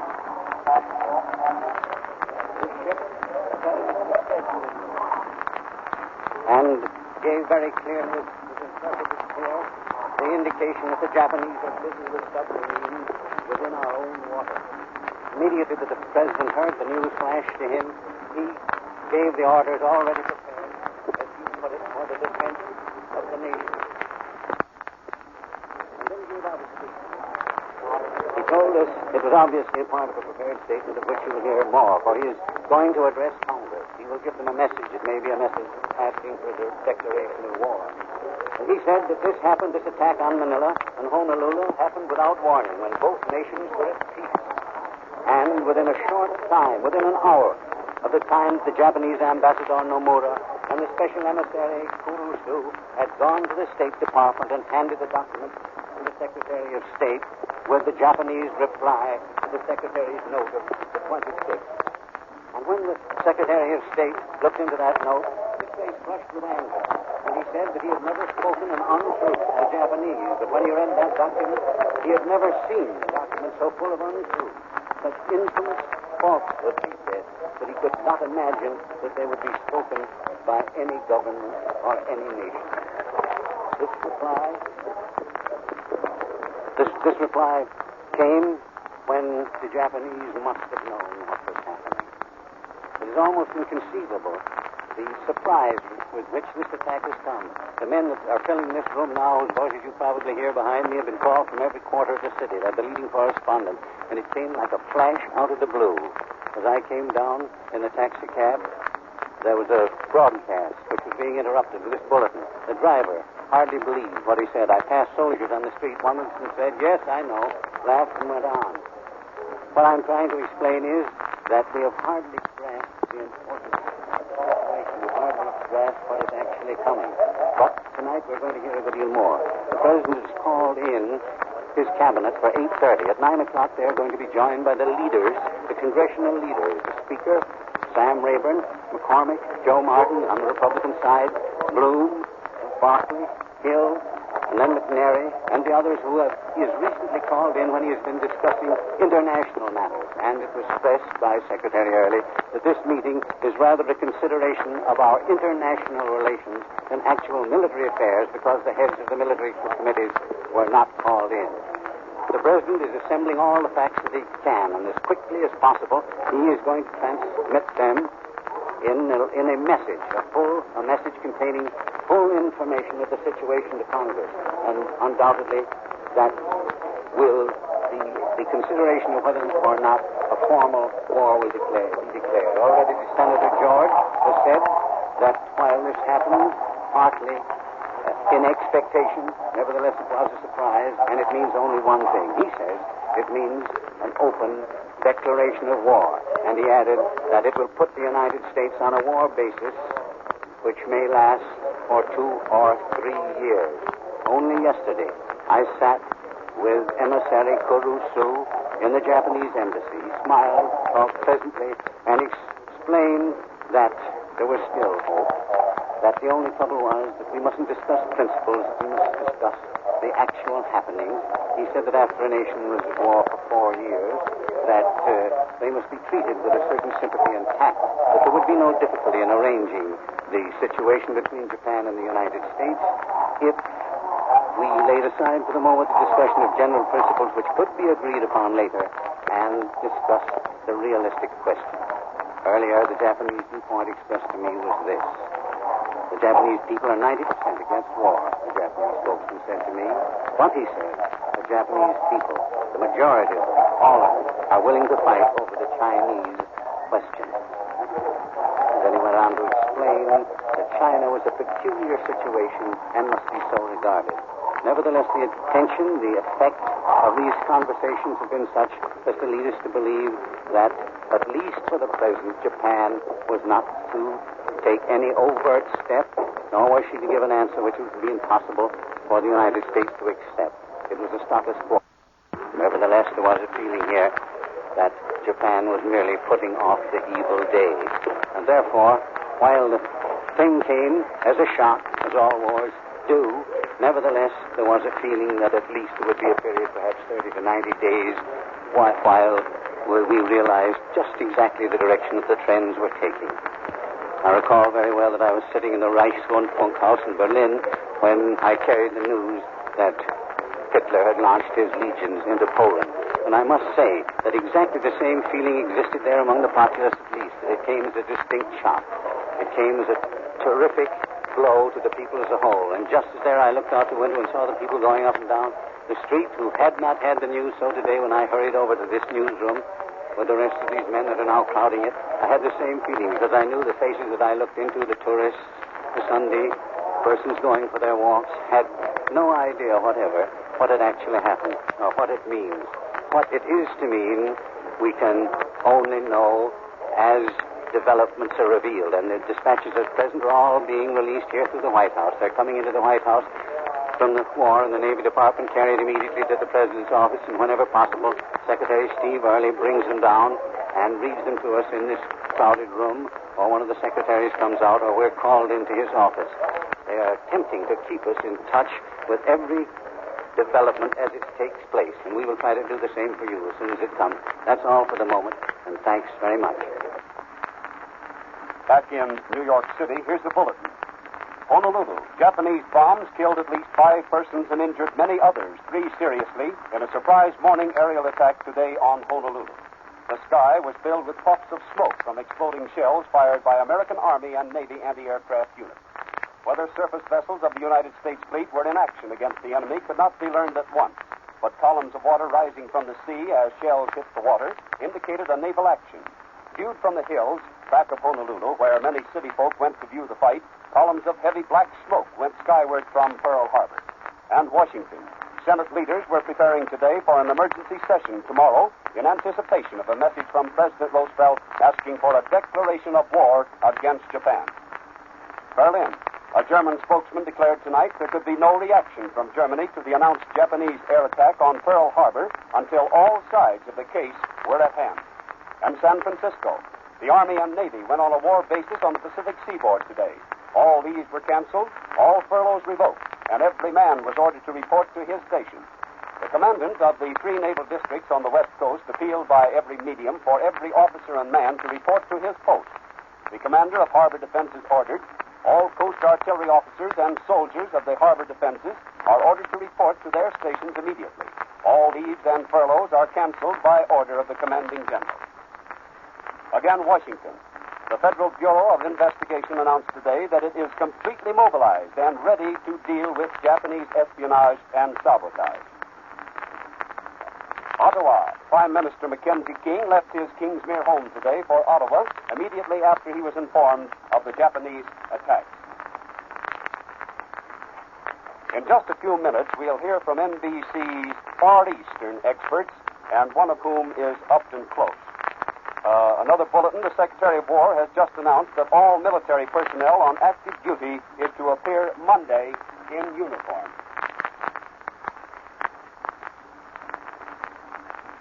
For the latest news on the Pacific situation, please keep tuned to this station. This is the National Broadcasting Company.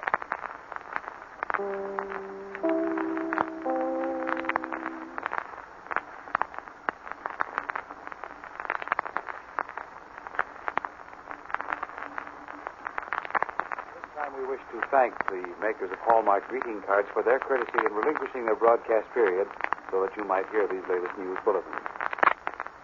We present a piano recital.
We interrupt this program to bring you a special broadcast.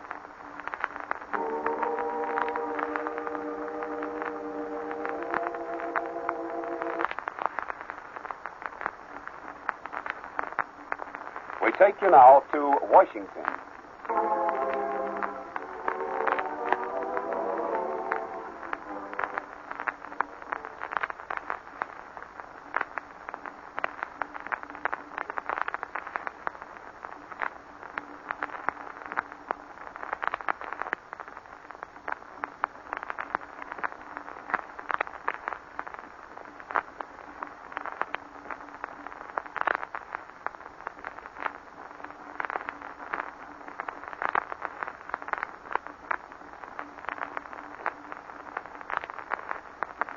Return you now to New York. One moment, please. Go ahead, Washington.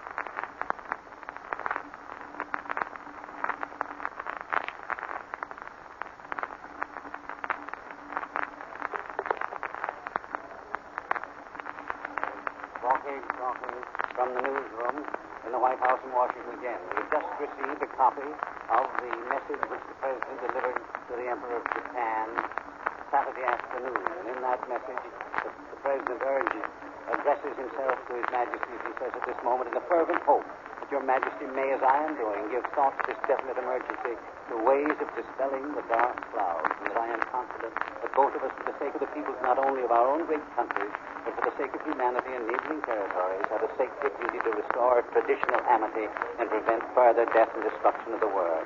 And he points out the specific issue that the people of the Philippines, the hundreds of islands in the East Indies, of Malaya, and of Thailand are asking themselves whether these forces of Japan are preparing or intending to make attack in one or more of these directions. Well, the Japanese government answered that with the bombs over Honolulu and Manila, answered it with a torpedo that sent an American ship to the bottom, answered it with the threatening blows with a cargo ship within our own territorial waters off San Francisco. But the message is, I can give you a part of it. We have much time here. He begins by saying that almost a century ago, the President of the United States addressed the Emperor of Japan a message extending an offer of friendship of the peoples of the United States to the peoples of Japan. That offer was accepted, and in the long period of unbroken peace and friendship that followed, our respective nations, through the virtues of their peoples and the wisdom of their rulers, have prospered and substantially helped humanity. That's the way the President opens this message. Then he goes on to say that only in situations of extraordinary importance to our two countries need I address your Majesty messages on matters of state. I feel that I should now so address you because of the deep and far-reaching emergency which appears to be in the formation. Developments are occurring in the Pacific area which threaten to deprive each of our nations of all humanity and all humanity of the beneficial influence of the long peace between our two countries. Those developments contain tragic possibilities. The people of the United States, believing in peace and in the right of nations to live and let live, have eagerly watched the conversations between our two governments during these past months. We have hoped for a termination of the present conflict between Japan and China. We have hoped that a peace of the Pacific would be consummated in such a way that nationalities of many diverse peoples could exist side by side without fear of invasion, that unbelievable burdens of armaments could be lifted for them all, and that all peoples would resume commerce without discrimination against or in favor of any nation. I am certain that it will be clear to your Majesty, as it is to me, that in seeking these great objectives, both Japan and the United States should agree to eliminate any form of military threat. This second essential of attainment of the high objectives. More than a year ago, your Majesty's government concluded an agreement with the Vichy government by which 5,000 or 6,000 Japanese troops were permitted to enter into northern French Indochina for the protection of Japanese troops which were operating against China and further north. And this spring and summer, the Vichy government permitted further Japanese military forces to enter into southern Indochina for the common defense of French Indochina. I think I am correct in saying that no attack has been made upon Indochina, nor that any has been contemplated. During the past few weeks, it has become clear to the world that Japanese military, naval, and air forces have been sent to southern Indochina in such large numbers as to create a reasonable doubt on the part of other nations that this continuing concentration in Indochina is not defensive in character. And then he comes to the point that I mentioned before, stating that because these continuing concentrations in China have reached such proportions, and because they extend now to the southeast and southwest, the peoples of the Philippines and the Indies have begun to fear an attack. That was the last key, the last argument. And then he goes on to say, I'm sure that your Majesty will understand that the fear of all these people is a legitimate fear, inasmuch as it involves their peace and their national existence. I am sure that your Majesty will understand why the people of the United States, in such large numbers, look askance at the establishment of military, naval, and air bases, manned and equipped so greatly as to constitute armed forces capable of measures of defense. The rest of the message I read to you, you can see how it was the last appeal, the answer to the argument that this country had offered continually, stating that those troops could not be going there for mere defensive purposes. Now we know the truth. They were not. That's all for the moment from Washington, and thanks very much. While Balkage was talking in Washington, a wire came in, a bulletin that the Supreme Command of the nation's defense forces are now in conference at the White House. Secretary of War Stimson, Secretary of Navy Knox, and General George C. Marshall, Army Chief of Staff, were with President Roosevelt. Admiral Harold R. Stark, the Chief of Naval Operations, remained at his desk in the Navy Department. A bulletin from Honolulu. Parachute troops were sighted off Harbor Point today. And now for Navy men in the New York area. Here's a notice that all Navy personnel in 3rd Naval District are requested to report to their ship or station as soon as possible. And now, for the benefit of our listeners who may have missed our first direct contact report from Hawaii a few minutes ago, here is the text of this broadcast over NBC. We have witnessed this morning the attack of Pearl Harbor and the severe bombing of Pearl Harbor by Army planes, undoubtedly Japanese. The city of Honolulu has also been attacked and considerable damage done. This battle has been going on for nearly 3 hours. One of the bombers dropped within 50 feet of Tanti Tower. It's no joke. It's a real war. The public of Honolulu has been advised to keep in their homes and away from the Army and Navy. There has been severe fighting going on in the air and on the sea. Then there was an interruption followed by this. We have no statement as to how much damage has been done, but it has been a very severe attack. The Army and Navy, it appears, now has the air and sea under control. Keep tuned to the station for further details. This is the National Broadcasting Company.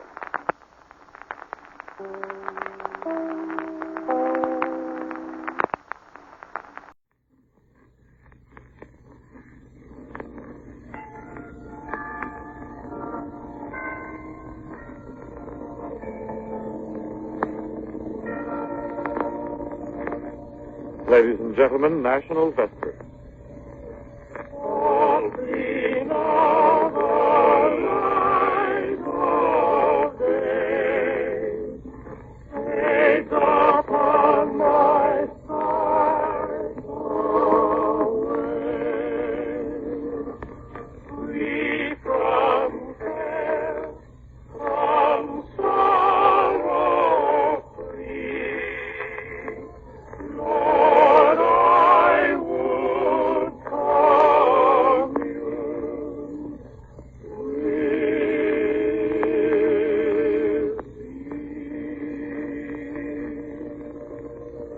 Ladies and gentlemen, as the quartet sings its opening hymn, Softly Now the Light of Day Fades Upon My Sight Away, we bring you another Sunday program of National Vespers with Dr. Harry Emerson Fosdick as the regular presiding minister.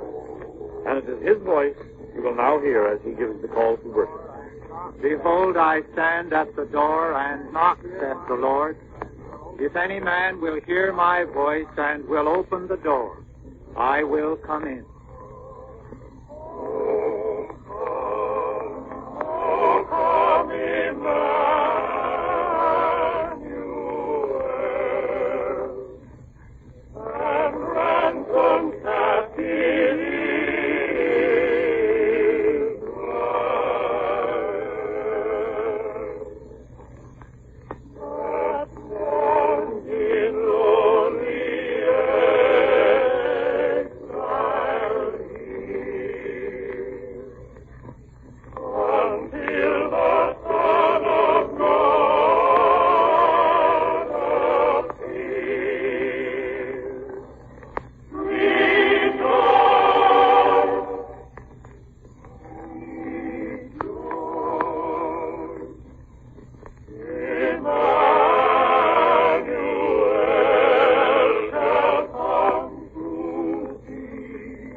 This afternoon, Dr. Fosdick will speak about finding unfailing resources. And if you are interested in securing a copy of his address and will write to National Vespers in care of your local station, you will receive one as promptly as possible. Ladies and gentlemen, Dr. Harry Emerson Fosdick. In this series of personal talks, we face today the fact that the maintenance of our morale depends on the possession of adequate spiritual resources. 9 times out of 10, what breaks us down is an external strain plus a sense of internal inadequacy to meet it. Morale is a power question. Test the truth of this by asking ourselves now what we are worrying about. Well, we're worrying about the war, about economic conditions, about our work, about our personal relationships, and endless other strains and dangers. But press the matter more intimately home, and what each of us is really worrying about is himself and his own stamina. This radio audience is full of people who feel like trees in a high wind. Today the winds are terrific. And asked what we're anxious about, we naturally say these tempests. But what we're really anxious about is our own rootage. If we knew that we had roots deep set enough to stand the tempest, our morale would not be shaken. Paul, for example, in a Roman prison, wrote his letter to the Philippians. And even in that prison, he talks about joy, rejoice in the Lord always, and about peace. The peace of God shall guard your hearts and thoughts. And the source of this high morale is made evident at the letter's close. when Paul writes, as Dr. Moffat translates it, "In him who strengthens me, I am able for anything." So, able for anything. Roots dependable enough for any weather. Obviously, such morale is a power question. At this point, the deepest need in us meets the deepest fact in Christianity. And if today these two could be brought together, the result might change the course of many a life. Some of us are like cisterns. We're good as far as we go. We have our uses, but we cannot count on ourselves. The sources of our supply are superficial. Our reserves are limited. We cannot stand a prolonged drought. But some are like artesian wells with resources that run deep, not at the mercy of transient circumstance. As Jesus said, "The water that I shall give him shall become in him a well of water springing up." Now, if such an experience of unfailing interior supply is really... We interrupt this program to bring you a special broadcast. Here's the bulletin. Washington. The president decided today, after Japan's attack on Pearl Harbor and Manila, to call an extraordinary meeting of the cabinet for 8:30 p.m. tonight, and to have congressional leaders of both parties join the conference at 9 p.m. And now we take you to Honolulu.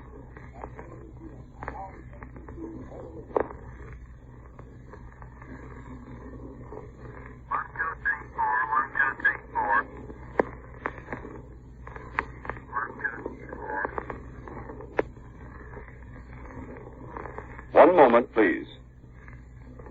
1, 2, 3, 4. Hello, NBC. Hello, NBC. This is KTU in Honolulu, Hawaii. I am speaking from the roof of the Advertiser Publishing Company building. We have witnessed this morning the distant view, the great battle off Pearl Harbor, and the severe bombing of Pearl Harbor by enemy planes, undoubtedly Japanese. The city of Honolulu has also been attacked and considerable damage done. This battle has been going on for nearly 3 hours. One of the bombs dropped within 50 feet of KTU Tower. It is no joke. It is a real war.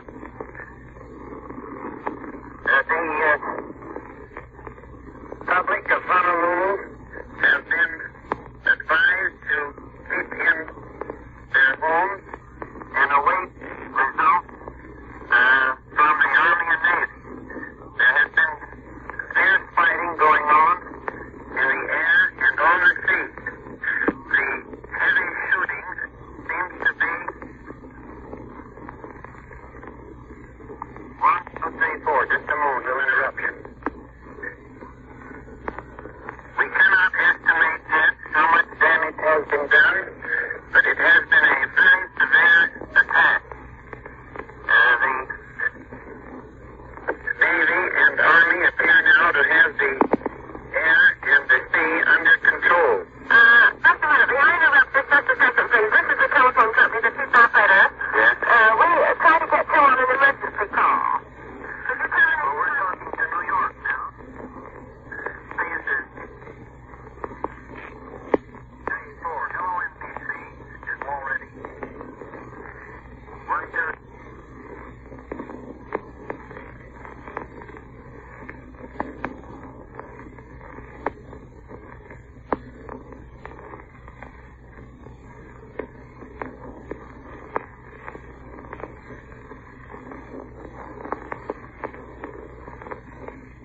One moment, please.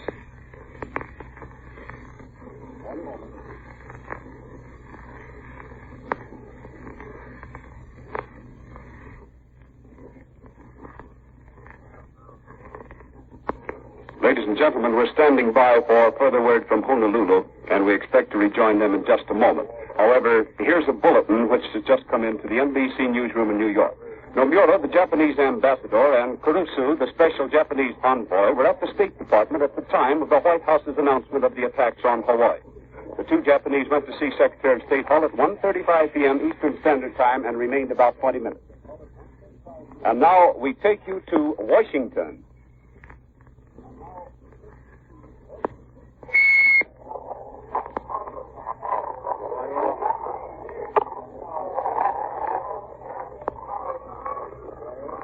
Talking from the newsroom of the White House in Washington. We've just come back from Secretary Early's office with word that the President has called his cabinet for tonight at 8:30. Later he'll see the Congressional leaders to discuss the unwarned bombing of Manila, of Honolulu, of the torpedoing of a cargo ship 1,300 miles from San Francisco, and distress signals from another ship only 600 miles from our own coast, the Japanese.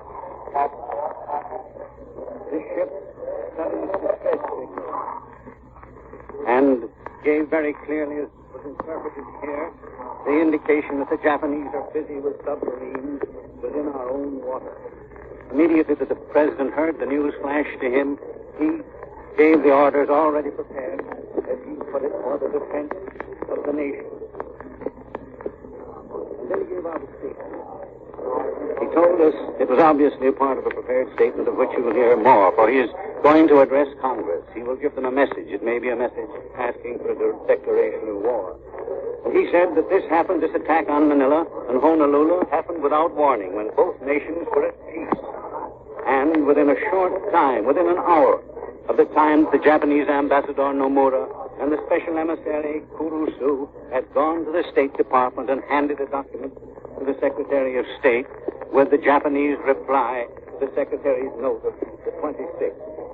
And when the Secretary of State looked into that note, his face flushed with anger. And he said that he had never spoken an untruth to the Japanese, but when he read that document, he had never seen a document so full of untruth, such infamous falsehoods, he said, that he could not imagine that they would be spoken by any government or any nation. This reply came when the Japanese must have known what was happening. It is almost inconceivable, the surprise with which this attack has come. The men that are filling this room now, whose voices you probably hear behind me, have been called from every quarter of the city. They're the leading correspondent. And it came like a flash out of the blue. As I came down in the taxi cab, there was a broadcast which was being interrupted with this bulletin. The driver hardly believed what he said. I passed soldiers on the street. One of them said, "Yes, I know," laughed and went on. What I'm trying to explain is that we have hardly grasped the importance of the situation. We've hardly grasped what is actually coming. But tonight we're going to hear a good deal more. The President has called in his cabinet for 8:30. At 9 o'clock, they're going to be joined by the leaders, the Congressional leaders, the Speaker, Sam Rayburn, McCormick, Joe Martin on the Republican side, Bloom, Barkley, Hill, and then McNary, and the others who he has recently called in when he has been discussing international matters. And it was stressed by Secretary Early that this meeting is rather a consideration of our international relations than actual military affairs, because the heads of the military committees were not called in. The President is assembling all the facts that he can, and as quickly as possible, he is going to transmit them in a message, a message containing full information of the situation to Congress. And undoubtedly, that will be the consideration of whether or not a formal war will be declared. Already Senator George has said that while this happened, partly in expectation, nevertheless it was a surprise, and it means only one thing. He says it means an open declaration of war. And he added that it will put the United States on a war basis which may last for 2 or 3 years. Only yesterday, I sat with emissary Kurusu in the Japanese embassy. He smiled, talked pleasantly, and explained that there was still hope, that the only trouble was that we mustn't discuss principles, that we must discuss the actual happenings. He said that after a nation was at war for 4 years, that they must be treated with a certain sympathy and tact, that there would be no difficulty in arranging the situation between Japan and the United States if we laid aside for the moment the discussion of general principles which could be agreed upon later and discuss the realistic question. Earlier, the Japanese viewpoint expressed to me was this. The Japanese people are 90% against war, the Japanese spokesman said to me. But, he said, the Japanese people, the majority of them, all of them, are willing to fight over the Chinese question. And then he went on to explain that China was a peculiar situation and must be so regarded. Nevertheless, the attention, the effect of these conversations have been such as to lead us to believe that, at least for the present, Japan was not to take any overt step, nor was she to give an answer which would be impossible for the United States to accept. It was a status quo. Nevertheless, there was a feeling here that Japan was merely putting off the evil day. And therefore, while the thing came as a shock, as all wars do, nevertheless, there was a feeling that at least there would be a period, perhaps 30 to 90 days, while we realized just exactly the direction that the trends were taking. I recall very well that I was sitting in the Reichsrundfunkhaus in Berlin when I carried the news that Hitler had launched his legions into Poland. And I must say that exactly the same feeling existed there among the populace at least, that it came as a distinct shock. It came as a terrific blow to the people as a whole. And just as there I looked out the window and saw the people going up and down the street who had not had the news, so today when I hurried over to this newsroom with the rest of these men that are now crowding it, I had the same feeling because I knew the faces that I looked into, the tourists, the Sunday persons going for their walks, had no idea whatever what had actually happened or what it means. What it is to mean, we can only know as developments are revealed, and the dispatches at present are all being released here through the White House. They're coming into the White House from the War and the Navy Department, carried immediately to the President's office, and whenever possible, Secretary Steve Early brings them down and reads them to us in this crowded room, or one of the secretaries comes out, or we're called into his office. They are attempting to keep us in touch with every development as it takes place, and we will try to do the same for you as soon as it comes. That's all for the moment, and thanks very much. Back in New York City, here's the bulletin. Honolulu, Japanese bombs killed at least 5 persons and injured many others, 3 seriously, in a surprise morning aerial attack today on Honolulu. The sky was filled with puffs of smoke from exploding shells fired by American Army and Navy anti-aircraft units. Whether surface vessels of the United States fleet were in action against the enemy could not be learned at once, but columns of water rising from the sea as shells hit the water indicated a naval action. Viewed from the hills, back of Honolulu, where many city folk went to view the fight, columns of heavy black smoke went skyward from Pearl Harbor. And Washington. Senate leaders were preparing today for an emergency session tomorrow in anticipation of a message from President Roosevelt asking for a declaration of war against Japan. Berlin. A German spokesman declared tonight there could be no reaction from Germany to the announced Japanese air attack on Pearl Harbor until all sides of the case were at hand. And San Francisco. The Army and Navy went on a war basis on the Pacific seaboard today. All leaves were canceled, all furloughs revoked, and every man was ordered to report to his station. The commandant of the 3 naval districts on the west coast appealed by every medium for every officer and man to report to his post. The commander of harbor defenses ordered all coast artillery officers and soldiers of the harbor defenses are ordered to report to their stations immediately. All leaves and furloughs are canceled by order of the commanding general. Again, Washington. The Federal Bureau of Investigation announced today that it is completely mobilized and ready to deal with Japanese espionage and sabotage. Ottawa. Prime Minister Mackenzie King left his Kingsmere home today for Ottawa immediately after he was informed of the Japanese attacks. In just a few minutes, we'll hear from NBC's Far Eastern experts, and one of whom is Upton Close. Another bulletin, the Secretary of War has just announced that all military personnel on active duty is to appear Monday in uniform.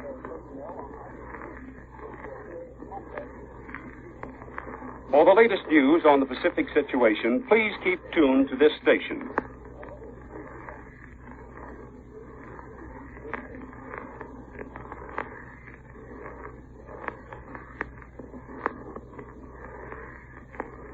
Ladies and gentlemen, we regret the interruption in the service of National Vespers and the sermon of Dr. Harry Emerson Fosdick. We give you now music.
We interrupt this program to bring you a special broadcast.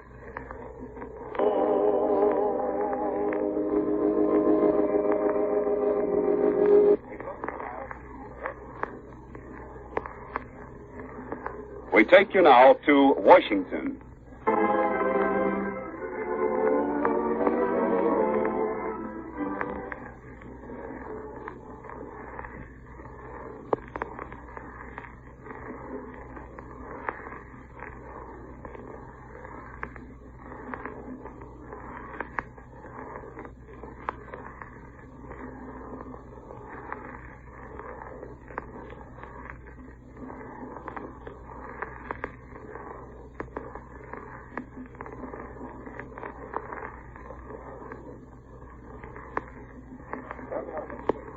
We return you now to New York. One moment, please.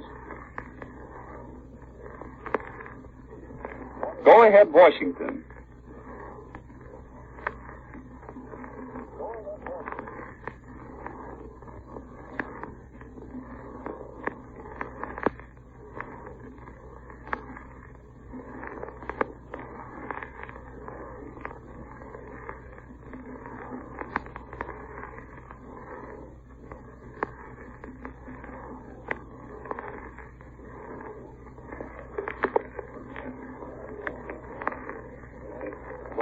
Walking from the newsroom in the White House in Washington again. We've just received a copy of the message which the President delivered to the Emperor of Japan Saturday afternoon. And in that message, the President addresses himself to His Majesty, as he says at this moment, in the fervent hope that Your Majesty may, as I am doing, give thought to this definite emergency, to ways of dispelling the dark clouds, and that I am confident that both of us, for the sake of the peoples not only of our own great countries, but for the sake of humanity and neighboring territories, have a sacred duty to restore traditional amity and prevent further death and destruction of the world.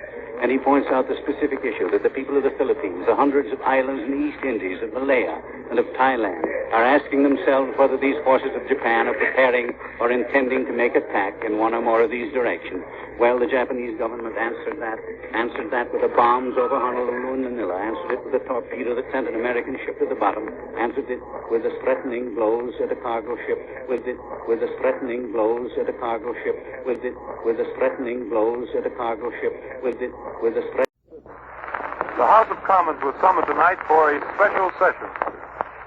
Tokyo, Monday, An emergency session of the Japanese cabinet was held at Premier Toyo's official residence at 5 p.m. Eastern Standard Time.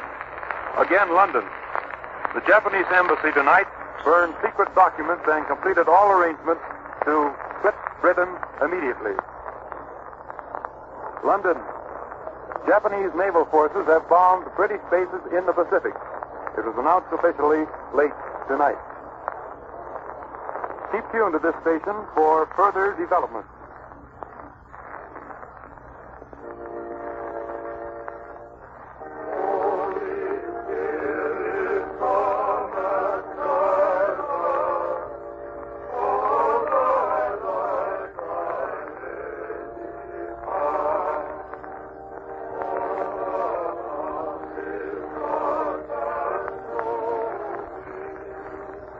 The National Broadcasting Company, in cooperation with the National Council of Catholic Men, presents the Catholic Hour.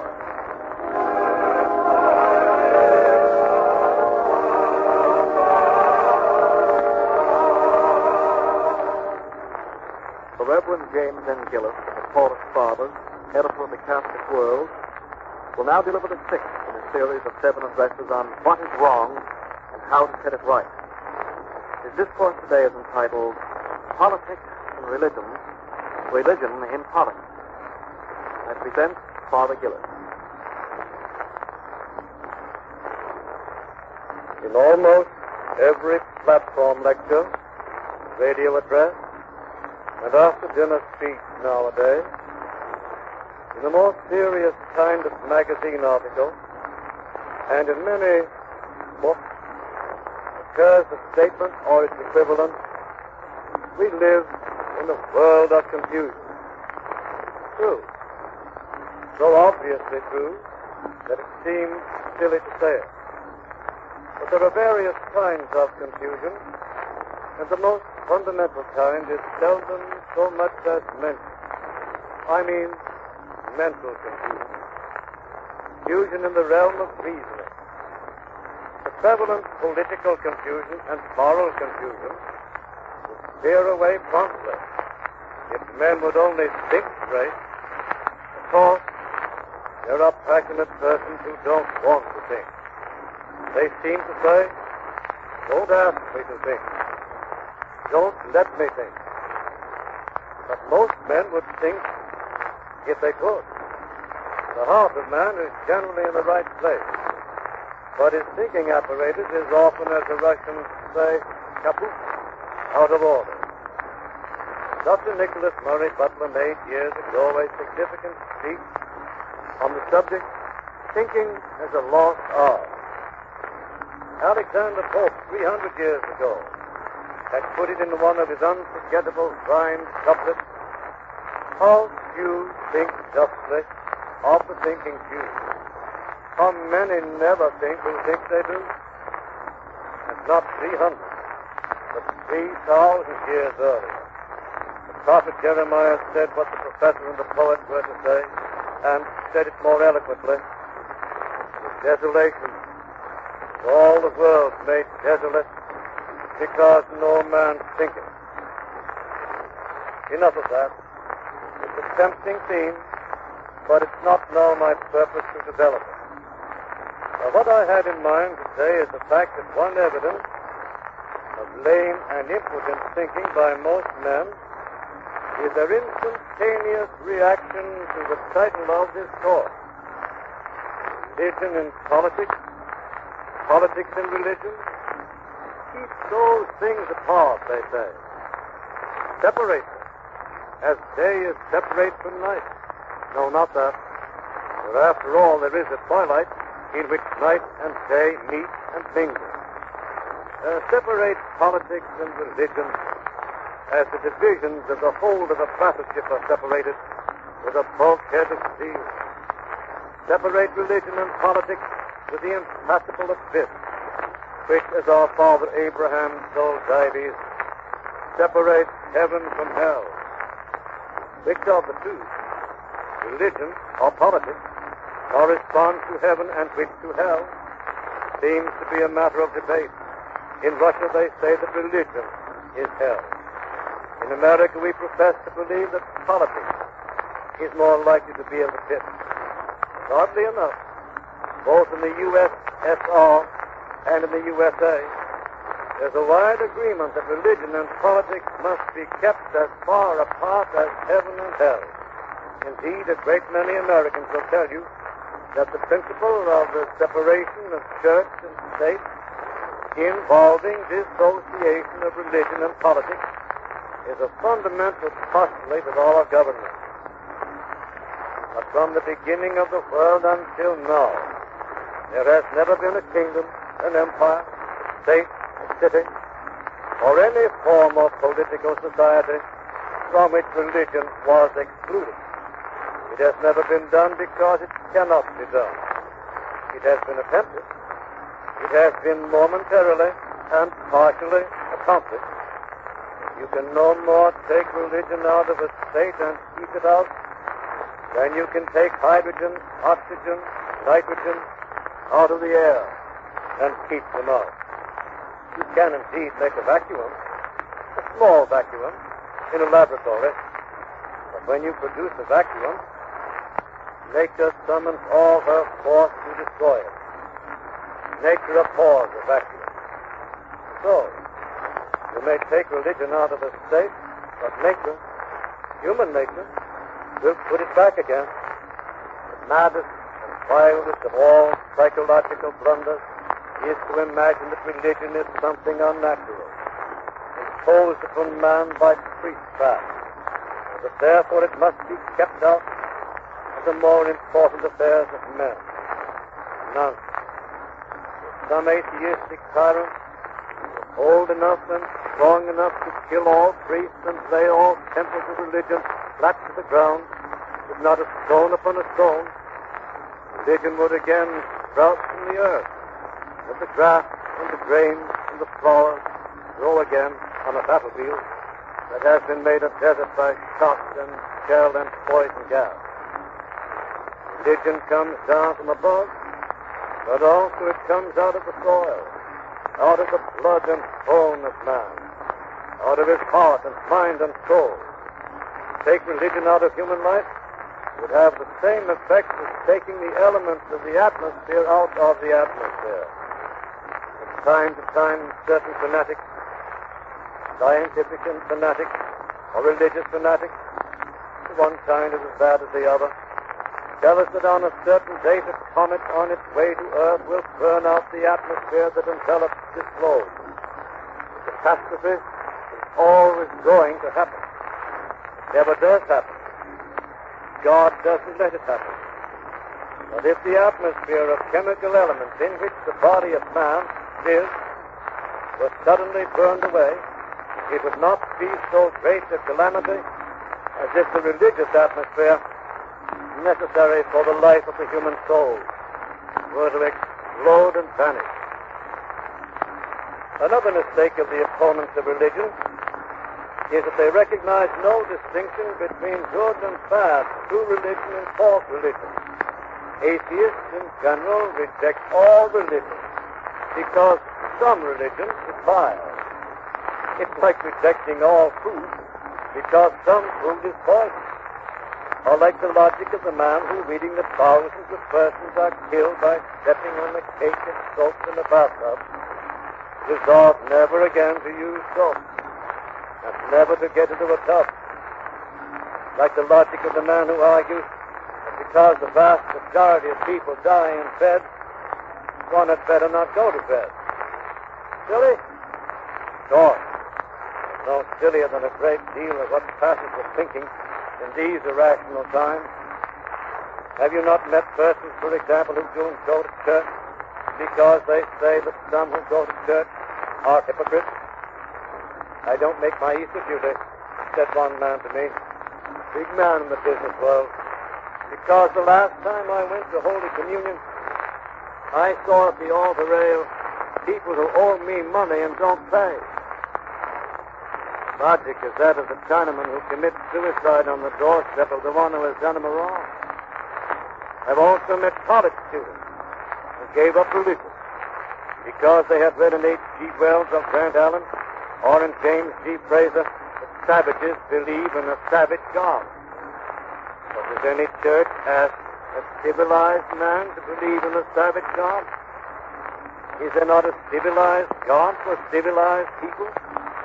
If they don't like the God of a savage, mumbo-jumbo, or for that matter, they don't like the top-hat God, the roll-top death God, the swivel-chair God in green pastures, what about the God of St. Thomas Aquinas, or of St. Augustine, or of Cardinal Newman? What about the God of Jesus Christ? But I say the silliest reasoning, the craziest logic, seems to suffice the man who doesn't want to go to church. And it does the man who doesn't want to take a bath or go to bed. In getting rid of God, the atheists, especially the Soviet atheists in Moscow, make a God of the people, or as they say, the proletariat. But the people can be just as cruel as any fabulous God. The people, sir, is a great beast, said Alexander Hamilton. Great beast indeed. Great monster. Like the people in the courtyard of the Praetorium of Pilate, howled like maniacs for the release of a murderer and for the crucifixion of Jesus Christ. Shall we therefore say that the people, all the time, is a great beast? Where will such wild logic lead us? Now, my friends, I'm no professional apologist of politics, still less for politicians. But I think it only fair to say the science and the art of politics have been the victims of crooked thinking in the same way, if not to the same degree, religion has been victimized by crooked thinking. Some men, shall I say most men, when they say politics, have in mind degraded politics, debased, corrupted politics. Matter of fact, I have in this series of talks used the word in that sense, but only after explaining that I spoke not of politics, pure and simple, but of Machiavellian politics. Now, what is politics? Let's have a definition. Not a sarcastic definition, or a cynical, or a jocose definition, but venom aside and jesting aside, what is politics? Politics, says the dictionary, is the science which treats of the principles of civil government and the conduct of state affairs in the interest of peace, prosperity, and safety. Again, politics is that branch of ethics which deals with the relation and duties of state or social organization. And evidently there's nothing ignoble or debased or shameful about that kind of politics. Of course, you may find also in the dictionary secondary definitions of politics: partisanship, factional rivalry, intrigue, wire pulling, trickery. But it's a mistaken logic and an unfair procedure to lump good politics with bad and condemn all politics. In the national hymn of Great Britain, God Save the King, occur the lines addressed to God: confound their politics, frustrate their knavish tricks. Politics, somebody else's politics, seems not only to rhyme with, but to be identified with tricks. There again, you have that fallacy. The fallacy of confusing good with bad and pure with corrupt. Politics is not only a branch of life, it's an indispensable requisite for the welfare of the human race. Were there no politics, there would be anarchy. American communists, when confronted with the cruelties of the Soviet state, sometimes explain that these cruelties are temporary, and that the time will come when the state can afford to dispense with cruelty, and that indeed the ultimate aim of communism is the abolition of the state. Oddly enough, the same objective was visualized by Friedrich Nietzsche, the forerunner of Nazism. he held that all states and all governments are tyrants and must finally be done away with. When there is no state, there will indeed be no politics and no politicians. But when there is no state, there will also be anarchy, nihilism. Therefore, putting aside fallacious and unreasonable notions of politics and of religion, it becomes plain that the greatest wound of the human race at any time, and especially in this present crisis, would be the cooperation of pure politics and right religion. What ails the world is the elimination of religion from politics. Strange that well-disposed men and women cannot see that fact. If a preacher in the pulpit says to the congregation, when you leave the church, take your religion with you. Don't leave it in the pew. And take it into your home, into the kitchen, into the bedroom, into all your family life and social life. Take religion with you when you go to work. You will need it in the office, in the factory, in the mine, in the mill, more than you need it in church. Take religion with you when you go to a place of entertainment. If there's an incongruity between your religion and your entertainment, well, seek some other entertainment in which your religion, your conscience, the welfare of your soul will be safeguarded. Go on to preach. A sermon like that will be praised, practical, sensible. Shall we then say to a man whose vocation is politics, leave your religion in church or at home when you go to the council chamber or to the caucus, the parliament or the Congress?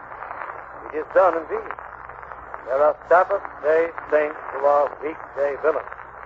But the cure for that condition is not to separate religion and politics, but to combine them. It's not too much to say that the present sad condition of this world has come to pass because of the secularization of politics. Politicians of a baser type, especially since the French Revolution, have insisted that God be kept out of all affairs of state. Let us settle our problems, they say, make our plans, and direct our government without reference to God or religion. They who say such things are not aware of the implication of what they say. If you leave out God, you leave out justice, and right, and truth. If you leave out God, this cannot be repeated too often, nor we repeat it unless some people seem to understand it. Leave out justice because God is justice, God is right, and God is truth. You leave God out of politics, out of government, out of treaties and covenants and all political facts. You leave out truth and righteousness and mercy. You have remaining nothing but expediency, selfish interest, international rivalry, war. If you leave out God, leave out all chance for lasting peace. There is no hope for peace in the midst of natural antipathies. You must turn to the supernatural, and the ultimate, absolute, supernatural, God. Now, those may seem to be, and they are, profound metaphysical statements, and perhaps for that reason, politicians have not grasped them. But politicians worthy to be called statesmen have not ignored them. George Washington declared, reason and experience both forbid us to expect that national morality can prevail in the exclusion of religious principles. Thomas Jefferson did not leave God out of the Declaration of Independence. All men, he says, have been endowed by their Creator with certain rights. These rights were begotten not of flesh and blood, not of the will of man, but of God. If the rights of man are from man, man can take them away. If they are the gift of the state can withhold the gift or demand it back. But if the rights of man are of God, no man, no state can alienate them. Peace, then, must be negotiated and ratified in the name of God. In earlier days, all great covenants commenced with the phrase, In nomine Domini, Amen. In the name of the Lord, Amen. So be it. I'll venture further. War must be declared and waged, if at all, in the name of God. If men do not dare to call God to witness the justice of a war, it is no just war for them. To leave God out of war is to admit the godlessness of that war. And St. Thomas Aquinas lays down as one of the requisites of a just war that it must be conducted in the spirit of justice and of love. He justifies war only on condition that it be an instrument in the hand of man to do the will of God. Today, that high and holy doctrine is considered by some people to be ridiculous or impossible. But it remains true that if a war cannot be justified in the eyes of God, it is not a just war. To declare war or to participate in war without reference to God is as sacrilegious as to attempt to conduct any political function without the sanction and the help of religion. Rudyard Kipling is not usually considered a religious-minded poet, but he did have a glimpse of the truth that war without God is a wicked war, for he sang, "The heathen heart that puts her trust in shrieking tube and iron shod, all valiant dust that builds on dust, and guarding calls not thee to God. For frantic boast and foolish words, thy mercy on thy people, Lord. In peace, in war, in all the relationships, man with man, nation with nation, we must remain under the aegis of God, or we shall perish."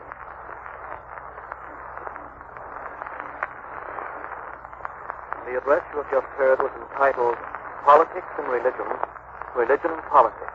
It was delivered by the Reverend James M. Gillis of the Paulist Fathers. This was the sixth part of Gillis' series of 7 addresses on what is wrong and how to set it right. A copy of this talk may be procured by writing to the National Council of Catholic Men, Washington, D.C., or to the station to which you are listening. And now, friends, the National Council of Catholic Men invites all those listening to join in offering up this prayer for peace. O God, from whom our holy desires, right counsel, just work, give to thy servants that peace which the world cannot give, that our hearts may be devoted to the keeping of thy commandments, our country spare the horror of war, and our brethren in other lands blessed with the gift of thy peace. Through Christ our Lord. Amen. The Catholic Hour continues with the feeble setting of the lovely poem, Just for Today.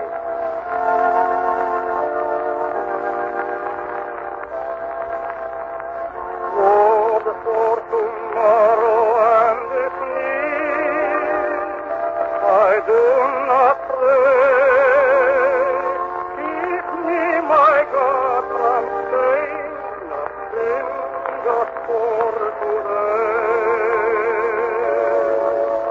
Let me but diligently work and do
time, Father Gillis will conclude this series with an address entitled From Christ to Christ.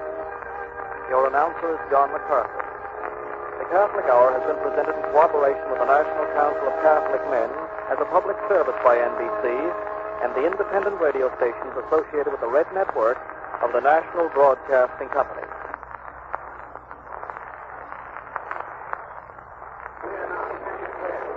More late war bulletins from the NBC newsroom. Washington.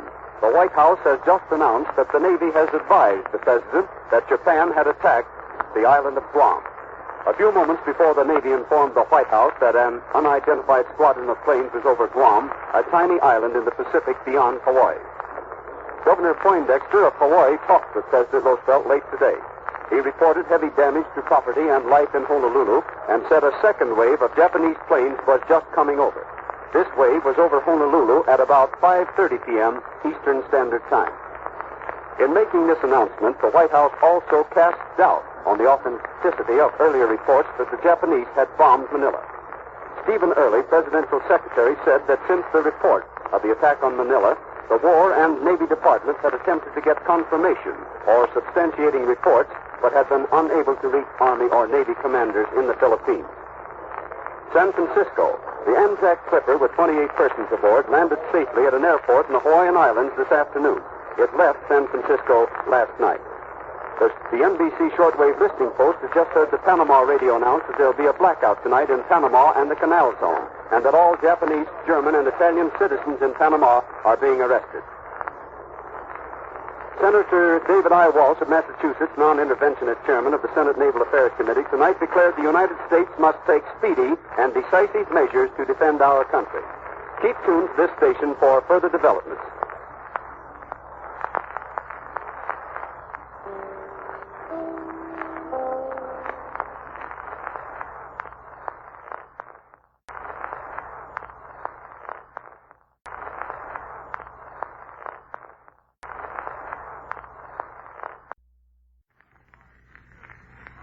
War news, exclusive news, and predictions of things to come by Drew Pearson and Robert S. Allen, whose widely quoted column, Washington Merry-Go-Round, appears in more than 600 newspapers from coast to coast. These internationally famous reporters are presented by Saratan every Sunday at this same time. The responsibilities of diplomatic, political, and business leadership, like all the other great responsibilities of life, almost always fall to men and women over 35. For the years bring the needed experience and knowledge. But to shoulder these important tasks, you have a big responsibility for yourself. That of guarding your fitness, your good cheer and alertness. And if common sluggishness robs you of these things, this may be the answer. You may now need something different from your present laxative. Something like that marvelous all-vegetable preparation called Saratan, which is especially recommended for people in their 30s, 40s, and 50s. You see, unlike most laxatives, Saratan provides the special kind of help which so many doctors advise for folks your age. Yes, it's wonderfully effective, yet exceptionally mild and gentle. But why not let your own experience tell you that Saratan is just the thing you've been looking for? Try it. Compare it. And if you don't prefer it to everything else, you'll get your money back. So, friends, tonight or tomorrow, ask your druggist for Saratan. When you read that name backwards, it spells Nature's. And now we take you direct to Washington, the nation's capital. Good evening, ladies and gentlemen. This is Drew Pearson. And this is Bob Allen. As we go on the air tonight, President Roosevelt and the Cabinet faced the most momentous day in American history since Woodrow Wilson declared war on Germany on April 6, 1917. The United States has been attacked by Japan. The capital is seething with excitement. President Roosevelt has been in almost constant session with the secretaries of the War and Navy. Secretary Hull has been in session with the Japanese envoys who are reported to be asking for their passports. News of the Japanese attack reached the president at 2:25 p.m., 7:35 this morning Hawaiian time. A fleet of Japanese airplanes appeared over Pearl Harbor, Hickman Field, the Army Air Base, and the city of Honolulu. They came from at least one airplane carrier off the coast of Hawaii. Since Japanese carriers carry only 47 planes, Navy intelligence believes that there must have been at least several plane carriers. The U.S. Navy is now reported in a sea battle with the Japanese carriers. Anti-aircraft guns immediately answered the Japanese attack, and the sky over Honolulu has been black with American fighter planes. Meanwhile, Hawaiian police have been rushed into action, presumably to prevent an uprising by the Japanese civilian population. 3 American battleships were hit, and the battleship West Virginia was reported sunk. Also, the battleship Oklahoma has been set on fire. The rest of the fleet has steamed out of Pearl Harbor. One Japanese bomb striking the Army Air Base at Hickman Field killed 350 American troops in one shot. London. The Japanese also have bombed British bases in the Pacific. Tokyo. Imperial headquarters officially announced a state of war with the United States. The White House has canceled all press credentials of German and Japanese newspaper men, effective immediately. The White House. President Roosevelt was advised a few minutes before 6 o'clock tonight by Governor Poindexter of Hawaii that a second wave of airplanes was just coming over Honolulu. The president received this word during a telephone conversation with the governor, who had informed him that there had been heavy loss of life and extensive damage already to property in the city. The White House Secretary Steve Early simultaneously announced that the War and Navy departments have been unable to reach their commanding officers in Manila. London. Both houses of the British Parliament were summoned late tonight to meet an emergency session at 3 p.m. Monday. The Navy has just announced that a of Japanese planes is bombing the strategic island of Guam. And from Singapore come reports that Japanese planes are over British Burma. President Roosevelt has called a special session of the cabinet at 8:30 tonight. 30 minutes later, the meeting will be joined by the congressional leaders of both parties. The White House also announced that an Army transport carrying lumber has been sunk between San Francisco and Hawaii. Washington and the rest of the United States will go on a war footing tomorrow. Secretaries of War and Navy Stimson and Knox have ordered all officers to appear in uniform. Now here is the background behind these world-beating events which took the American public completely by surprise and which followed the most extreme and patient efforts on the part of President Roosevelt to placate Japan. We can reveal that according to naval experts, it required approximately 2 weeks for Japan to send her submarines beyond Hawaii to the spot in the Pacific where the U.S. Army transport was sunk. During those 2 weeks, Japanese envoys in Washington had been engaged in diplomatic conversations, earnestly professing that Japan wanted to follow the road of peace. In other words, while the United States was sincerely trying to find a formula for peace, the Japanese military, aping the double cross of Hitler, was assiduously preparing for a surprise attack. In fact, no later than Friday, just 2 days ago, the Japanese envoys delivered a note to Secretary Hull categorically denying Japanese aggression in the South Pacific and saying that reports regarding the concentration of troops in that area were highly exaggerated. But at that very time, Japanese submarines already were around Hawaii, and Japanese plane carriers were almost in a position to make their attack. This is why Secretary Hull told the Japanese ambassador when he called this afternoon to get a reply to the latest State Department communication, "In my 50 years of public service, I have never seen a document that was more crowded with infamous falsehoods and distortions, all on a scale so huge that I never imagined until today that any government on this planet was capable of uttering them." Now, these negotiations followed months of appeasement efforts by the State Department, during which we permitted the Japanese to buy oil, scrap iron, and other raw materials, and went to the most extreme lengths in order not to offend Japan. In fact, we followed a policy in regard to Japan almost identical with that which the America First group has urged upon Mr. Roosevelt in regard to all the dictators. Japanese bombardment also came 12 hours after President Roosevelt, in an effort at peaceful negotiation, had sent a personal message to the Emperor of Japan himself. Now, behind this amazing attack, in the middle of peaceful negotiations, were 2 points of Japanese strategy.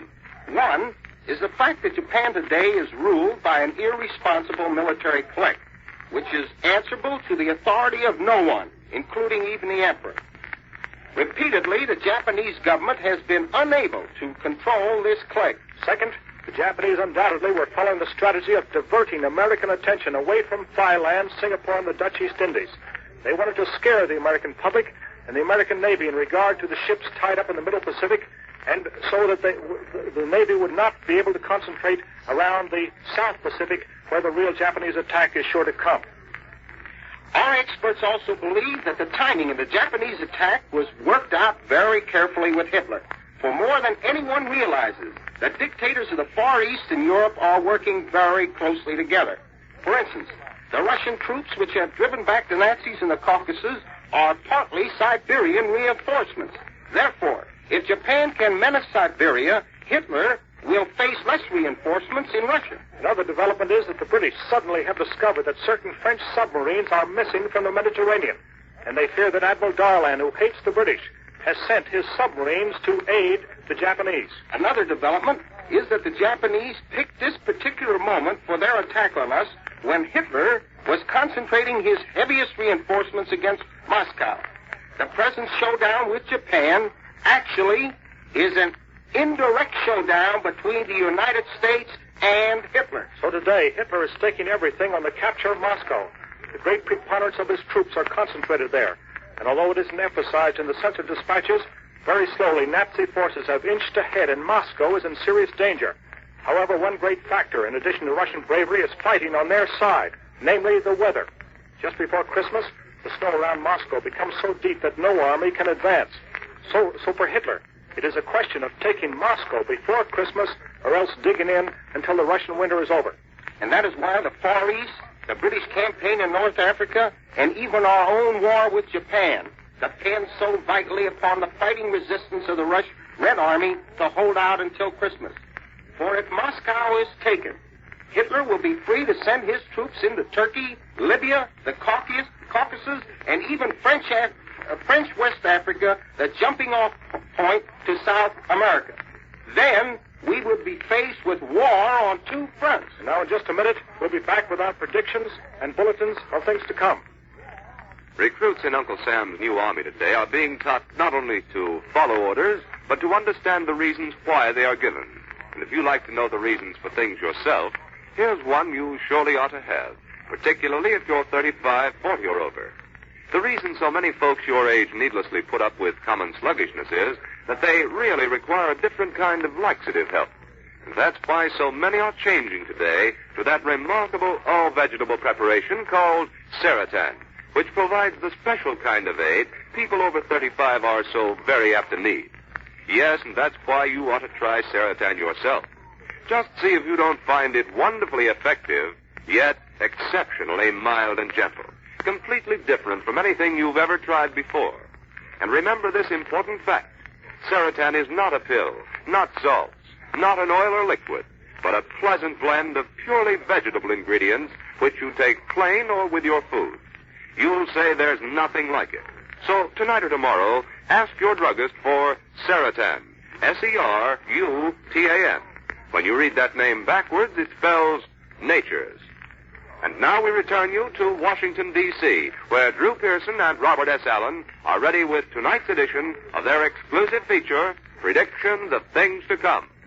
Now, after our broadcast, Mrs. Roosevelt has a special broadcast on Japan. Flash from Tokyo. Japan has declared war on Great Britain. Flash from the Canal Zone. A blackout has been ordered for Panama and the whole Canal Zone. It goes into effect tonight. And here is the isolationists' reaction to war from Denver. U.S. Senator Burton K. Wheeler, leader of the isolationist ranks, today declared that Congress must declare war on Japan immediately. And here's U.S. Labor's answer to the Japanese attack.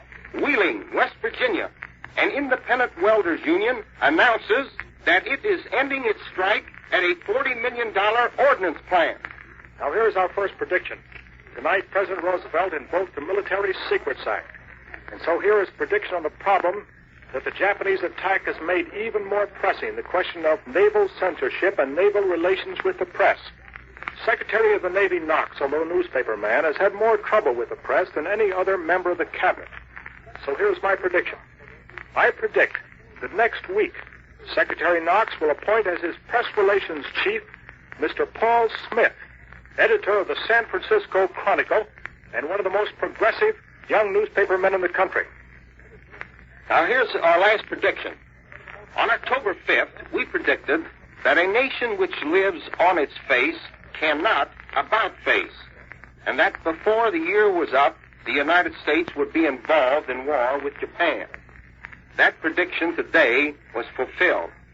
So I predict that tomorrow, the Congress of the United States, after very little debate, will pass a formal declaration of war against Japan. I also predict that almost simultaneously, the government of Great Britain will also declare war and become a full ally of the United States. Finally, I predict that the events of today and tomorrow will be followed by an American declaration of war on the German government of Adolf Hitler. And now, as we close, ladies and gentlemen, the tragic events which have occurred today in the Pacific show only one thing: the passionate desire of the American people and the American government for peace. But all our history shows that although we are slow to go to war, the United States has never lost a war. So speaking for all of us, the American people, gosh, here, Japan, the Japanese aircraft carrier has just been sunk, reportedly off Panama from a... Hold on, pal. From a Latin American port. And so, ladies and gentlemen, we predict that the American people, soldiers, sailors, and defense workers, 130 million strong, will keep them rolling, keep them flying, keep democracy from dying. Drew Pearson and Robert S. Allen return with more exclusive news and authoritative predictions next Sunday at this same time. Remember to tune in. And remember this, too. If you're 35, 40, or over and are using laxatives of any kind, try changing to Seratan. This is J. Sims reminding you, when you read Seratan backwards, it spells natures. The material used on these broadcasts is copyrighted by Drew Pearson and Robert S. Allen. This is the National Broadcasting Company. The National Broadcasting Company. The National Broadcasting Neighbor Coffee-Growing Nations, and presenting to you American families your Sunday evening visit with Mrs. Franklin D. Roosevelt. This evening, Mrs. Roosevelt has as her guest Corporal James Cannon, 1229th Reception Center, Fort Dix. But first, Dan Seymour has a word from our sponsors, the Pan American Coffee Bureau. In this moment of trial, the 7 neighbor countries which make up the Pan American Coffee Bureau welcome the chance to express their support for their great good neighbor, the United States. The new solidarity which has been effected between the Americas in the last few years stands us all in good stead in the face of this emergency.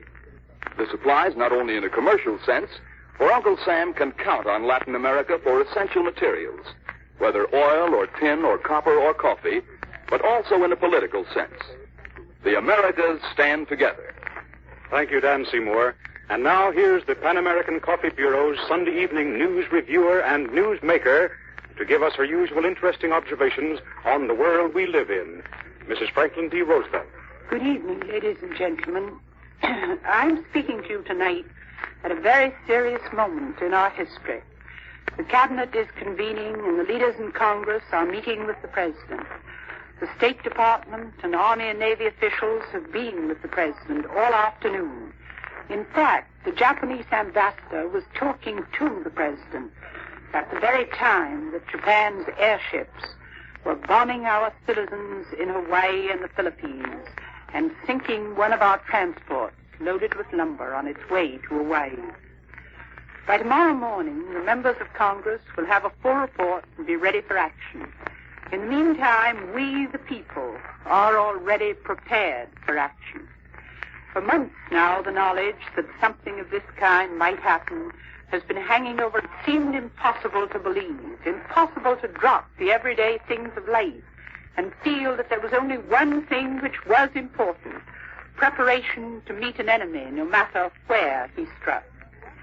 That is all over now, and there is no more uncertainty. We know what we have to face, and we know that we are ready to face it. I should like to say just a word to the women in the country tonight. I have a boy at sea on a destroyer. For all I know, he may be on his way to the Pacific. 2 of my children are in coast cities on the Pacific. Many of you all over this country have boys in the services who will now be called upon to go into action. You have friends and families in what has suddenly become a danger zone. You cannot escape anxiety. You cannot escape a clutch of fear at your heart. And yet I hope that the certain cloud given to me will make you rise above these fears. We must go about our daily business more determined than ever to do the ordinary things as well as we can. And when we find a way to do anything more in our communities to help others, to build morale, to give a feeling of security, we must do it. Whatever is asked of us, I am sure we can accomplish it. We are the free and unconquerable people of the United States of America. To the young people of the nation, I must speak a word tonight. You are going to have a great opportunity. There will be high moments in which your strength and your ability will be tested. I have faith in you. I feel as though I was standing upon a rock. And that rock is my faith in my fellow citizens. Now we will go back to the program which we had arranged for tonight. I spoke to you a few weeks ago on the subject of army morale. I suggested one of the best ways to make the boys in our armed forces more contented with their lot was for the people at home to really do their duty in the various activities of home defense. This evening I wish to discuss army morale again, but this time in an even more concrete and specific way. And that's why I'm delighted to have as my guest a young man who is a member of our armed forces, Corporal James Cannon of Fort Dix. How long have you been in the Army, Corporal Cannon? I've been in 6 months, Mrs. Roosevelt. You were a selectee? Yes, Mrs. Roosevelt. Well, after 6 months of Army life, how do you like it? I want to tell you, with great sincerity, I am proud to be a bad soldier in this great army of the people. I don't believe you're such a bad soldier, not with those stripes on your arm, Corporal Cannon. Honestly, Mrs. Roosevelt, I'm not so hot. But there are good soldiers in my outfit. By the way, Mrs. Roosevelt, do you know who had the highest score in our outfit when we shot for score? A fellow who used to play a pipe organ in a roller skating rink. He'd never held a rifle in his hands before, but competent instructors have made him a sharpshooter in less than a year. And I'll bet there are men like him in every army post in America. Then you feel from your pistol observation that after all you are a trained newspaper man, that the Army is making civilians into good soldiers. Mrs. Roosevelt, in the 6 months I've been in, I've seen a miracle take place. I've seen ordinary, easygoing guys turned into efficient members of a powerful fighting force. That's what's taking place in every training base in this country. I'm sure that's true, but let me ask you a rather personal question. Aside from actual military training, do you find you're learning anything which is of value to you as a person, as a citizen? Mrs. Roosevelt, I'm glad you asked me that question. I think I speak for hundreds of thousands of us in training camps, everywhere, when I tell you that the Army has given me a completely new set of values. You certainly are an honest soldier. Can you tell me just how the Army has given you a set of values? I was born and raised in New York. I used to think America was a suburb of New York. I had the New Yorkers' contempt for people who lived beyond the Hudson. Now I soldier with a lot of guys from the brambles and the bushes and the whistle stops. And I find they can do a lot of things I can't do. Sure, I can write a fair piece for a paper or a magazine. I can get wisecracks in a Broadway column. But I've neglected myself physically. I've gone soft. It sounds corny, I suppose, but you know, I've learned to respect these guys from the sticks. They aren't wisecrackers, but they're tough, strong kids. They're good soldiers, and I'm proud to be soldiering with them. When it comes to a showdown, they'll be ready to make the sacrifices to preserve the American way of life. I'm sure that there are many men like you, Corporal, who are learning the greatness of America and the greatness of their fellow Americans, perhaps for the first time. But surely there are things which you don't like about the Army. I don't like hikes. My feet tear and blister. I can't like getting up in the dark of the morning. I'm a clumsy chambermaid. My bed always looks like a haystack. but these discomforts are small. I've had a lot of laughs in the 32 years of my life. I'm willing to kick back 1 or 2 years so that I can live the rest of my life with dignity. I feel ashamed of the grumbling I've done, the complaining about the little unimportant things, because at this minute soldiers of our army are proving that under fire they are true and brave and worthy of the trust our democracy places in them. Corporal, do you find an interest among the men in the Army in the present world situation? I'm on Captain John Parker's morale staff, attached to the 12th 29th Reception Center, Fort Dix. I talk to the guys when they first come into the Army. Up to now, the only things they were interested in was where were they going to be shipped, and if they were on the list for kitchen police. I'm certain all that will change now. When I left camp, we were a peacetime army. Now we are the army of a country that's been attacked. But all of us, all of them, have a very definite opinion on the Army and the state of the world. What was that opinion? They know they are in the Army because we have had no choice here in this country. They realize that all we Americans have lived for and died for will vanish from the earth unless we have a strong Army. Their philosophy is this. We were minding our business. They picked on us. Well, we'll show them. I think your answer is a very good one to those who would question the morale of the Army. Speaking of morale, what would you suggest to the average civilian as the best way in which they can be helpful to the men in the service? You'll have to excuse me if I give a pretty strong answer to that question. First, the civilians can cut out those stale jokes and stop that mocking salute too many of them hand a man in uniform. Let them give a soldier the dignity he is entitled to. Tell them to treat a soldier as you would a civilian. Let them go unnoticed. The same fools think it is their privilege to break into a group of soldiers in a restaurant and violate their privacy. Tell them to cut out calling a soldier Sarge.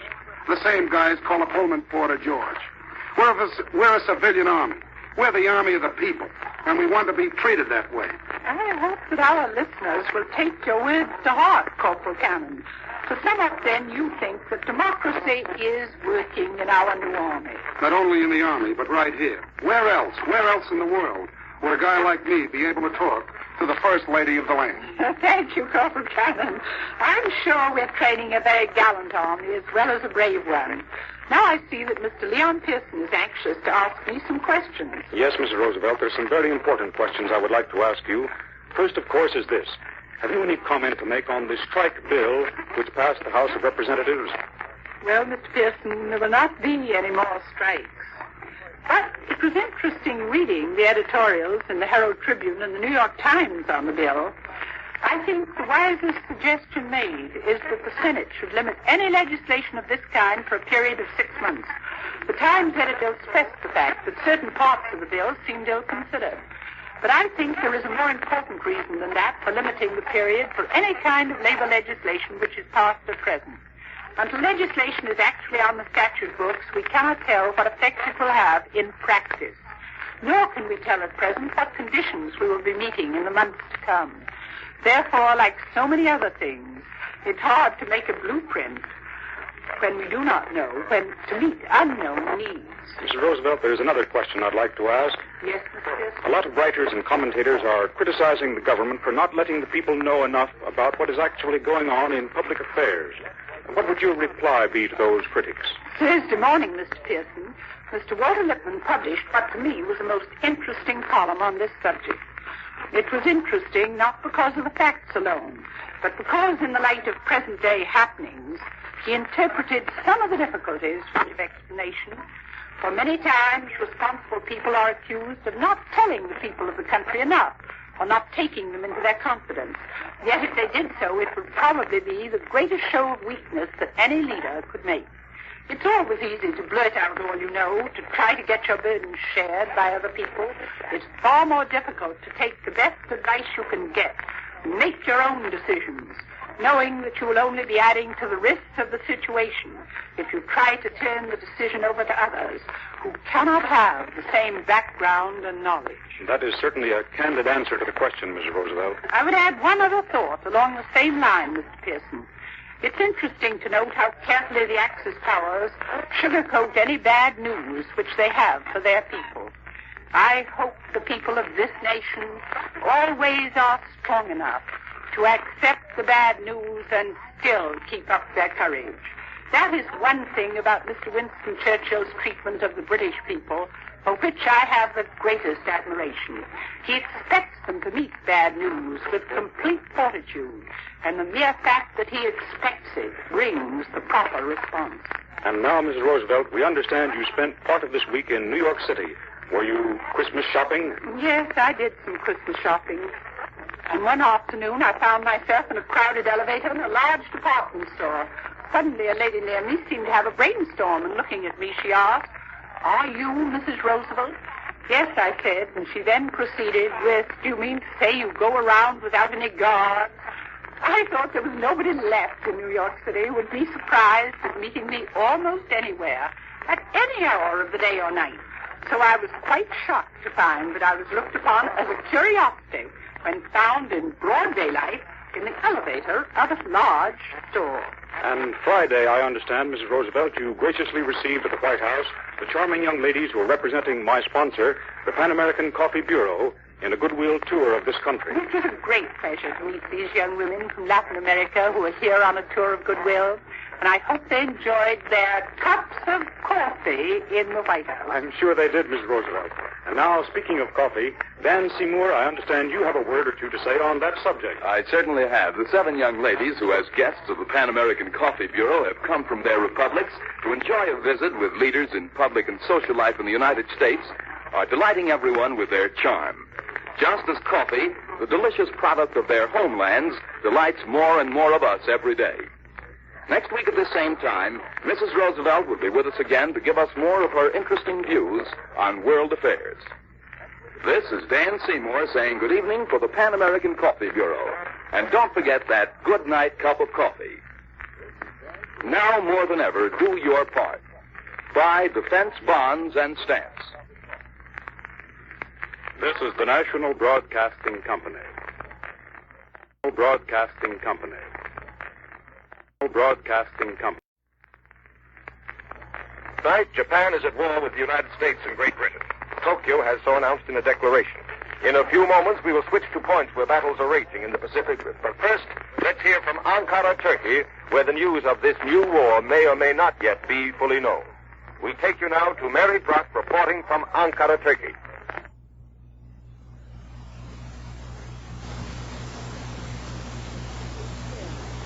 Telephone lines were completely tied up for an hour and a half. At Ankara's famous restaurant, Carpenters, where I received the news, there was a queue lined up at the telephone booth. Immediate reaction throughout diplomatic and press circles was one of stupefaction. The consensus here is that a resolution will be introduced into Congress within 24 or 48 hours at the latest. Some Japanese in Ankara who have had an opportunity to study the new order in the Balkans are very unhappy about the situation. The success of the new regime is measurable. Witness the stories of neutral travelers from Greece, corroborated by intelligence sources here. In one single day last week, 800 persons died of starvation in Athens and the Piraeus. The awful famine in Greece is killing nearly 200 men, women, and Greek children per day. I have received information today from trusted sources, information documented in detail about what is happening in Greece. First, the famine is countrywide. Athens, Piraeus, Thrace, and the islands. Men and women fall in the streets and die. Beggars are everywhere. Red Cross kitchens work frantically, trying to feed 100,000, 200,000 or more people every day. Greece never had more than 2 weeks' food reserves during the war. When I was in Athens, just before the end, my diet was strictly military. Canned salmon, beans, bully beef, maybe an occasional fresh tomato. When the Germans bombed the Piraeus, the Athenians scooped up the dead fish killed by the bombs in Texas, and then they were feasted. But during the war, the Greeks could eat. Now they cannot. Bulgaria has seized the wheatlands of Thrace and Macedonia. The Germans and Italians requisition reserve foodstuffs. Only a limited number of fishermen may put out in their kites. Greeks have been known to go fishing and sail on to free Turkey. There is no no fish, no meat, no wheat, no bread. And the Italians take even the vegetables. And in the parks of Athens, after twilight, the Italian soldiers offer a loaf of bread to Greek women as payment for companionship. There are no medicines for the Greeks, and no hospitals. The hospitals of Greece are drawn to bursting with more than 50,000 wounded German soldiers from the Russian front. There are no surgical instruments, and the Greek with appendicitis is doomed to die. In Istanbul, Turkey tonight, the Turkish steamer Kurtuluş is loading again for the first time with food supplies for Greece. Potatoes, dried fruits and vegetables, sheep and lamb. But this is only a drop in the bucket. It does not even feed one man or woman in 1,000, although famine is lowering that percentage daily. Those four horsemen, the four horsemen of the apocalypse, are riding over Greece's capitals and the provinces and those beautiful islands. In Grecian states, Greek patriots are fighting against their enemies, the Bulgars, but elsewhere there is less and less fighting. You can't fight well when you're slowly dying of famine. Italian communicators report food shipments to Greece, and reliable information confirms the report. The Italians have food and plenty of it, and butter on their bread 3 times a day. This is Mary Buck, referring you to the National Broadcasting Company. That was Ankara, Turkey, next to Britain's military headquarters in the Near East. Grant Parr reports direct from Cairo. It's always dangerous to make generalizations, but if I may make one about the German army, it's this. The Germans are superb when they can make war on their own terms, according to their own plans, with their own equipment. But they are sometimes upset by unexpected turns in the battle and by weapons not their own. This accounts for the unexpected effectiveness of the British bayonet. It may explain the equally unexpected effectiveness of small British units called mobile columns. When British and German tanks resumed battle south of Sidi Rezegh yesterday, the Germans retained almost none of the strategic advantage they gained when they split the New Zealand lines last week. British columns, working with the Royal Air Force, had harried the German tank forces out of the Rezegh area, materially relieving the Tobruk situation. Mobile columns had cleared most of the region between Tobruk and the frontier of Germans and Italians. They had dipped below the new German positions around El Gubi and El Adam and done significant damage to the fringes. Most important of all, they had destroyed 49 Axis tanks in 3 days, burned or captured thousands of gallons of Axis petrol, and captured hundreds of prisoners, swelling the number to well above 8,000. Without meeting the main German tank force at all, mobile columns have changed the entire aspect of the battle. What at first seemed to be a dangerous setback has become little more than an incident. The Germans seem definitely on the defensive again. The mobile column can scarcely be termed a purely British invention. It is a big brother of the mechanized patrols which both sides have used to raid and gain information during the various desert blitzkriegs. But just as the British have proven adept at such desert patrolling, they have taken these larger patrols and turned them into one of the most formidable weapons of desert warfare. With tank strength dropping rapidly on both sides, infantry is coming into its own. Yet ordinary marching infantry is, and probably always will be, next to useless on the desert. The answer to this problem, and in some cases the answer to the tank itself, is the mobile column. Such a column is based on infantry carried in trucks. But besides these, it usually has a few light tanks and armored cars, several anti-tank and anti-aircraft guns mounted on the backs of Ford and Dodge trucks, some Bren carriers or truck-borne machine guns, light field guns towed by trucks. With the exception of the tanks and Bren carriers, the entire outfit moves on rubber tires. It moves with lightning speed and surprisingly little noise. Unless it is spotted every 5 minutes, no one can tell where it is. It may range for hundreds of miles. It strikes where least expected. It strikes hard.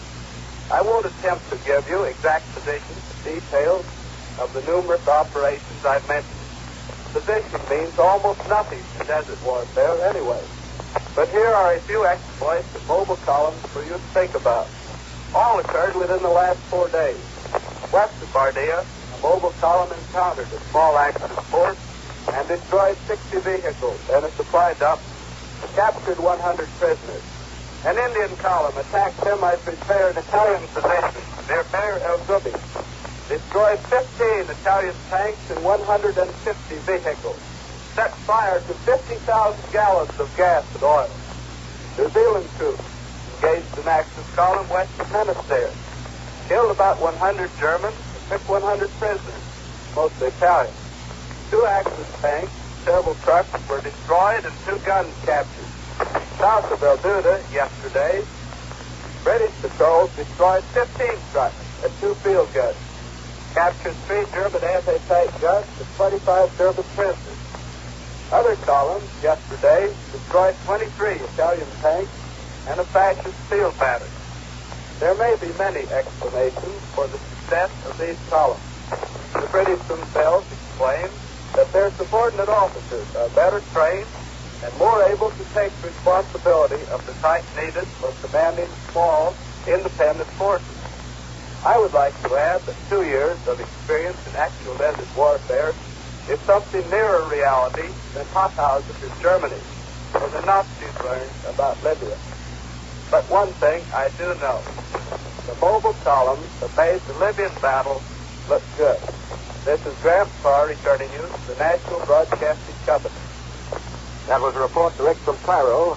Our next comes from blacked out Britain, where it is now after 1 o'clock on Monday morning. Go ahead, London. This is London, Fred Bay speaking. The news that Japan has declared a state of war with Britain as well as the United States probably means that there will be no official British statement tonight. That seems to be the feeling here. Japan's own action removes from Britain any necessity to implement Mr. Churchill's recent within-the-hour declaration. It's thought in London that Great Britain and the United States may issue a joint and simultaneous statement after Congress meets tomorrow. Both the House of Lords and the House of Commons meet at 3 o'clock on Monday. That's 9 o'clock New York time in the morning. Both houses will hear a government statement on the situation, undoubtedly a declaration of war. Ambassador Wyman and Mr. Churchill have been together most of today and tonight. The Japanese embassy in London tonight has said to be burning their official documents. But so far, says the embassy, it has no confirmation of Tokyo's action. It's too late now for reactions here or anyplace else. But here's a statement broadcast by Berlin tonight. The speaker said, as a result of the warmongering of the American President Roosevelt, which during the last week has constantly increased, the first clashes have occurred in East Asia between Japanese and American forces. Thus, said the Nazi broadcaster, this warmonger number 1 has at last attained his goal and has succeeded in bringing war to his people. There are many observers here whose comment on that statement might be that opportunists in Tokyo have judged the time right to serve their own interests as partners in a world domination venture. Sir Robert Clive, British ambassador to Tokyo from 1934 to 37, has written an historical survey, according to which Japanese aggression is nothing new. Their aggressive expansion in the Far East, he says, can be traced back to the 16th century. It lulled during a so-called seclusion period, when Japan shut herself off from the world from 1600 to 1850. But she came out of these dormant 250 years, sounding the old aggressive expansion note. As early as 1936, he refers there to the fortifying and creating of submarine bases in the Marianne and Caroline group of islands east of the Philippines. The Japanese, he says, had refused his request to visit those islands, as their ships, the British ships, had visited other ports under Japanese control. The former ambassador describes the Japanese fleet as formidable, but untested since 1905. Then he goes on to witness the United States, which has reported a shortage of essential raw materials. And amongst these, he mentions iron ore, manganese, oil, wool, hides, cotton, and rubber.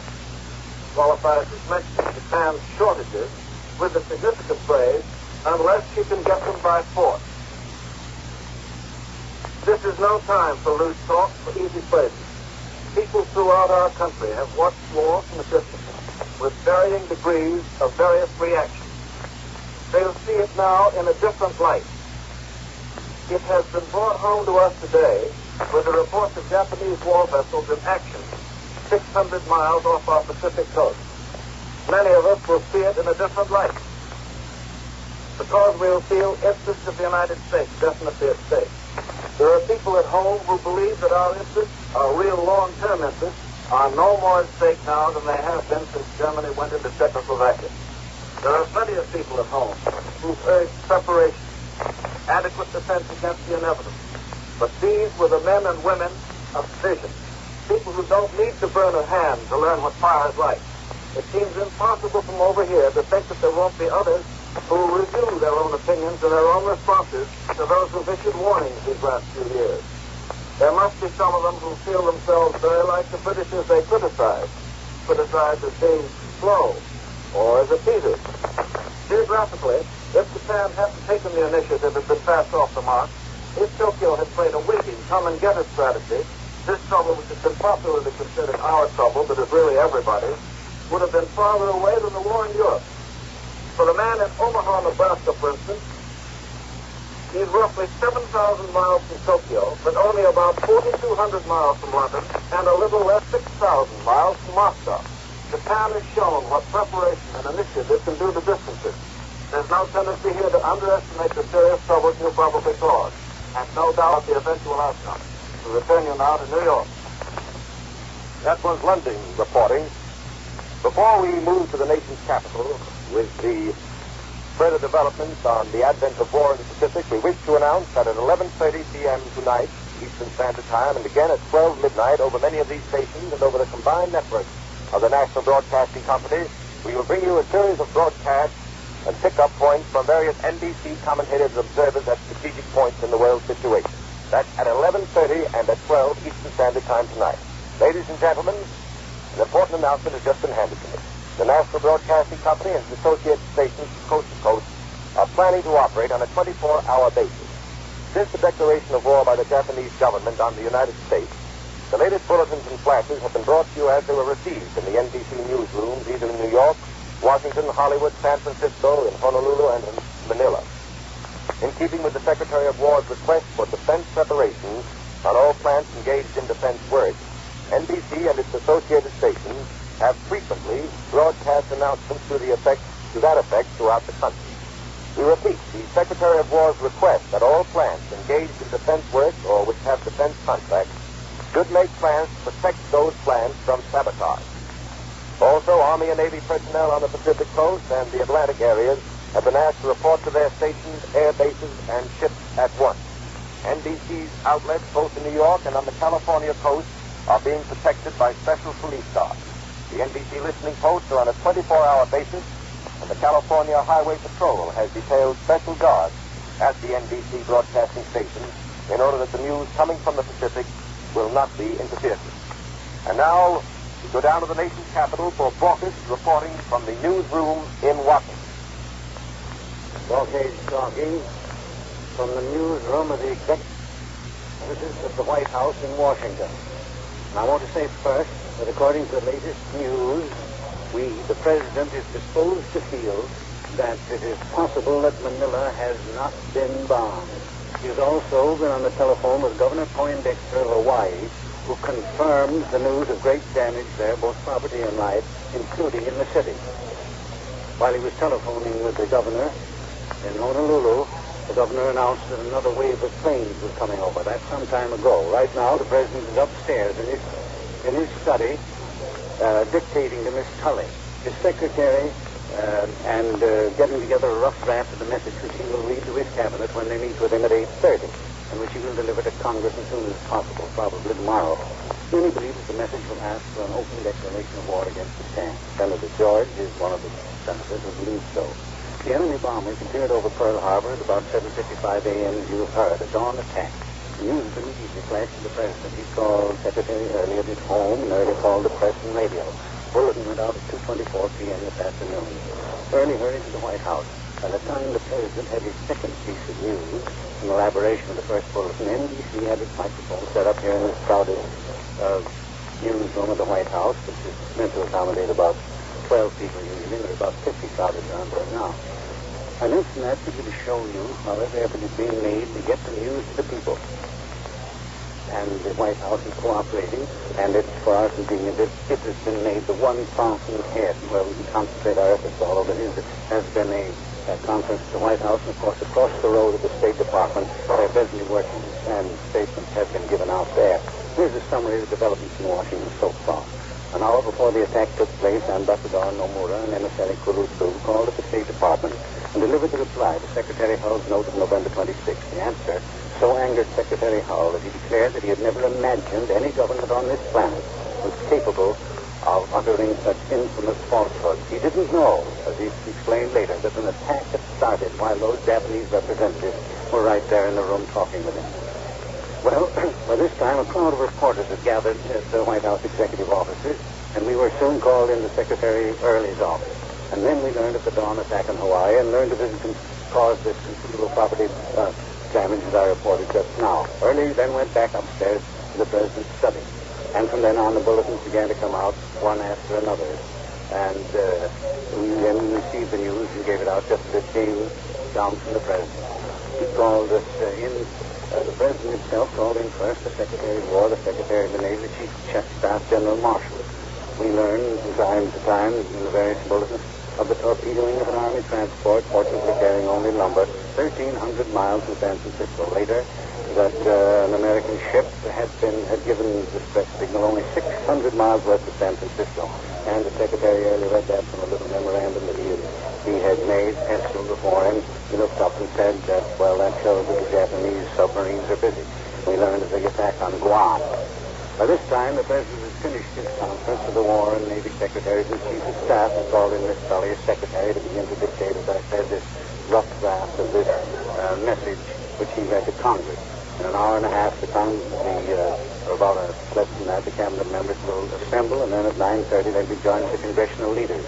Speaker Sam Rayburn, Democratic House Leader McCormick, of course, the Vice President, Republican Leader Martin, and McNary, Senator McNary, Senator Barkley on the Democratic side, or Senator Lester Hill in the case of Barkley cannot be reached. They will confer there. And incidentally, Senator Wheeler, leading non-interventionist, has been quoted as saying that he expected there would be a declaration of war and that we would have to see it through. Well, we'll have to see it through. That's all from Washington at the moment, and thanks very much. That was Borkins reporting from the nation's capital. Before we go overseas, we wish to announce that throughout the evening, NBC will continue to broadcast the latest news, including a roundtable conference to be heard at 11:30 p.m. Eastern Standard Time over many of these stations. That's approximately 4 hours from now. Commentators will discuss the war and the latest developments, and the commentators include H.V. Kalenborn, William Hillman, and John W. Vandercook, and Robert St. John in New York. From Washington will be heard the voices of Borkins, Wilbert Fleischer, the former editor of the Tokyo Advertiser in Tokyo, and E.K. Lindley of Newsweek. From the Pacific Coast, Upton Close, NBC's authority on the Far East, will join this roundtable discussion. At midnight Eastern Standard Time tonight, NBC will broadcast spot reports from the scene, giving the South American and other reactions to the war. NBC's newsmen will be heard from Buenos Aires, Rio de Janeiro, and Panama, also from London and other world capitals. Also throughout the night, editorial reactions from the leading newspapers of the nation will be heard over many of these stations, giving the various countries' press reactions on the Japanese war on the United States. And now we switch network controls to San Francisco for news on the Far East.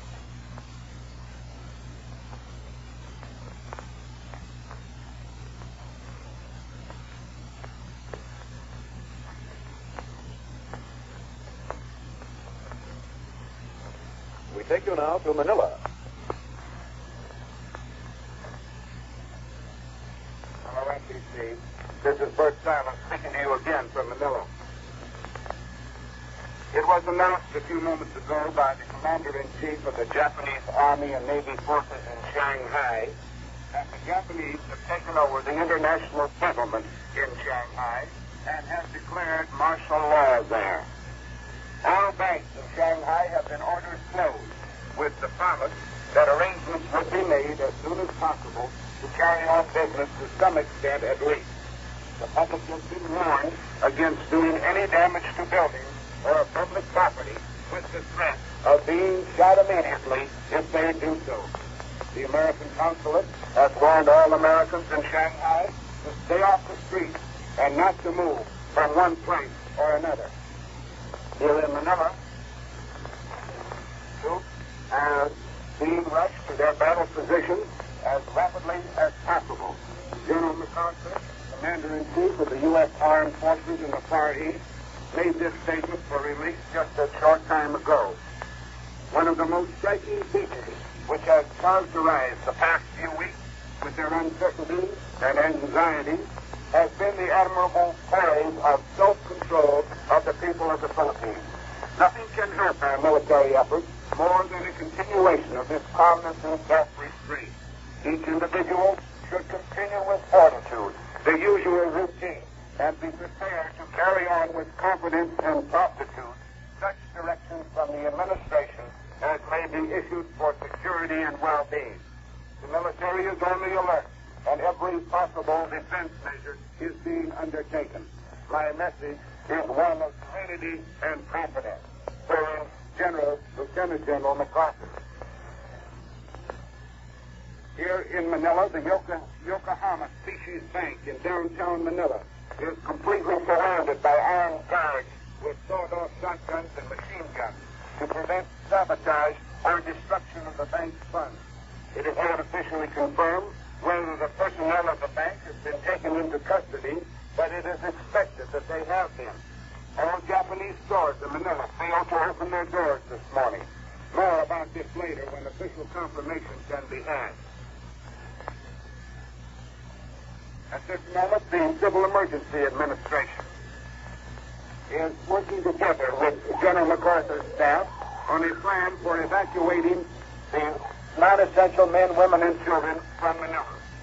A blackout may be ordered for tonight, although we have received no official word from the Civilian Emergency Administration. Schools will undoubtedly be closed effective immediately. Many parents kept their children from school this morning and are getting ready to evacuate from Manila. It has been rumored, in fact, a report from London radio this morning had it that Singapore has been attacked by the Japanese at approximately the same time as the attack on the Hawaiian Islands. No definite confirmation of this has been had yet, although we are trying to contact the British consul here to see if he has any word on this rumor. I again say that it was rumored that Singapore was simultaneously attacked by the Japanese this morning at the time that Pearl Harbor and Oahu Island were being bombed.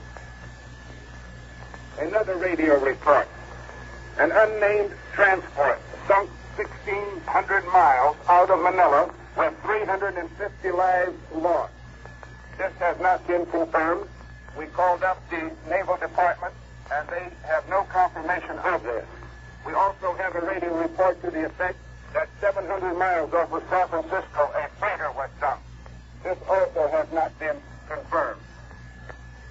So far, the Manila is calm and apparently confident that the United States Armed Forces here will be able to protect Manila and environs from any attacks by the Japanese. There seems to be no last-minute frenzy of the people, and many of them are going about their business as usual. This is First Silent speaking. I will be with you again later in the day, and I'm now returning you to NBC. This is NBC San Francisco, and presenting at this time our Far Eastern authority, Upton Close. Hello, Americans. We have an interesting report from Portland saying that the consul there, Mr. Oka, is very surprised and very unhappy over the sudden war in the Pacific. Smoke was going up to the consulate's office. We had an interesting time here in San Francisco, where Mr. Hal Wolf of our San Francisco force went up to see what was happening to the Japanese consulate here. He's going to tell you in just a minute. Take a minute for that, Hal. I'll do just that. We wandered up to this gray sandstone two-story house of a 2622 Jackson in San Francisco, the home of Yoshio Muto, the Japanese consul general, primarily to see Mr. K. Inagaki, secretary to Mr. Muto. But we arrived, coincidentally, with the San Francisco Fire Department was just one of those things. And that the fire was raging in and around the second-floor bedroom fireplace is also one of those things. Mr. Inagaki, with whom we talked, had no comment in particular to make relative to how the fire started, added only that the fireplace was mostly ornamental and apparently had been used by mistake. However, Captain Larry Dwyer of the San Francisco Fire Department declared that upon his arrival, the area around the fireplace was one roaring blaze, and that apparently too many papers had been burned at one time. Generally, we found out that quite a number of people had been in and out of the residence area there in the Pacific Heights section of San Francisco, a rather an exclusive residential area, and that quite a number were there. And just as we left, we noted that in front of the consulate home, a large black sedan bearing the foreign government license 186 was parked, and that further that the rear license tag bore the name Argentina. Thank you, Hal. Well, it all points up to the fact that the Japanese consular force in this country was taken as much off guard as our government was in the action of the Japanese Navy. We are now at war in the Pacific, and the first thing the forces of America have to do is to tend to defense and safety. Second thing they will do is to follow orders from Washington to take the offensive, as and how it is planned out. Guam has been under attack. At the moment, there's a second attack going on over Hawaii. We have indications, however, that we have taken control of the air over Hawaii and that things are not going so bad. One report says that anti-aircraft fire and naval action has bagged 6 Japanese planes and 4 submarines. And there's a report not yet confirmed, I believe, that a submarine carrier has been sunk. Things are spreading over to the other side of the Pacific. We have a report that the Japanese have landed a force on the Isthmus of Kra. And that is the touchy part between Malaya and Siam, which we hoped the British would occupy first. The Japanese are there cutting the British in two at the moment. Ladies and gentlemen, you've heard NBC's weekly roundup of the latest news at home and abroad. During the broadcast, you heard Murray Brock speaking to you from Ankara, Turkey, Grant Parr from Cairo, Egypt, Brett Bate from London, Corkage reported from Washington, Bert Silent from Manila, and our final report was by Upton Close from our San Francisco studios. This is the Blue Network of the National Broadcasting Company. National Broadcasting Company. We will interrupt all programs to give you latest news bulletins. Stay tuned to this station.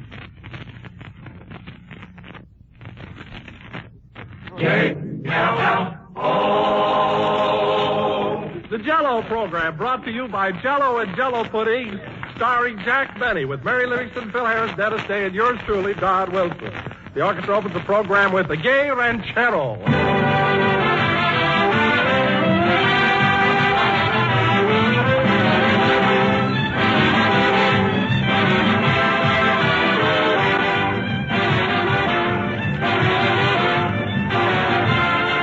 A convenient way to buy Jell-O, ladies and gentlemen, is to get several packages at a time and use them as you want them.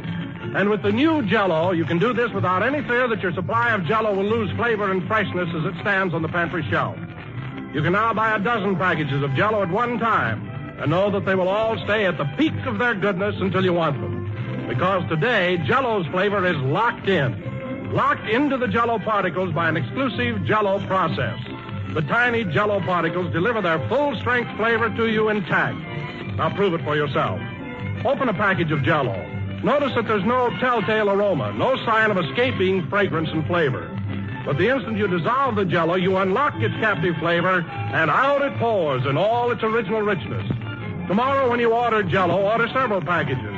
Get all of Jell-O's 6 delicious flavors, and always have a full assortment on hand from which to choose. You can keep Jell-O as long as you please. Its flavor doesn't go away. We put it in, and it's there to stay.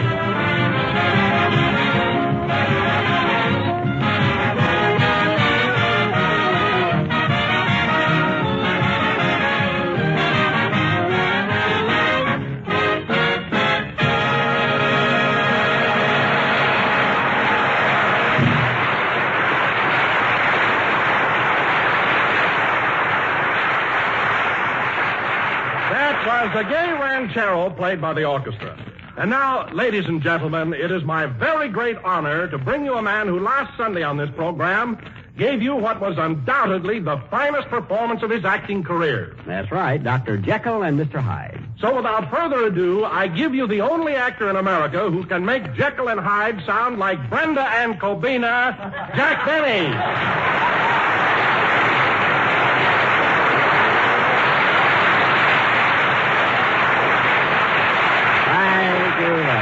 Hello again, this is Jack Benny talking, and Don, that may be your idea of a funny introduction. But to ridicule my performance of last Sunday, which everyone hailed as a dramatic nugget, that really burns me up. Now, take it easy, Jack. I thought you played the part well enough. But I happened to see the picture, and I didn't think you were as good as Spencer Tracy. Oh, you didn't? No. Well, Don, let me ask you something.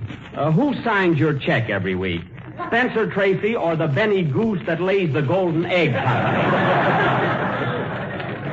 Take that as my thought for today. But, Jack, you don't seem to understand. No. When Spencer Tracy played the part, there was a decided difference between both characters. But when you did it, I couldn't tell your Jekyll from your Hyde. Well, you can't tell your stomach from an igloo.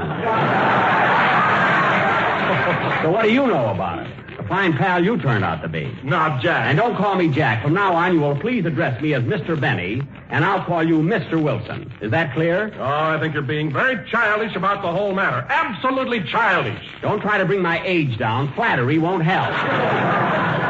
Remember that, Mr. Wilson. Mr. Wilson? Who's Mr. Wilson? That hulk over yonder. Listen, Mary, you witnessed my performance last week. What did you think of it? Well, personally, I thought you were very good as Georgie Jessel.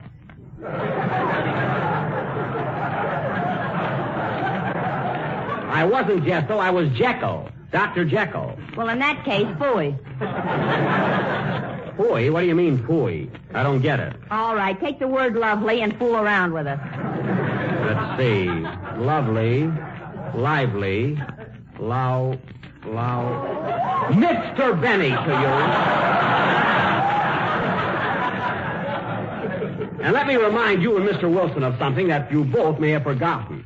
When I switched from Dr. Jekyll to that horrible Mr. Hyde and that gruesome look came over my face, women in the audience screamed. One of them even fainted. Well, it won't happen today. They caught that mouse. Oh, then I guess I can take these bicycle clips off my pants.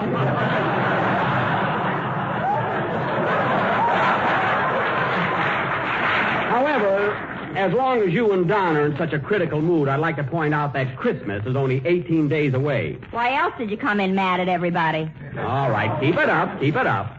You know, I already bought your Christmas present, young lady, but I may exchange it for something cheaper. Something cheaper? Yes. They don't dig a bargain basement that deep. Well, you worked in more of them than I did.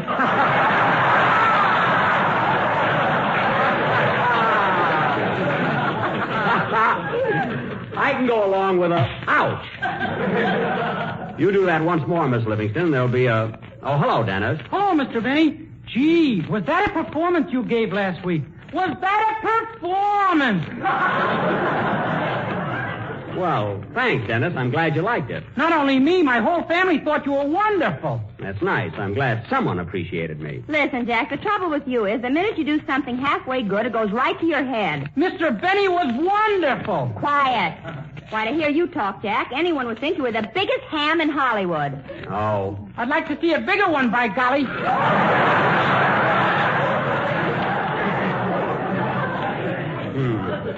Well, thanks, Dennis. You tried. Anyway, you thought I was good. Oh, marvelous. What a performance.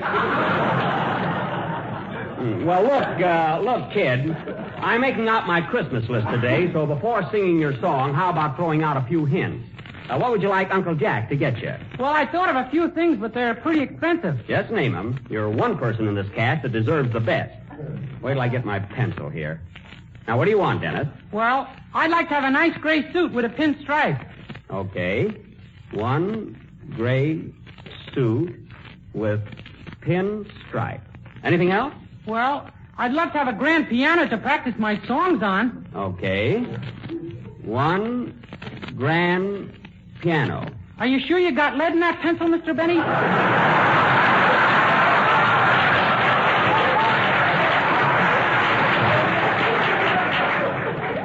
Yes. Now, what else do you want, Dennis? Well, I've always wanted one of those toy birds on a stick, and when you swing it around your head, the bird goes... Okay. One bird on stick. Now, what else do you want? Oh, stop, will you? You're just trying to make Don and me jealous. Dennis isn't going to get all that stuff. Well, he's getting something he wants. Gee, I wonder what it is. I'll give you a hint, kid.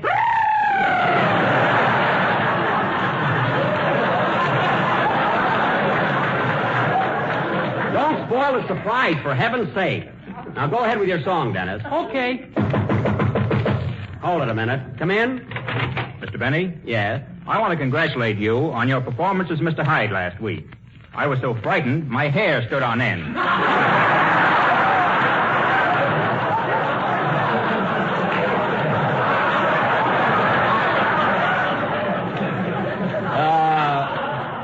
Your hair? What hair? Right there. Stand up, Herman. Oh, get out of here. Herman. Well, I suppose if you only got one hair, you might as well have a name for it. Sing, Dennis.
Ladies and gentlemen, a special announcement.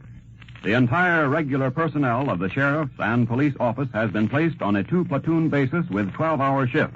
All auxiliary personnel has been directed to stand by for emergency service instructions. The regular county defense program is functioning in an orderly manner, and citizens are urged to remain calm and avoid all unnecessary confusion because of hysteria. Citizen volunteers are asked to go quietly to their nearest police or fire stations and offer their services if they wish to help. There is no immediate cause for alarm, and coolness will accomplish more than anything else.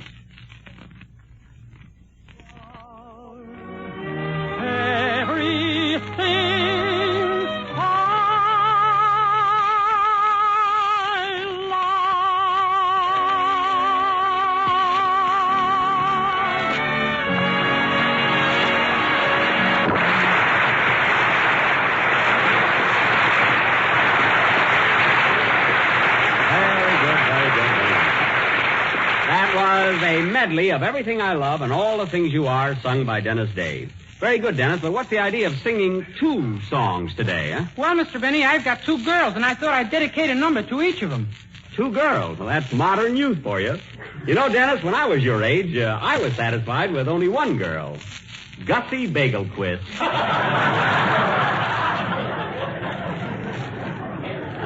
Gussie was a dream, yeah. Is that the girl you sued because she cut you with her buck teeth? I never sued her. I just told her to get a brace on. Anyway, I was talking to Dennis. Whatever happened to your girl, Mr. Benny? Gussie? Oh, I went into vaudeville, and she went away to veterinary college. We sort of drifted apart. She's one of the biggest horse doctors in northern Illinois now.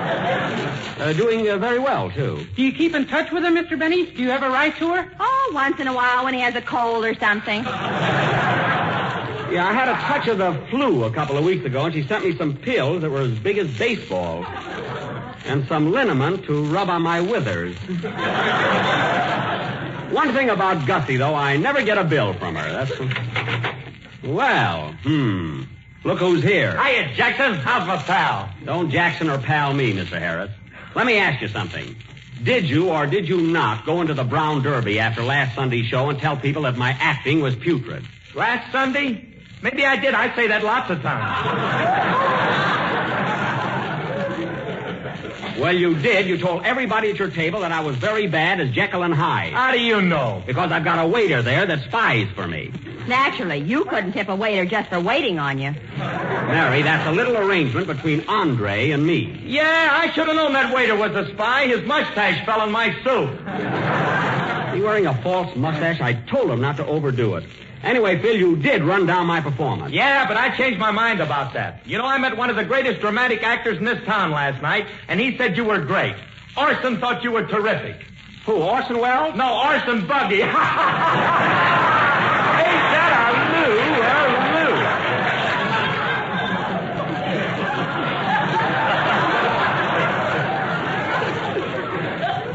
Lou? Well, that settles it. If I don't get Glenn Miller in my stocking Christmas morning, I'll never write another letter to Santa. And incidentally, Mr. Harris, you better have a good excuse for coming in late today. Well, I'm sorry, Jackson, but I was out shopping. Say, Mary, you know what I'm getting Alice for Christmas this year? No, what? A roaster. A roaster, say. You know, for the oven.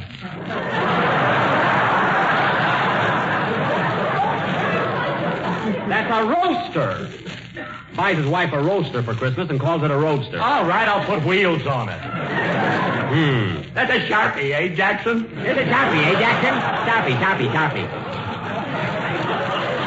And don't call me Jackson. I'm Mr. Benny to you and to everybody else on this program except Dennis. You mean I can call you Jack? Yes, until I make up with the others.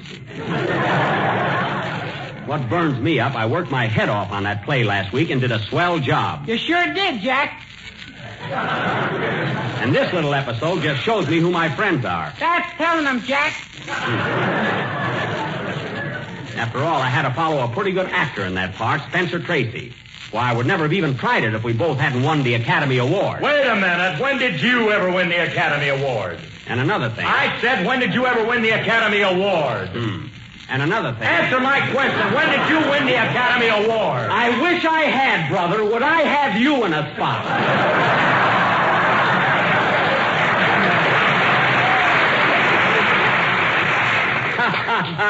I guess that takes care of you. You said it, Jackie. Look, Dennis, just Jack, not Jackie.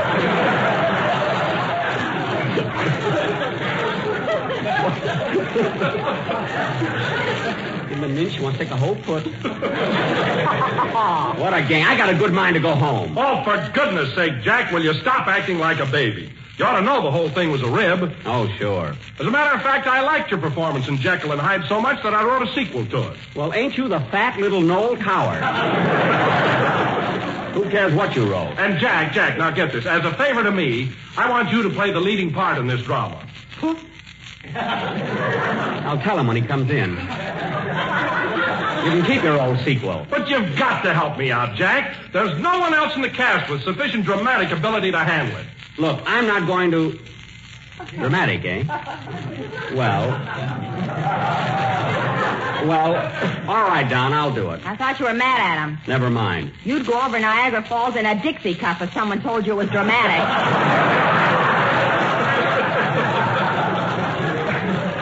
What's dramatic about a Dixie cup?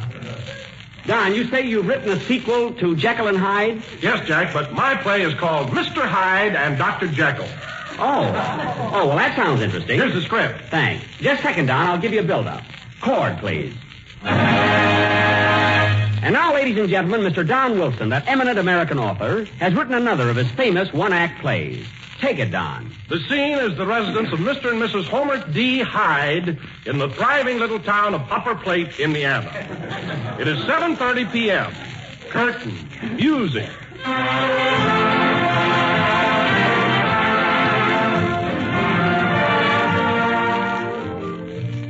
Oh, dear, it's 7:30 and Homer isn't home yet. I wonder if his horse and buggy broke down. Gee, I hope it isn't one of his moods. Ah, here he comes now.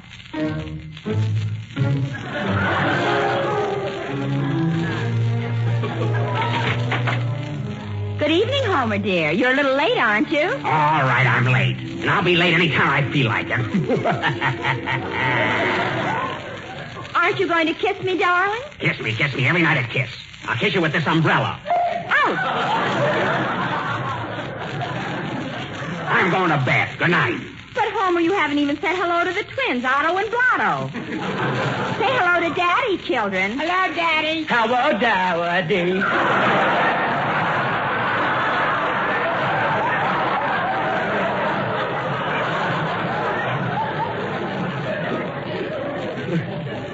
Oh, shut up.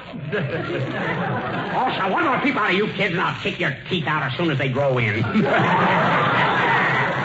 I'm going to bed now. But, Homer, darling, you haven't had your dinner yet. Dinner, every night dinner. I don't want any dinner. But, Homer, dear, at least have some dessert. What kind of dessert? I won't tell you, but I'm sure you like it. Here, have a dish. Very well. I'll try it. But if I eat it and decide I don't like it, someone will be dead. Murdered.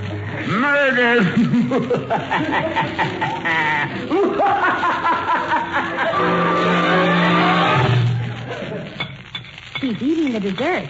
I do hope he likes it. If not, what will happen to me and Otto and Blotto? Gee. Oh, boy.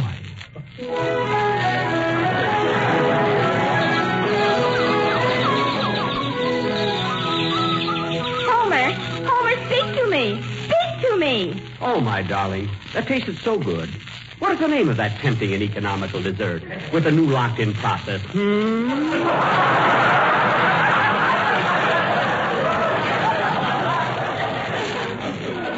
Jell-O, dear, and it comes in 6 delicious flavors. Strawberry, raspberry, cherry, orange, lemon, and wine.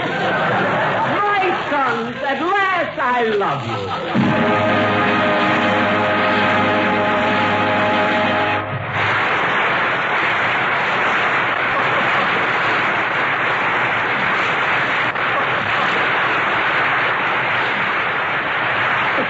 Well, Don, congratulations. You wrote a wonderful play. But, Jack, without you, it would have been impossible. You were even better than last week. Oh, I wouldn't say that. Well, how about a band number, Phil? Okay, Dowdy. Hold it. Come in. Well, Mr. Benny, you did it again. Were you scared? Look at Herman. He just won't go down. What a head he's got. That's the only persimmon I ever saw with brown eyes. Play, Phil.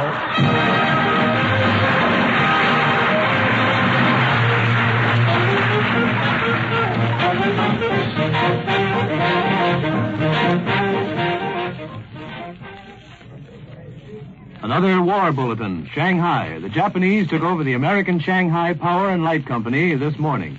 A bulletin from New York.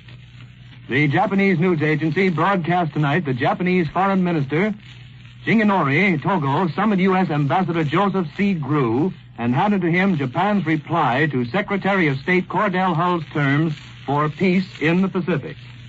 This news came hours after the bombing of Honolulu. We return you now to Hollywood.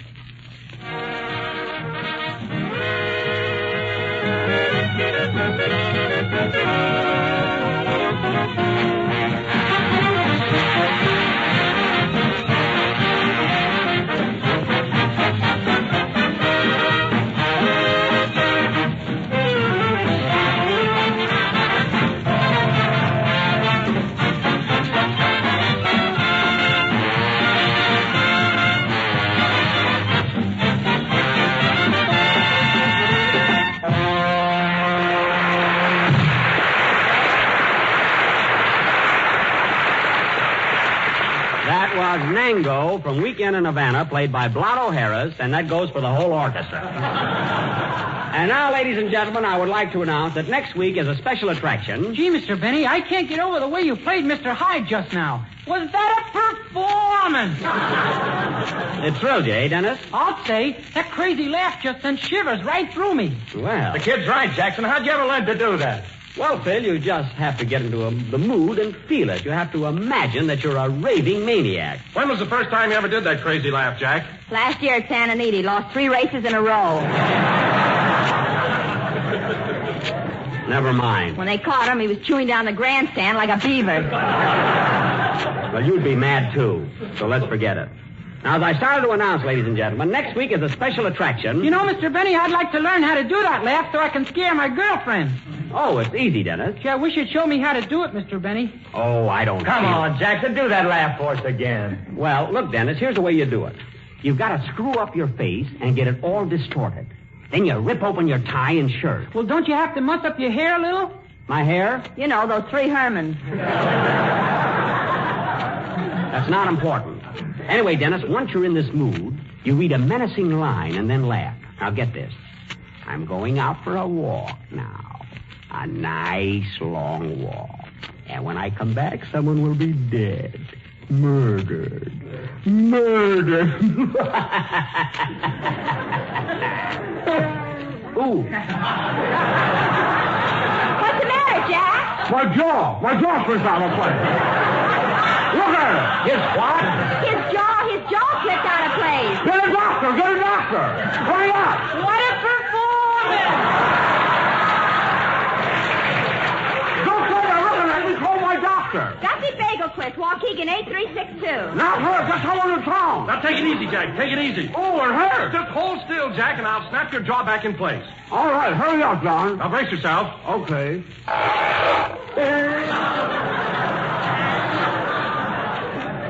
Thanks, Don.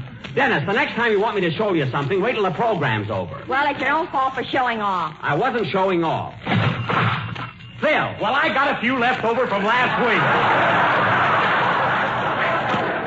Put those fish back in the piano.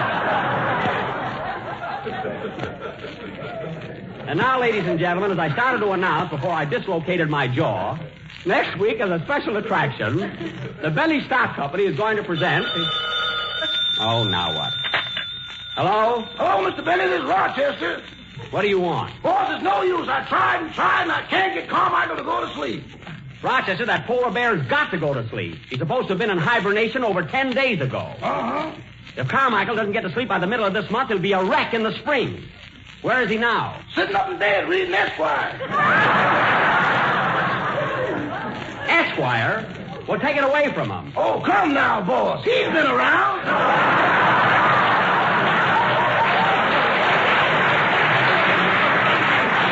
I mean, he's got to get to sleep. Now, Rochester, use a little psychology on him. Give him some warm milk. Give him some warm milk, put on his pajamas, and brush his teeth. Would you mind repeating that slowly, please? I said give him some warm milk. Uh-huh. Put on his pajamas. Uh-huh. And brush his teeth. Uh-uh. Rochester, what are you afraid of? That bear is as gentle as a lamb. He wouldn't bite you. He wouldn't, eh? No. Then why am I the largest single user of Band-Aids in the USA? Rochester, listen, Carmichael doesn't hate you. He likes you. He likes everybody. Then what happened to the gas man? Nothing happened to the gas man. Carmichael doesn't eat people. You ought to see that letter he wrote Santa Claus. What letter? Dear Santa, please send a fat boy to read the meter.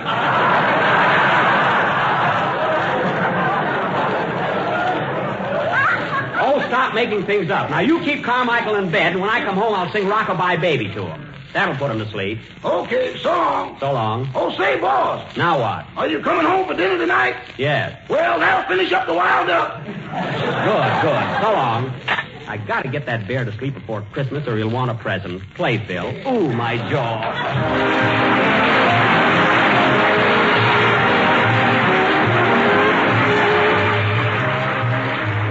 Friends, while you're looking through the December magazines in search of an idea for Aunt Martha's Christmas present, keep an eye open for this month's Jell-O page. A full page of Jell-O treats illustrated in such rich glowing colors that it makes your mouth water just to look at it. One of the desserts is called Jack Benny's Special Apricot Ring, and honestly, friends, I think it's just about the grandest looking dessert Jell-O ever made. It's an easy recipe, too. Just dissolve 1 package of lemon Jell-O in 1 1/4 cups of hot water. Next, add a dash of salt, and 3/4 of a cup of syrup from the canned sliced apricots. Then chill until thickened and fold in 2.5 cups of the sliced apricots themselves. When molded, serve with a garnishing of whipped cream, apricot quarters, and green maraschino cherries. And there it is, a golden, glistening mold of juicy sliced apricots and sunny lemon jello. Canned apricots and lemon jello are being featured by many grocers all next week. So get them both and make up this delicious treat. Jello makes any gelatin recipe taste extra good because its locked-in flavor gives you all the flavor, always. This is the last number of the 10th program in the current Jello series, and we will be with you again next Sunday night at the same time. Oh, Mary, you want to have dinner at my house tonight? No, thanks. I've had so much of that duck, I'm a bigger quack than Gussie. Don't pay any attention to her, Gussie. Good night, folks. Phil!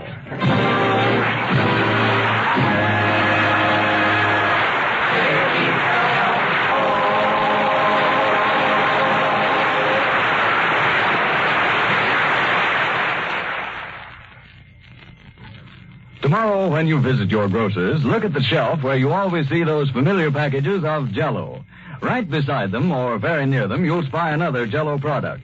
Jell-O puddings in 3 grand flavors: chocolate, vanilla, and butterscotch. You might try Jell-O butterscotch pudding. It's as smooth as cream and simply full of rich, golden butterscotch flavor. A pudding that your whole family will want to enjoy again and again. So when you order Jell-O, order Jell-O puddings, too.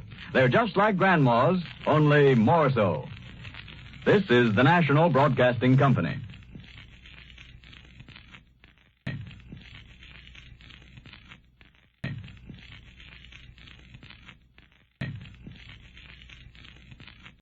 Program to give you latest news bulletins. Stay tuned to this station.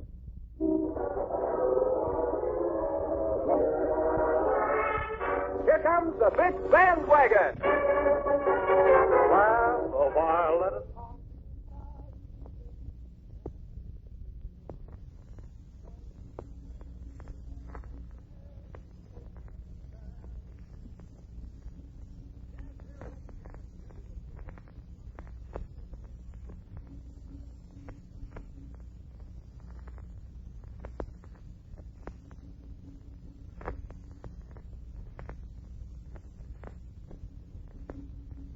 One moment, please.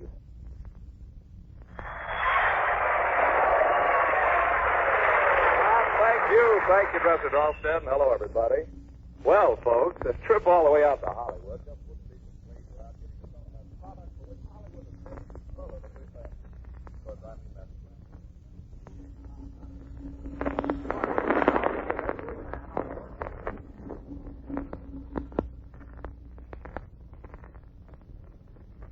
Very finest. And here's the proof. Menon is the choice of more skin specialists, more doctors of dermatology than any other brand. More than the next 2 leading brands combined. Remember, for Christmas, Menon gift boxes for men.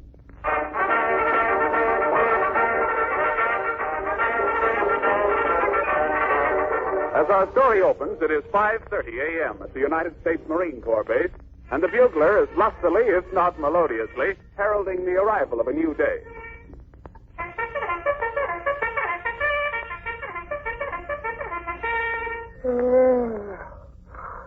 Hey, Pumpkin, that's Reveille. Yeah, pretty, ain't it?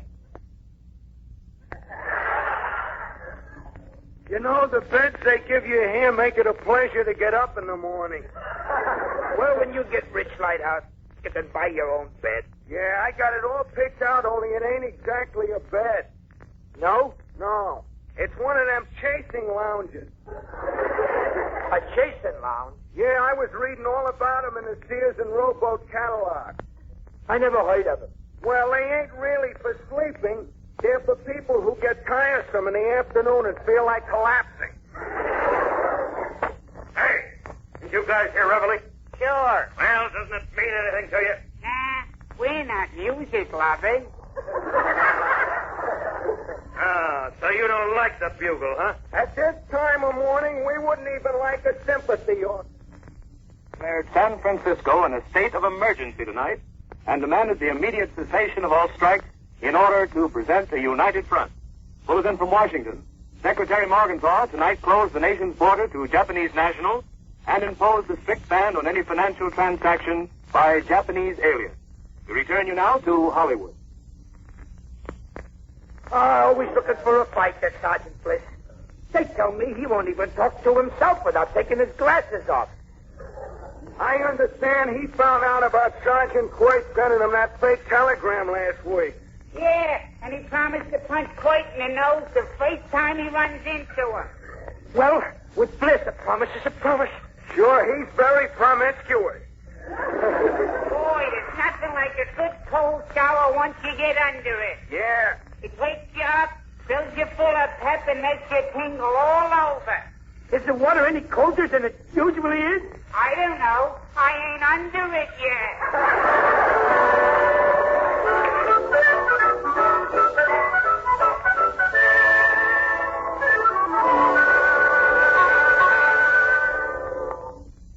I sent for you, Captain, was to tell you that I've just been advised that a high-ranking official of the Navy Department is expected to arrive in camp today. Thank you, sir. He'll undoubtedly want to review your company, and it's very important that the men and equipment under your command be ready for his inspection. I can assure you, General, that Company K will do everything possible to make a good impression on it. It's very important that you check the report on company property and see that any shortages are made up immediately. Yes, sir. I'll start on it at once. Drop everything else that you're doing and get those reports to me not later than noon. We have no time to lose. That's all. Aye, aye, sir.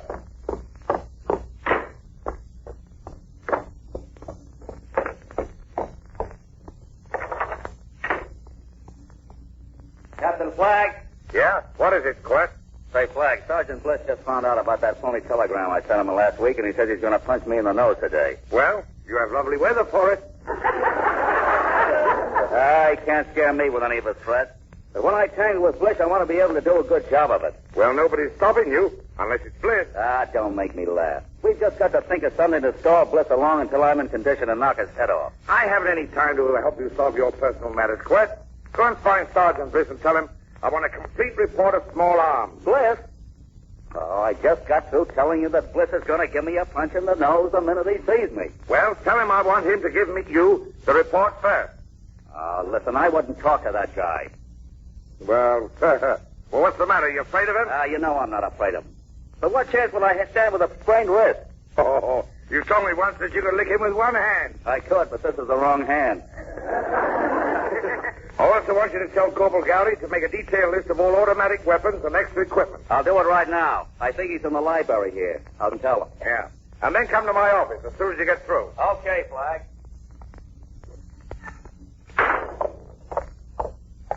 Hey, Gowdy, what are you doing? I'm reading a book. Well, you can put it down now. I'm impressed. You know, it wouldn't hurt you to read a book once in a while. Well, who would I read it to? All the dames I know would run a neck. Why don't you read him a book on how to make love? I haven't written it yet. Hey, you know, I pulled a fast one on a little blonde last night. I said to her, honey, you'd be very proud to go out with a murine. And she said, you don't mean murine. Murine is for the eyes. And I said, well, am I hard to look at? Yeah, that's very funny. Say, I meant to tell you, I was talking to that friend of mine, Dr. Sterling. You remember, you went up to his office last week. Oh, you ought to remember. He gave me some pills to pep me up for the prize fight. And they turned out to be sleeping pills, and I was asleep in the ring. Yeah, but you didn't see Dr. Sterling. That was some old guy that was minding the office for him. A guy who all his life has wanted to be a doctor, and when you walked in the office, he couldn't resist the temptation to make believe he was Dr. Sterling. Well, he certainly fixed me up good. The old guy's very sorry about the whole thing. He's coming down here today to apologize. Oh, what good is an apology? In the meantime, my wrist isn't getting any better, and Sergeant Bliss is looking for me. Well, what does Bliss want? He's looking for a fight. Well, you can't give him one. You got a sprained wrist. He doesn't know about that, so he'll be expecting a fight. Then he'll have to wait. You know you can't get blood out of a turnip. I know that, but this nose of mine isn't a turnip. Now, let me know how everything comes out. I want to finish this book. Listen, your reading is over to today. Huh? Captain Flagg wants you to get a list of all the automatic... Say, let me see that book. Hey, where did you get this? Are you kidding? No. This has given me a terrific idea. I'd like to know where you found it. Can anybody hear us talking? No. Where did you get it? Out of the bookcase. They keep books there, too, you know.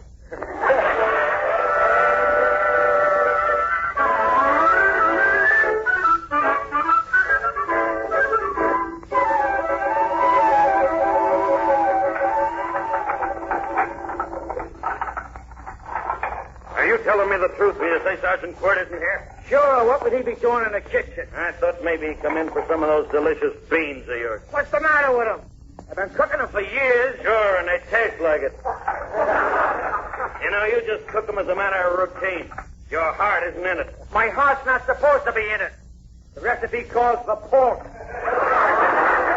How long have you been in the service? Since 1925. Well, don't you know the Marines' motto? Sure, Semper Fidelis, always faithful. And if you're a good Marine, why do you use Navy beans? Listen, Bliss, you're a gunnery sergeant, and I'm a mess sergeant. I don't tell you what to do on the rifle range, and I don't want you telling me what to do on the kitchen range. Well, I'm going to tell you. That spinach you gave us last night had sand in it. So what? I'm doing the best I can. I'm serving my country the same as you are. Well, you don't have to serve it in the spinach.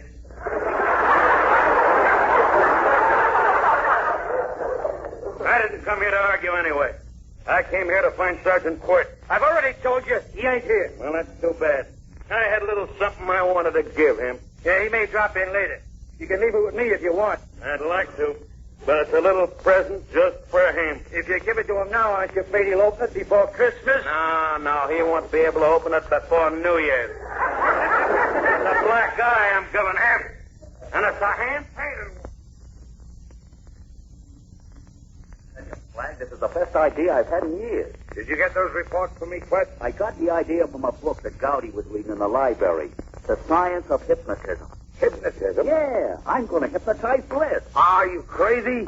You don't know anything about hypnotism. Neither does Bliss, so we're both starting out together.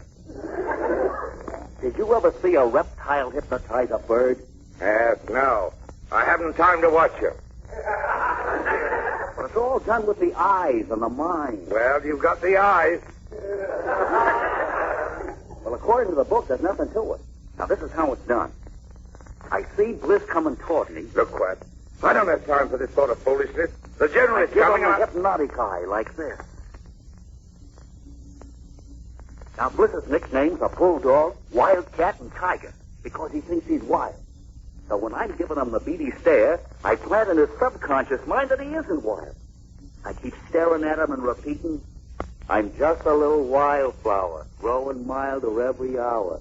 I'm just a little wildflower, growing milder every hour.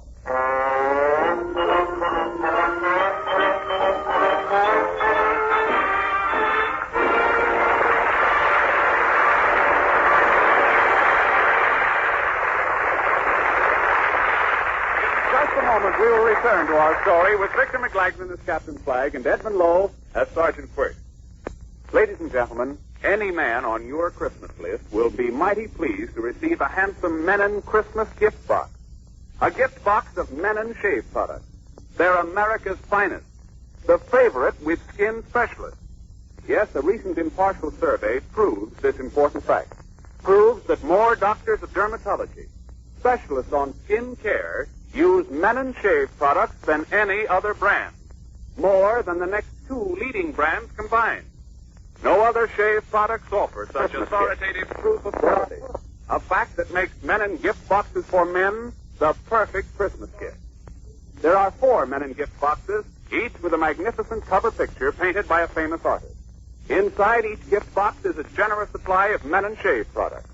2 kinds of Menon shave cream, plus Menon skin bracer, plus Menon talcum for men. These famous gift boxes sell for only $1.25 each, with a big deluxe box at $2. They're exceptional values. And so for the man in service, for the man at home, make this Christmas memorable with a Menon gift box. Every man will appreciate it, because man to man, it's Menon.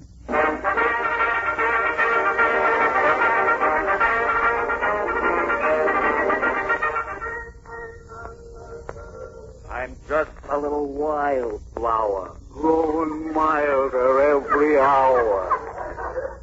Now, I just keep saying it over and over. Pretty soon, Bliss repeats it after me. I'm just a little wildflower, growing milder every hour. Yeah, that's it. And after he repeats it a few times, he starts believing it. Then when I have him under my hypnotic spell, I can make him do anything I want. Now, what do you think of that idea, Flag? I'm just a little wildflower, growing milder every hour. Don't look at me that way, Captain. I'm just a little wildflower, growing milder every hour. Flag! Not you. I was only showing you how I was going to hypnotize Sergeant Bliss. I'm just a little wildflower, growing milder every hour. Well, what'll I do? Where's the book? Where's Corporal Gowdy? He's back. Well, what'll I do? Where's the book? Where's Corporal Gowdy? He's back. Well, what'll I do? Where's the book? Where's Corporal Gowdy? He's back. Well, what'll I do? Where's the book? Where's Corporal Gowdy? He's back. Well, what'll I do? Where's the book? Where's Corporal Gowdy? He's back. Well, what'll I do? Where's the book? Where's Corporal Gowdy? He's back. Well, what'll I do? Where's the book? Where's Corporal Gowdy? He's back. Well, what'll I do? Where's the book? Where's Corporal Gowdy? He's back.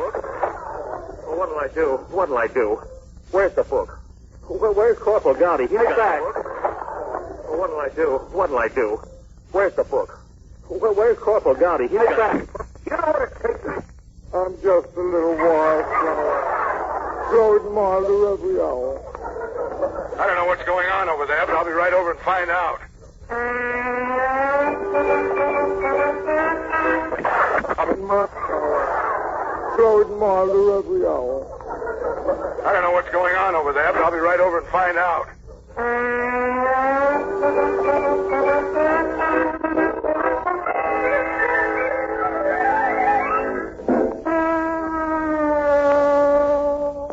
Now, you fellows understand that service in the Marine Parachute Troops is strictly voluntary.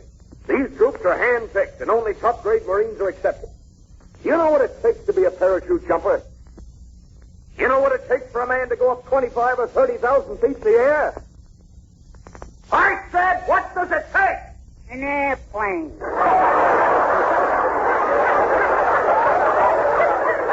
right, never mind the wisecrack, Thumpkin. And you, Lighthouse, what are you looking so disgusted about? I don't like your altitude. Hey, Corporal, if a guy goes 25 or 30,000 feet in the air, can he get down all right? Well, they never left anybody up there yet.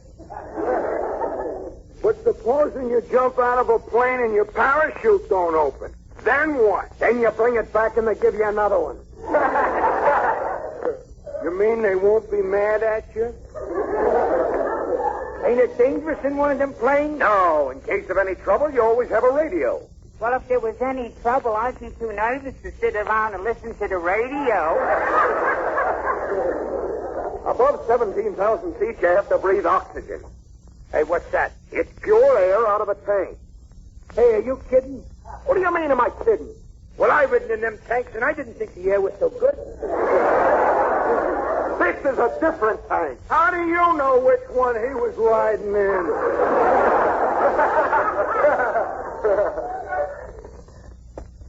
Hey, Gowdy. Hey, watch yourself now, fellas. Here comes Sergeant Boyd. I've been looking all over for you, Gowdy. Something terrible happened. Yeah? Yeah. I was showing Captain Flag how I was going to hypnotize Sergeant Bliss. And before I knew it, I had Flag hypnotized. Now, where's that book? I left it in the library. Well, let's go find it. You gotta help me get Flag out of this thing. Okay. Read your handbooks for a few minutes, fellas. I'll be right back. Did you guys hear what Sergeant Boyd told Corporal Gowdy? No. Well, I did, and I very What can you expect? You don't mean group. You mean drop. Well, what can you expect from a trip?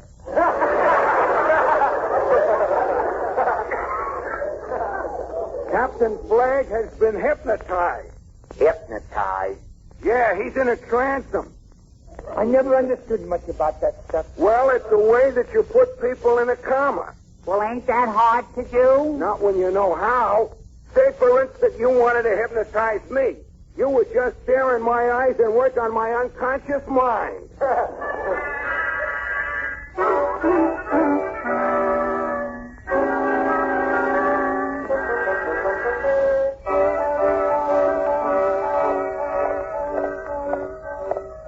General's office. I'll go in first.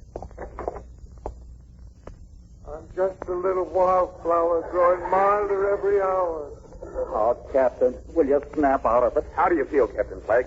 I'm just a little wildflower growing milder every hour. Oh, it's worse than I thought, Court. Well, maybe a sudden shock will bring him out of it. Pull his chair out from under him.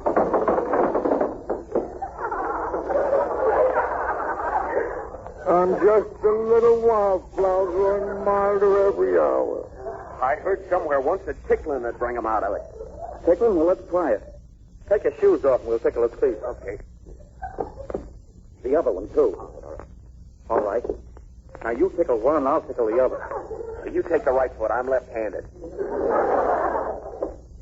Come on, Captain. Snap out of it. Can't you feel us tickling your feet?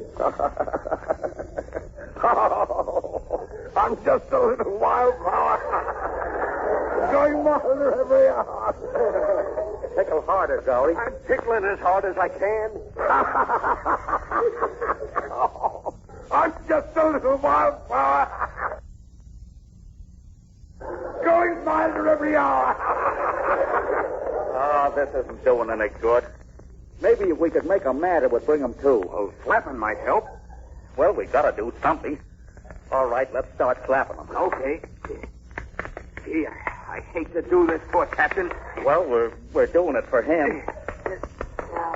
Doesn't seem to be doing any good.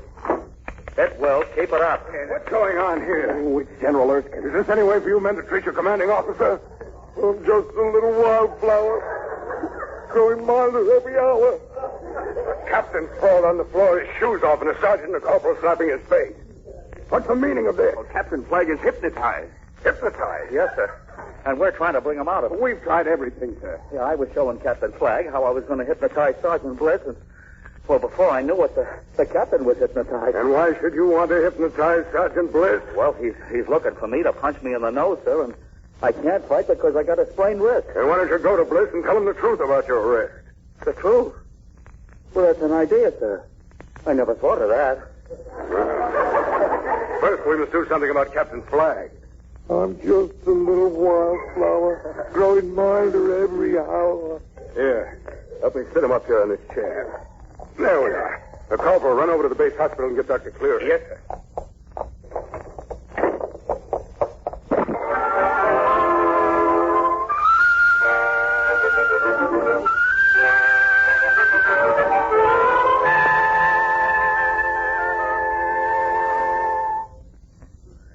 Feeling all right, Doctor, until you came along. Well, it's lucky I came along. You're as good as dead. You really mean that? Mean it? Why, if any undertaker should come along now and see me talking to you, they'd start bidding for you. I hate to tell you this, but you got pulmonary strabismus.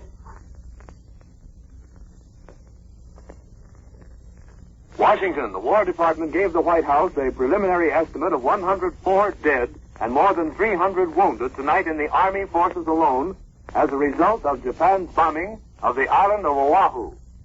Neither figure included civilian casualties in the raid on Oahu, the principal island in the Hawaiian group. We return you now to Hollywood. Jim.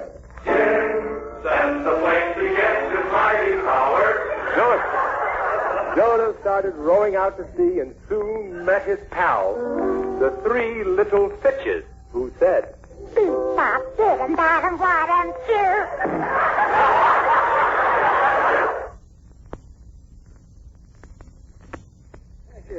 I would even advise smoke glasses when you're reading Esquire. Read it, but don't try to lift it. You mean my blood pressure is bad? Well, I guess offhand that it's about 220. Well, is that too high? Yeah, a little bit. Of course, everything is high these days. All you got to do is take it easy and don't exert yourself. Any strenuous exercise is a tax on your heart and lungs. Well, that doesn't seem right. Why not? There's a tax on everything else.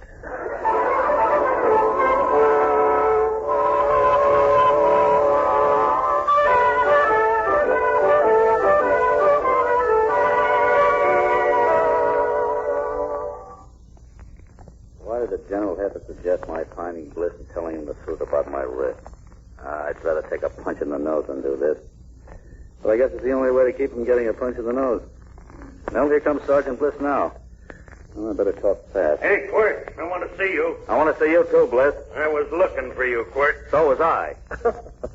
I don't mean I was looking for me. I mean I was looking for you. Beautiful day, isn't it? Just smell that air. Yeah, it's wonderful. I hope I can keep right on smelling it.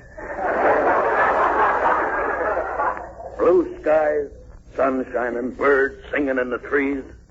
That's wonderful to be alive. What are you alive with?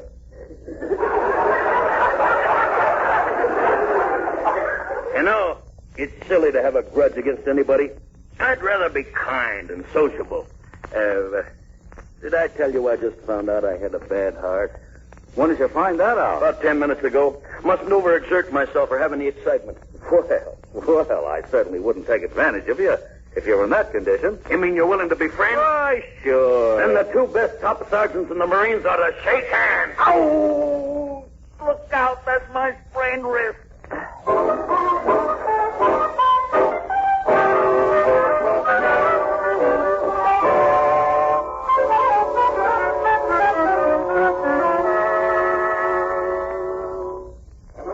Two fine doctors and a reputable psychiatrist can't do anything about Captain Flagg's condition. I'm just a little wildflower growing milder every hour. As an active psychiatrist for over 20 years, this case of hypnotism is the most baffling of any I've ever witnessed. Isn't he out of it yet, sir? I'm just a little wildflower growing milder every hour. The doctors have tried everything, Sergeant, but nothing seems to do any good. May I try something, sir? It's useless, but you may try. Thank you, sir. Captain Flagg. Captain. I'm just a little wildflower, growing milder every hour. Flagg, there's a beautiful blonde here to see you.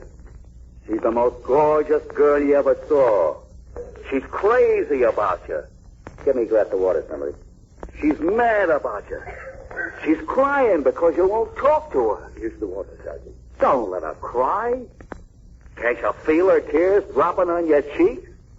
Can't you feel her patting your face? Can't you feel her stroking your head? Well, this little blonde is crazy about your Flag. Oh. Hello, Quirt. Where's the blonde? I thought that would bring you out of it.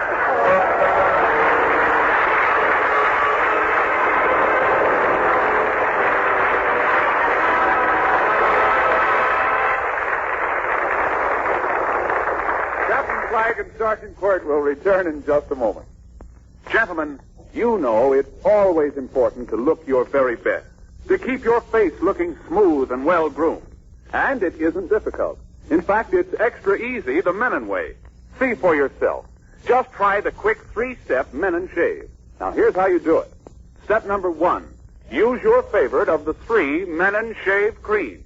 Brushless, plain, or mentholized lather. Each is the finest of its kind. Step number 2. Pep up your face with Menon Skin Bracer, America's most popular aftershave lotion. It's refreshing, soothing, and how the ladies like its subtle aroma. Step number 3, the important finishing touch. Menon Talcum for Men, America's favorite. Takes the shine off your face, but its neutral tint doesn't show. And that's the 3-step Menon shave, gentlemen. Menon Shave Cream. Menon Skin Bracer. Menon Talcum for Men. Man to man, it's Menon.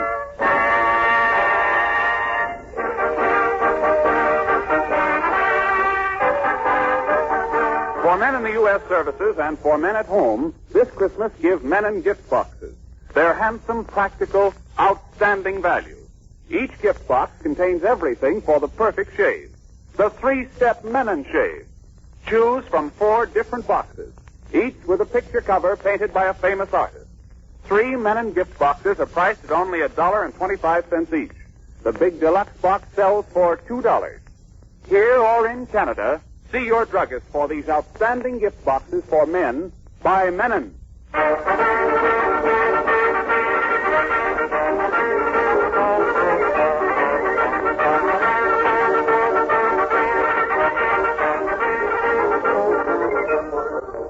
You know, Flag, I admire you. You're very understanding. A captain has to be understanding. A captain? Well, you could be a major. All you'd have to do is to see the right people in Washington. Sure, it'd be a cinch. And with your physique, you could be the best-dressed officer in the Marines. All you'd have to do is to see the right tailor. Yeah, there's nothing to it. And you could be the handsomest man in camp if you'd see the right barber. You really think so, Quirt? Sure. But if you ever want to be a wildflower, see me.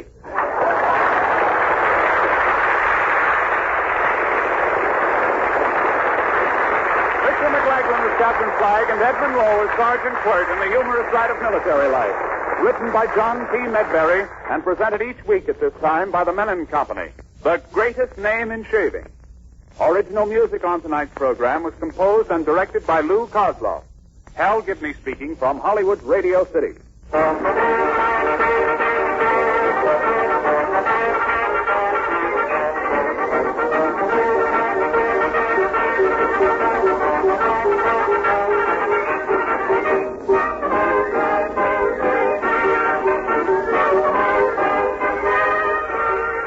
Christmas seals are the stamps that help fight tuberculosis.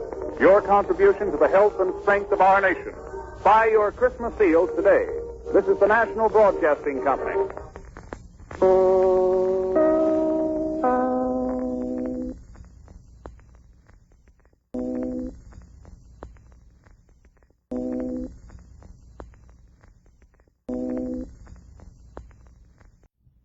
Ladies and gentlemen, we will interrupt all programs to give you latest news bulletins. Stay tuned to this station.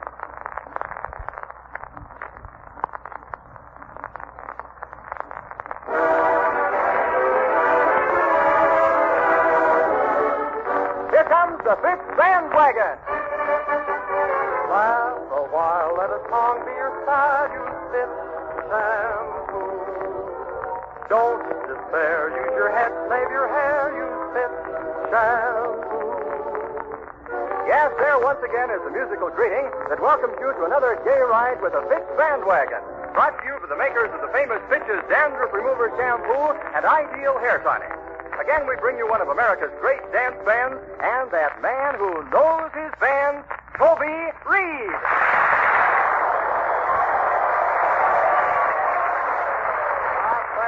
Thank you, Dresser Dahlstead, and hello, everybody. Well, folks, a trip all the way out to Hollywood just wouldn't be complete without giving you some of that product for which Hollywood is so superlatively famous. Of course, I mean that glamour, that truly top-notch entertainment. You know, our guest tonight has a lot of personality, and his band just can't be beat for sheer entertainment quality. But now, you don't have to take my word for that. Listen to this.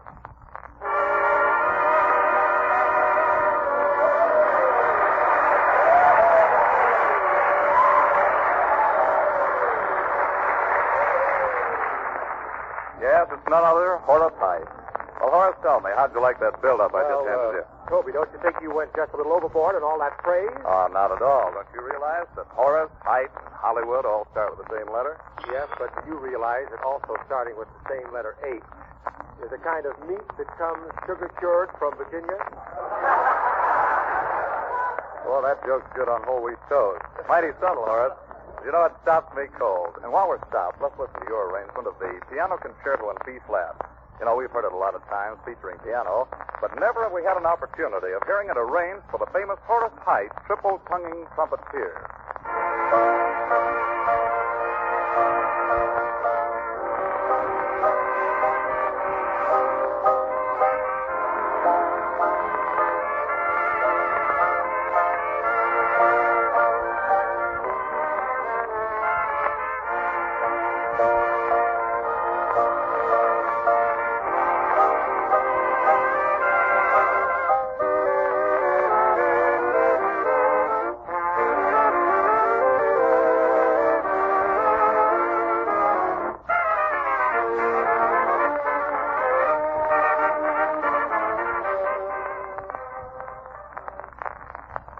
This program to bring you a special bulletin.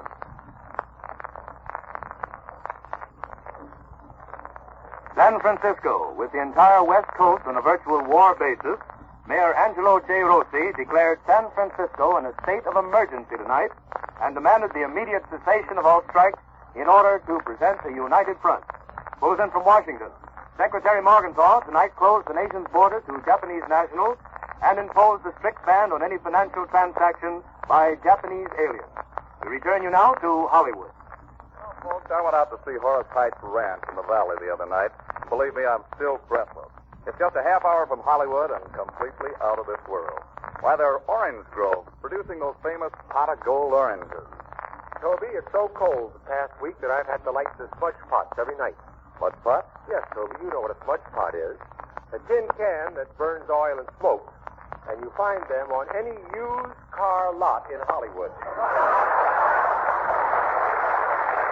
Believe me, Horace, you certainly have everything on that ranch. There are fig trees, olive trees, horses, dogs, turkeys, and, man, that swimming pool. A putting green, even a gymnasium. Yes, and I have a marvelous fellow in charge of the whole thing. He's a 3-letter man. College boy, eh? No, he sat down on a branding iron. No, but speaking of cattle, Toby, do you know that I can milk 100 cows with my left hand? Well, tell me, Horace, why with your left hand? Because that's my old cow hand. Horace, do any of the boys in the band help you do the chores around the place out there? Not since Red Farrington came out one day with a pair of boxing gloves on and started punching the cows. But the whole gang does make the ranch their hangout, and we have some swell barbecues and parties. Well, I can believe that. You know, I think it's wonderful, the great family spirit of the old Double-H Ranch. I can just see them now. You know, that setting sun is casting purple shadows over the fruit trees. The sheep are out there grazing quietly in the distance. And we hear a whistle as the sheepdogs are called home. And who is that whistle? Right on schedule. Why, it's Fred Lowry, of course. And now we see the shepherd, who's none other than Larry Cotton. So it's really no wonder Horace Heights made the tune famous, Shepherd's Serenade.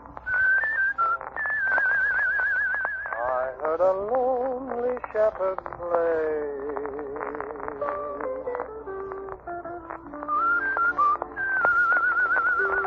It was a haunting melody.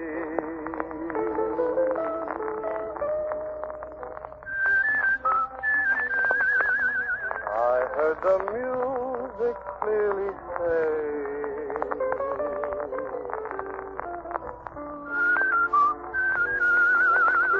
that he was happy as could be. He played and he played. The world was forgotten, like castles in air. My every care began to fade.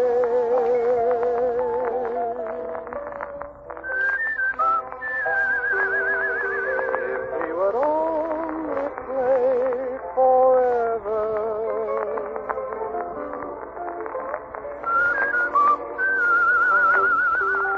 his little shepherd's serenade.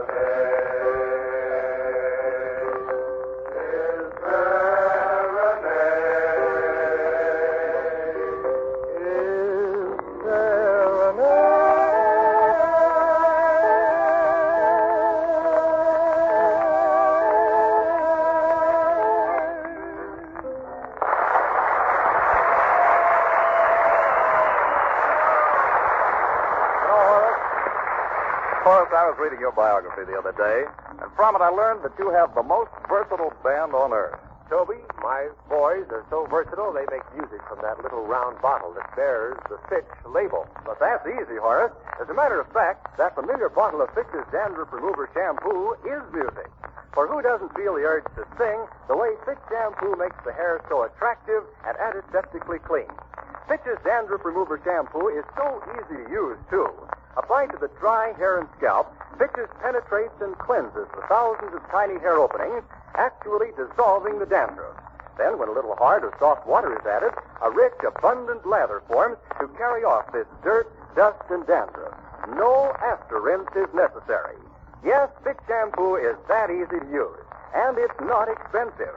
The whole family can enjoy its benefits even on a limited budget. That's Fitch Shampoo for you. It's the only shampoo in the world which guarantees to remove dandruff with the first application. A guarantee backed by one of the world's largest insurance firms. So ask for a professional Fitch application at your barber or beauty shop, or buy a bottle of Fitch Shampoo at your drug counter. And remember, after and between Fitch Shampoos, you can keep your hair shining and manageable by using a few drops of Fitch's Ideal Hair Tonic every day. B.I. Bye. The Don Juans had a get-together. The gathering was large, but things got duller than the weather, so Donna was took charge. She went to the piano and took her D for Donna, putting it to music in the major key. D-I-die-dee-o-do, D-I-diddy-die-dee-o-do, diddy-die-do, dee-you-do, diddy-die-do, do-do, diddy-you-do.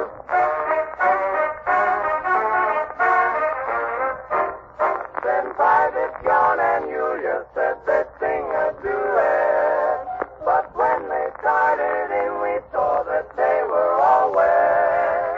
Why-I-I, why-oh-yo, why-I-yiddy-I, why-oh-yo, yiddy-I-yo, why-you-you, yiddy-I-O-you. You like to take a walk? B-I-Bye, B-O-Bo, Billy-B-I-Bye, Billy-B-O-Bo, Billy-O-Beep-Bo-Beep-Bo-Beep-Bo-Beep-Bo-Beep-Bo-Beep-Bo-Beep-Bo-Beep-Bo-Beep-Bo-Beep-Bo-Beep-Bo-Beep-Bo. Lily-I-Lily-O-You-Lily-I-Lily-O-Lily-I-No, hello-Lulu, Lily-Lulu, hello.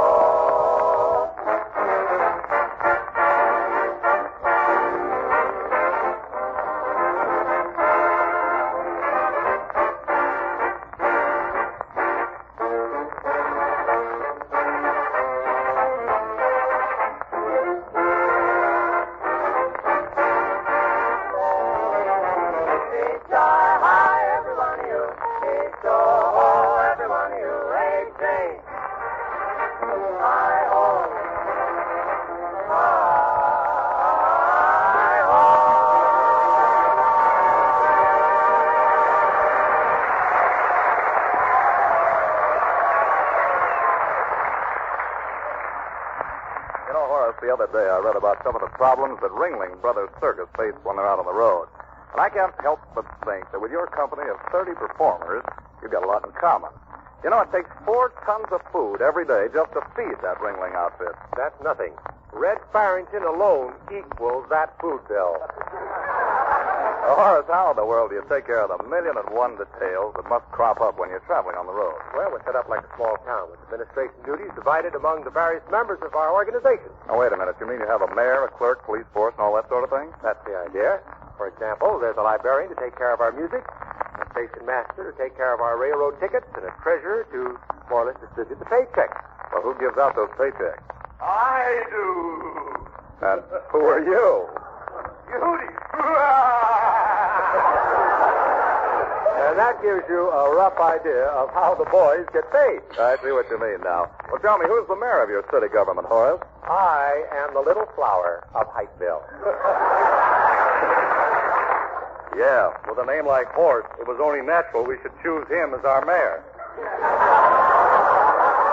Oh, that's brutal, Horace. You know, there ought to be a law in Hightsville against jokes like that. Why don't you call a cop? I can't, Toby. Red Farrington is the cop. If you don't believe it, look at those feet. I can't see anything else. Anyway, that gives us an idea how we put efficiency into the running of our organization. Well, man, with such ideas, no wonder you have the whole music business constantly talking about you. And the latest stunts you're doing. You know, here's something else for everybody to talk about.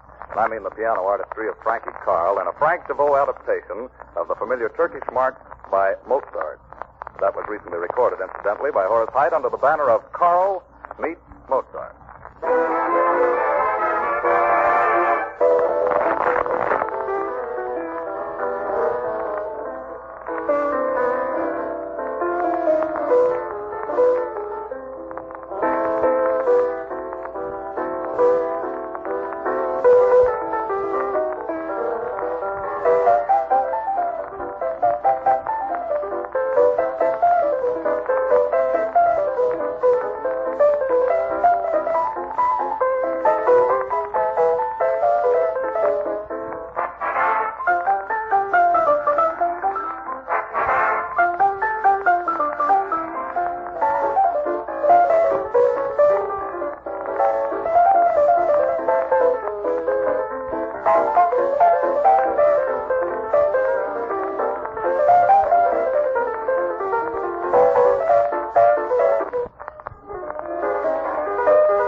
You know, Horace, I've been thinking it over, and it seems to me you've become identified with more unique ideas than any other band leader in the business. Well, man, you're the one that gave America Sweeter Swing, Answers by the Dancers, the Pot of Gold, and now the Treasure Chest. Well, thanks, Toby, but you on the Fitch Bandwagon have come up with a mighty swell idea yourself. Now, you wouldn't be referring to the Fitch Bandwagon Special, would you? None other. It's a great stunt and right down our alley. All right, Horace, if you'll give us a fanfare, suppose we have Dresser Dahlstead tell our listeners just exactly how the old Fitch Bandwagon Special works. Yes, the Fitch Bandwagon Special is a great idea because it brings you the very latest, the newest monogrammed music of your guests here on the Bandwagon. For you see, each week the big-name band which comes to you in person also makes a very special recording of a swell hit tune done in its own characteristic manner. And then, yes, right here on this program, the band plays the number in person for the first time, exactly as it has been recorded by them a day or two ago. Now, tomorrow morning at Columbia record dealers throughout the country, you will be able to obtain this same Fitch Bandwagon Special which you are about to hear. It will be the identical twin of this great song played in a personalized Horace Height manner and recorded by Columbia. Well, that tells the whole story, Dresser, and mighty well. And now that the folks know exactly how to start a fine collection of their favorite orchestra recordings, well, all that's left is for Horace Height to give a downbeat, and we're off with this week's special. Horace Height, the musical night, featuring the voices of Charlie Goodman with Donna and the Don Juans, and I'll Never Forget.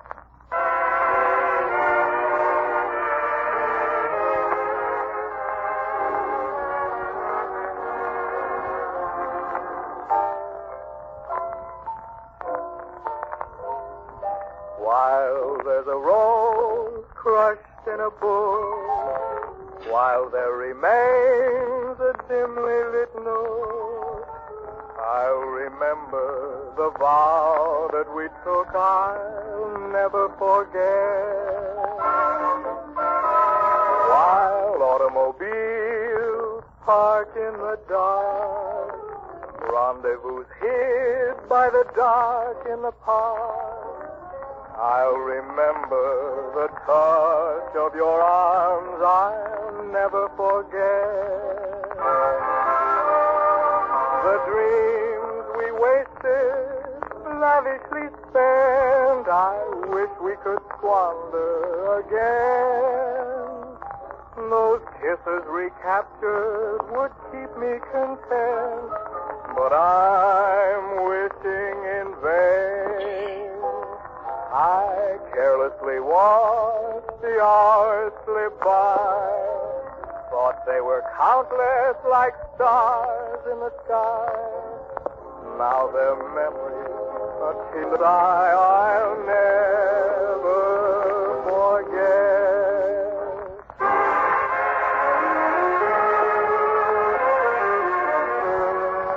While there's a rose crushed in a bush, while there remains a dimly lit note, I remember the vow that we took. I never will forget.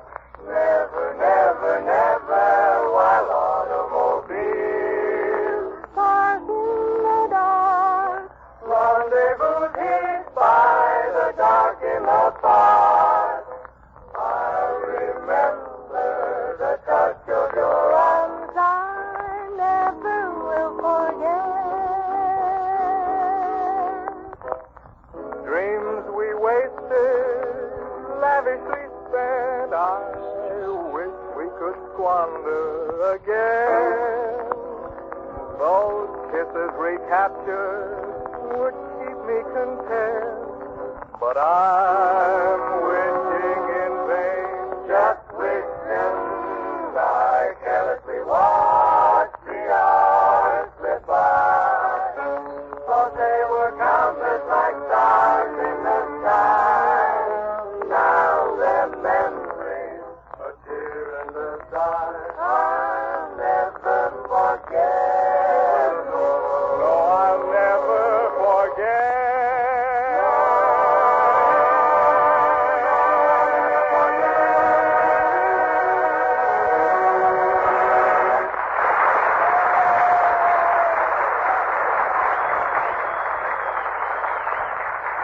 I always read the woman's page of the newspaper just in case they put anything there that they don't want a fella to see. And believe it or not, yesterday I was... Stop, Toby. You're about to give away a secret. No, Horace, not a secret. I knew what Toby was going to say because he showed me the paper. His only comment was, "Isn't that the truth?" Now, here's the quotation. It's highly interesting to note that while men see beauty in such different types of women, they all agree that beauty is inevitably dependent on beautiful hair. Yes, girls, that is the truth. And that's why you should depend on Fitch's Dandruff Remover Shampoo to keep your hair as beautiful as that of all the lovely models, of all the glamorous and attractive women who lead such busy lives in such a busy world. Millions of them? Yes, millions. Because Fitch's is the largest selling shampoo in the United States and Canada, insist on a regular weekly Fitch shampoo. And no wonder, for Fitch's actually reconditions as it cleanses. And furthermore, it's recommended by the Good Housekeeping Bureau. So, in buying a shampoo which claims to end your dandruff worries, remember, any product which will not remove dandruff the first time you use it will never remove dandruff. Then remember the famous Fitch Guarantee. Yes, for gloriously beautiful hair, use Fitch shampoo regularly each week. Fitch's, spelled F-I-T-C-H, is guaranteed to remove dandruff with the first application.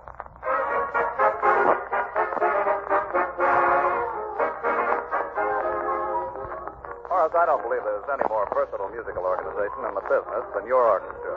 You know, folks, in addition to straight dance music, Horace offers star musicians, a whistler, a half-dozen singers, comedians, an impersonator, radio announcer. Well, with such an array of talent, it's little wonder that Horace and his boys have become famous for such musical features as their song stories. Now, tonight they want to give you their version of Jonah and the Whale. Horace?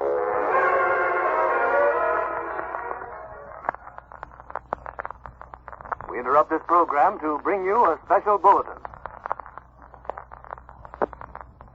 Washington, the War Department gave the White House a preliminary estimate of 104 dead and more than 300 wounded tonight in the Army forces alone as a result of Japan's bombing of the island of Oahu. Neither figure included civilian casualties in the raid on Oahu, the principal island in the Hawaiian group. We return you now to Hollywood. Skip. That's the way to get this mighty power. Jonah started rowing out to sea and soon met his pals, the three little Fitches, who said, Bop, bottom, bottom, bottom, The Fitches said, "Look out, Jonah. Here comes a whale." And there under the boat was a big whale all covered with scales. Scales? Do the whales have a union? I thought it was just musicians. Just then, along came a whale and washed Jonah right into the whale's mouth. And that, my friends, was the world's first mouthwash. And even my best friends wouldn't tell me. Well, sir, there was Jonah in the tummy of the whale. It was dark as pitch, and he lit a cigarette. Keep the home fire burning. All of a sudden, the whale screamed.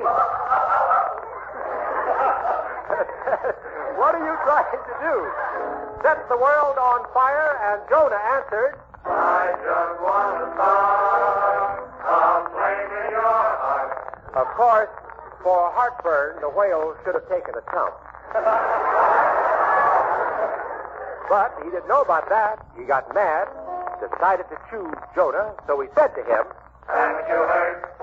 I am the Chattanooga choo-choo. Jonah was in a fix, but he was equal to the occasion, because what did he have with him but a bottle of famous Fitch's shampoo? It's forever making bubbles.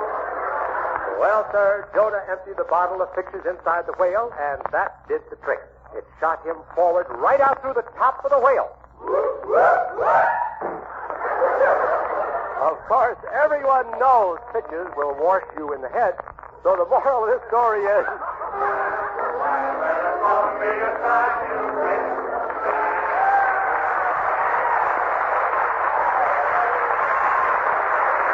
Believe me, that was really swell, Horace. No fooling, the program wouldn't have been complete without that.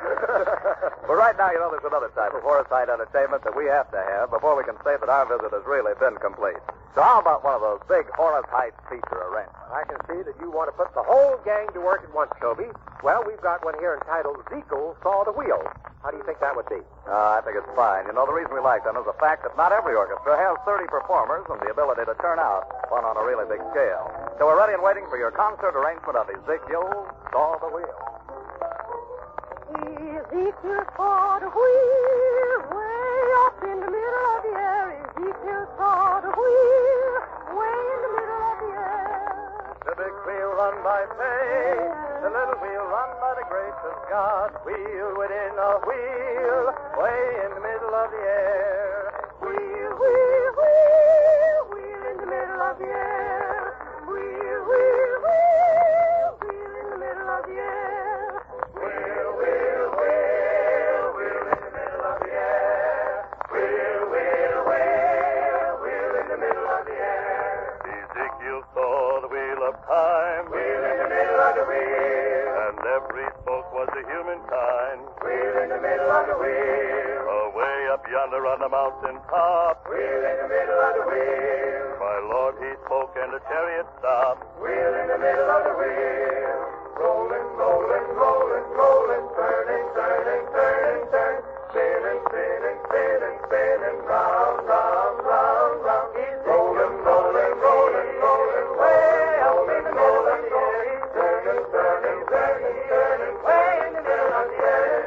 He's rolling, rolling, rolling, the little wheel rolling, rolling, rolling, turning, turning, turning, way in the middle of the air. Away in the middle of the air. Ezekiel saw the wheel, way up in the middle of the air. Ezekiel saw the wheel, way in the middle of the air. Wheel, wheel, wheel, wheel in the middle of the air. Wheel, wheel, wheel, wheel in the middle of the air.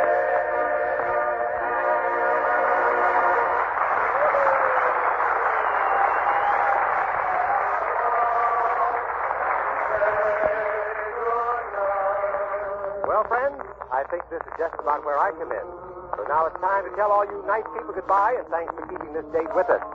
And incidentally, Toby, I just signed a new star for the Hike Brigade. You did, Horace? When? This morning at 11 o'clock. The thing that made me sign her was the way she sang the Hut Hut song. Well, now, Horace, wait a minute. That Hut Stop song, that's not new. Well, it was the way she sang it. You know, my wife told me some months ago about this new sensation. Well, that's great. What's her name, Horace? Hildegard Harriet Height. Hildegard Harriet Height? Yes, 11 o'clock this morning. She weighs 6 pounds and looks like me.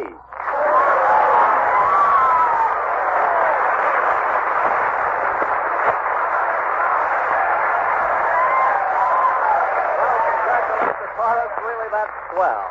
And thanks for the front row seat to watch one of the greatest entertainment organizations in the business pass by us on parade.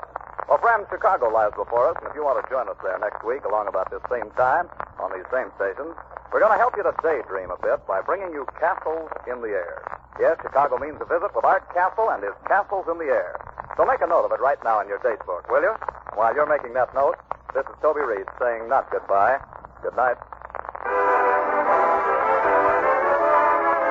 Bandwagon is brought to you by the makers of the famous Fix's Dandruff Remover Shampoo and Ideal Hair Tonic. And may I remind you again to ask your local music store for this week's Fix Bandwagon special, Horace Heights Columbia recording of I'll Never Forget. This week's special record. A record which, like the finest in hair preparation, bears a Fix label. Horace Heights' appearance tonight was through the courtesy of the makers of Chum. Then, the makers of Fix's Dandruff Remover Shampoo have perfected a new and exclusive product. Fix's Quin Oil Hair Tonic, made from a new formula containing 5 essential oils. Use a few drops daily to stimulate the scalp, help protect the hair. Fitch's Quin Oil keeps your hair in place and glossy looking, yet it is not sticky and will not stain pillows or upholstery. Ask your barber to apply Fitch's Quin Oil Hair Tonic or get the big 6-ounce bottle for only 33 cents. Remember its name, Fitch's Quin Oil. Quin means 5, and Quin Oil contains 5 essential oils. A trial size of Fitch's Quin Oil is free with a regular-sized bottle of Fitch's Dandruff Remover Shampoo at all drug retailers. This is the Red Network of the National Broadcasting Company.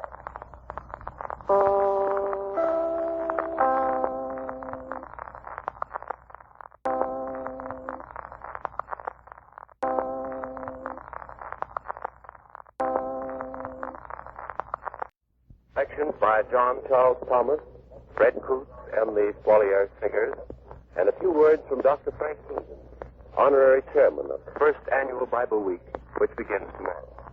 Heading the program tonight is Eddie Dowling, master of ceremonies for this half hour of great music, fine singing, and dramatic eloquence. Ladies and gentlemen, Eddie Dowling. Good evening, everybody. To me, this is a solemn moment, but I'm sure it is to everyone gathered here with me tonight. A solemn moment and a most stirring one. Starting tomorrow, many Americans of all faiths will attest once more their ancient allegiance to the teachings of the Bible. We here tonight, in this critical hour, have the privilege of starting that national effort. A national effort towards goodwill and true religion. As I look around at John Charles Thomas, at J. Fred Coots, Frank T. Kingdon, and the Squalier Choir, and all the rest of us gathered here, I know that one peace overtops all others in our hearts, as it must yours at this crucial moment. Down the ages has come the story of man's inhumanity to man, the story we call history. But beside it runs another story, the record of the slow spiritual ascent of man toward the angels, the story we call the Bible. We are glad tonight to pay our little tribute to that story of the long, upward striving of man's spirit. The Bible gave the world the Ten Commandments, that cornerstone of all civilized morality and law. And from the Bible comes that prayer which rises most naturally to the lips of most. Set to music by Malak. We are privileged tonight to hear it sung by one of America's greatest artists, John Charles Thomas.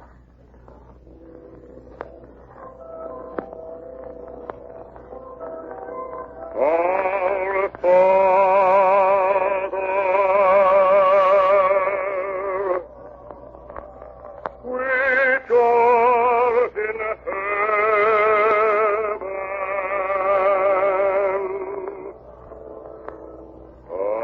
hallowed be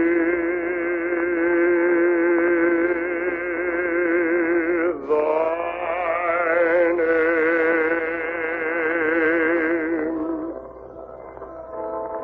Thy kingdom come. From the NBC newsroom in New York, the government of the Dutch East Indies has just declared war on Japan. The Dutch East Indies are now in the war on Japan. This news was brought to us in New York by the NBC correspondent in Batavia in the Dutch East Indies, Sidney Albright. Keep tuned to the station for further details.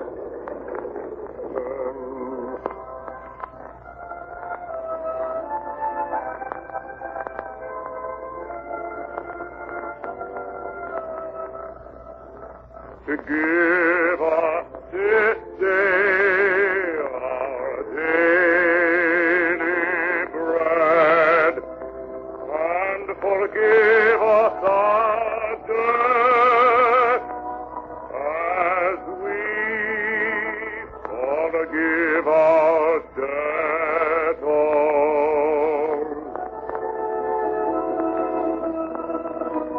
And lead us not into temptation, but deliver us from evil. For thine is the kingdom, and the power, and the glory, forever.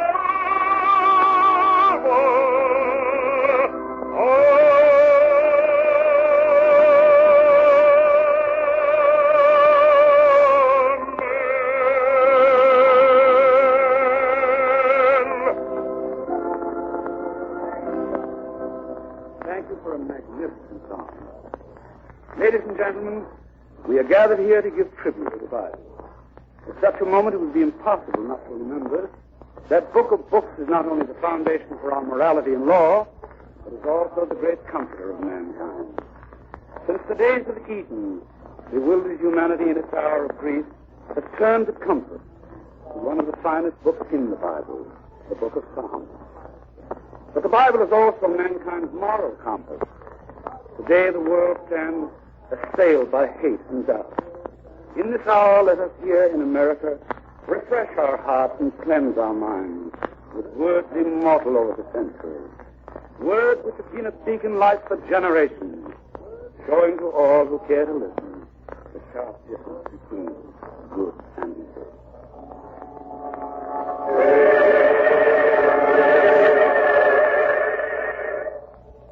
I have seen the wicked in great power, and spreading himself like a green bay tree.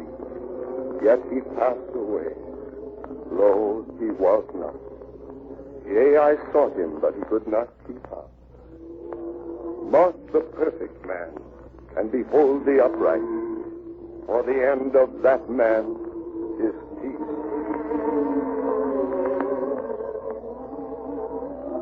Fear not them which kill our body, but which are not able to kill the soul. But rather fear him which is able to destroy both soul and body in hell.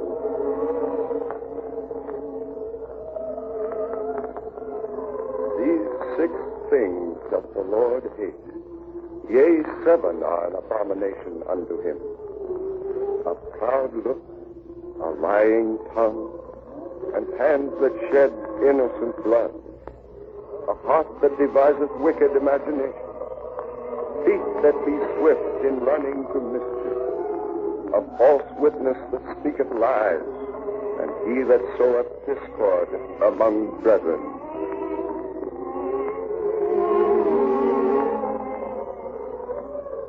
There is neither Jew nor Greek. There is neither bond nor free. There is neither male nor female. For ye are all one in Christ Jesus. And if ye be Christ's, then are ye Abraham's seed and heirs, according to the promise.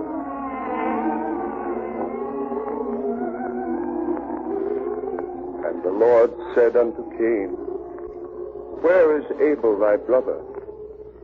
And he said, I know not.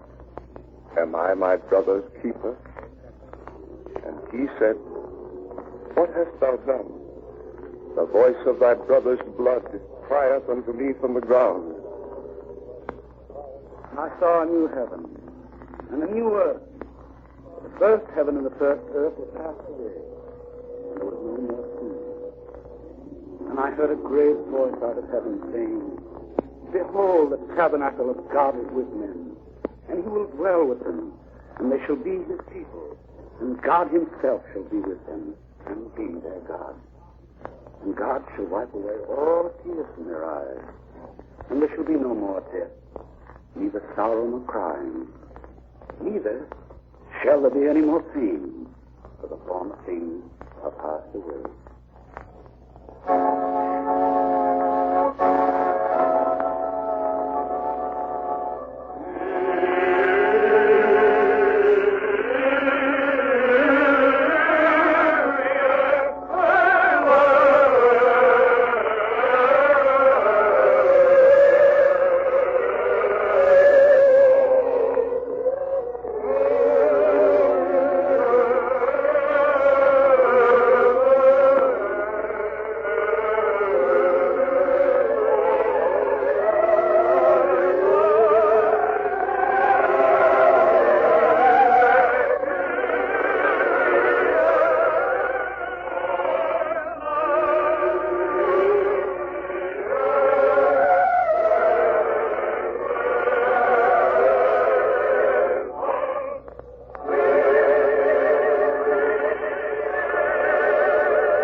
dilly-dally again. I dare say every person present here tonight and every person listening in has his or her favorite biblical passage.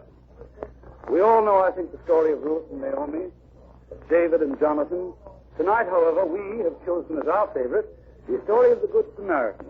And now in Hollywood, Walter Pigeon will read that immortal parable.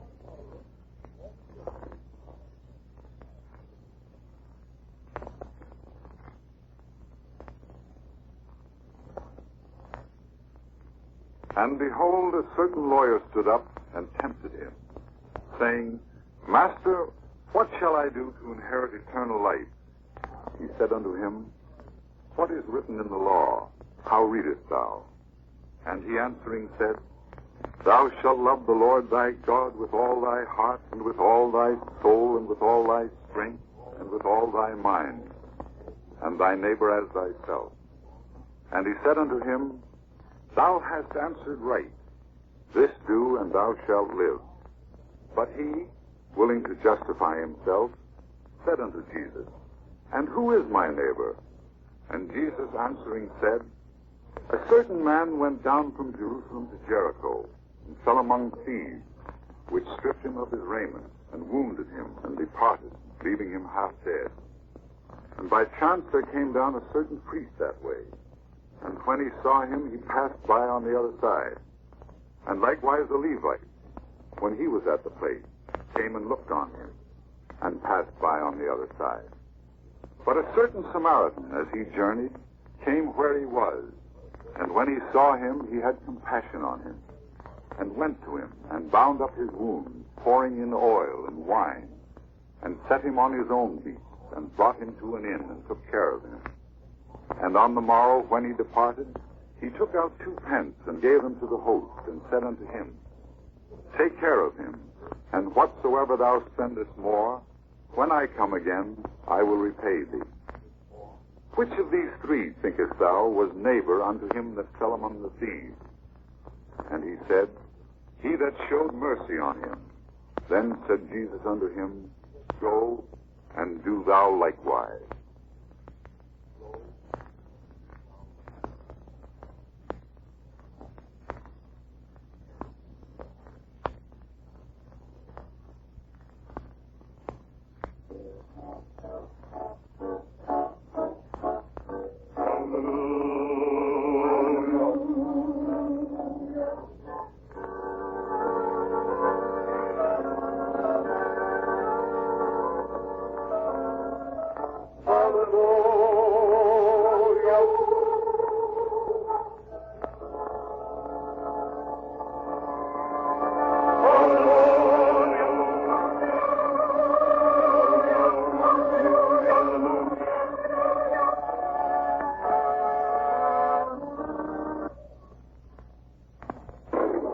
Another war bulletin. San Jose, Costa Rica. Costa Rica declared war.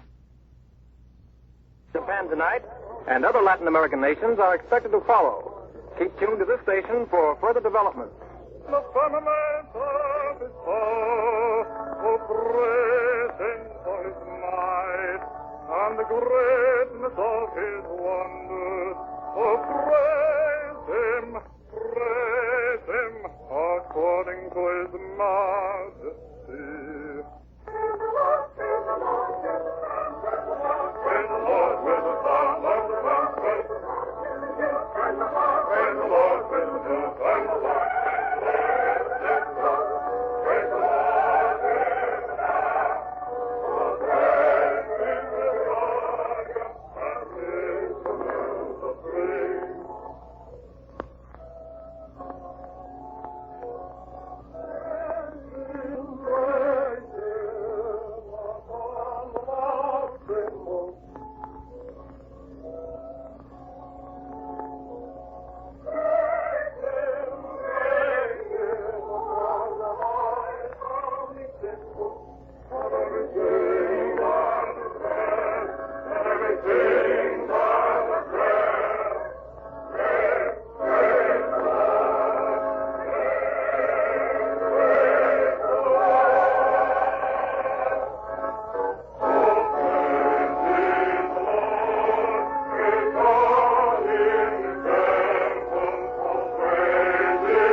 Eddie Dowling again.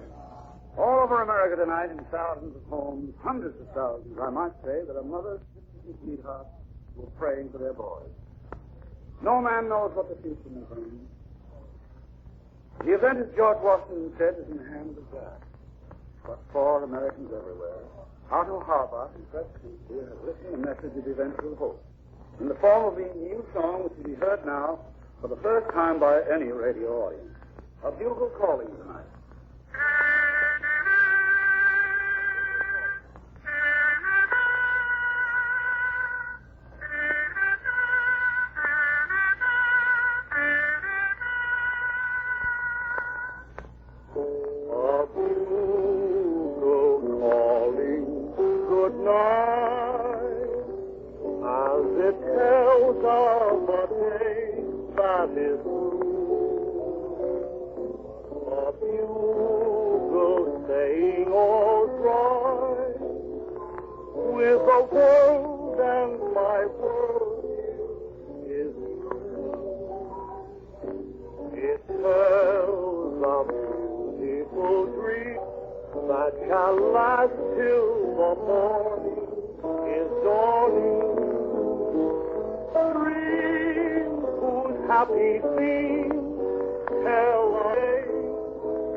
That is very heartwarming.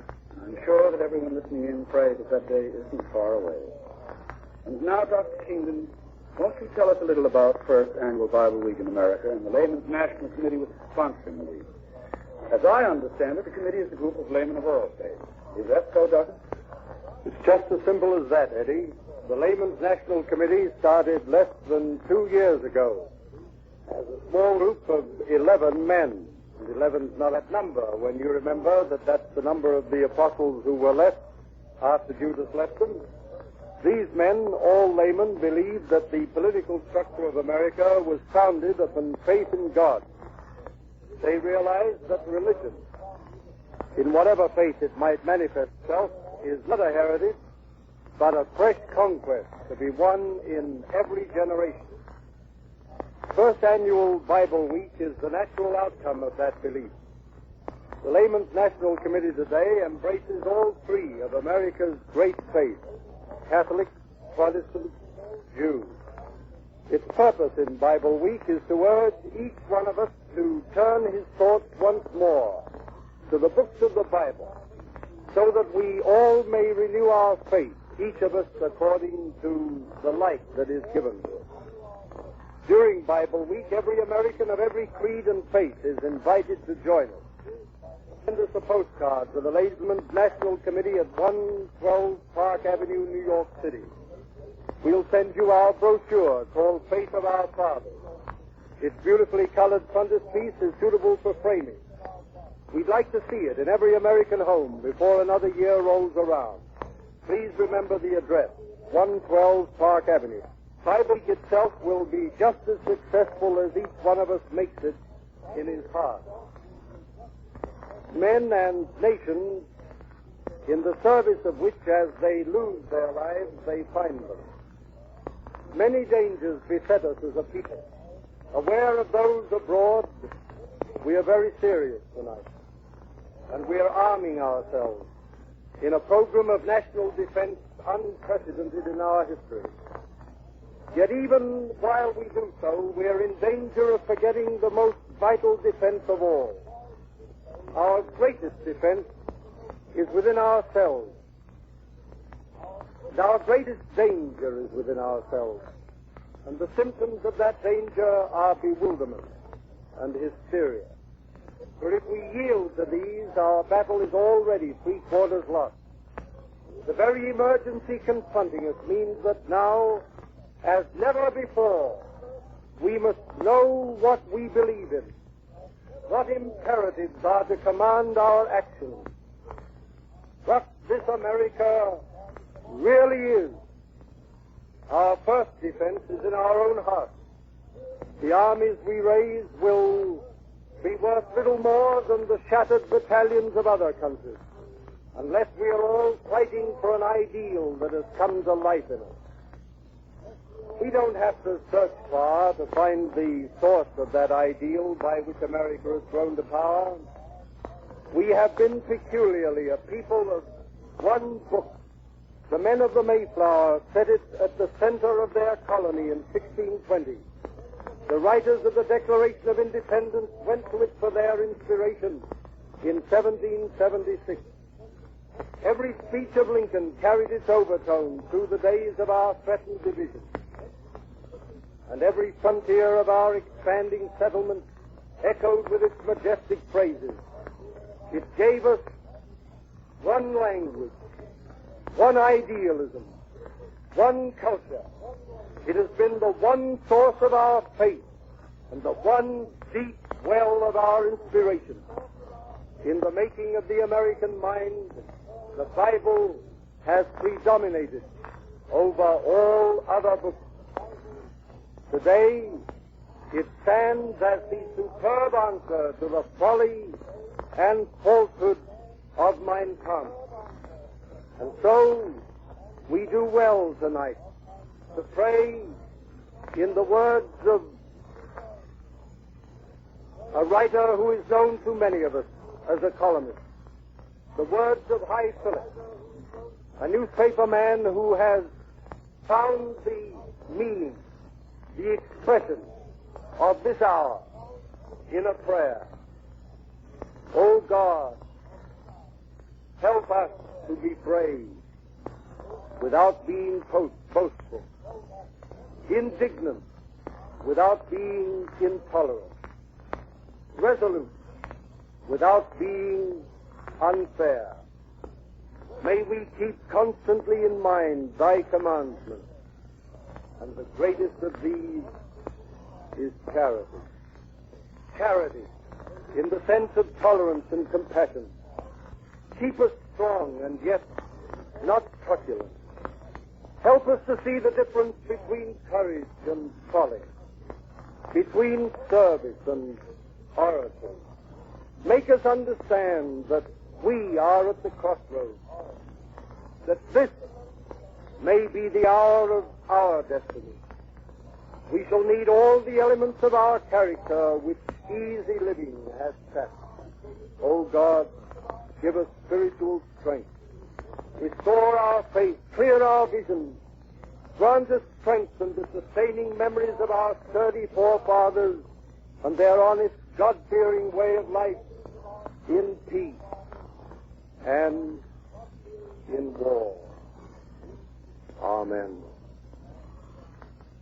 you, Dr. Kingdon. That was most inspiring. This is Eddie Dowling again, calling on everybody in the studio and in the radio audience to sing the battle hymn of the Republic. And I want to thank all you ladies and gentlemen of the radio audience, and I do hope that our message came to you and it will buck you up spiritually in this hour of great national crisis. Thank you, ladies and gentlemen of the cast. We shall now sing the battle hymn of the Republic.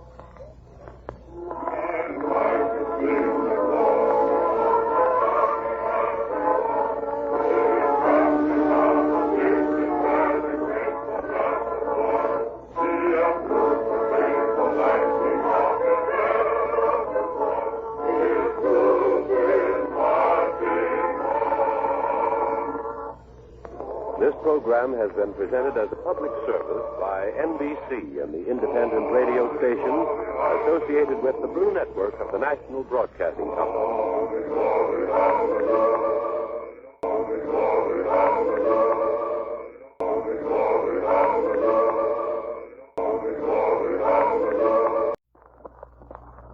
Ladies and gentlemen, we will interrupt all programs to give you latest news bulletins.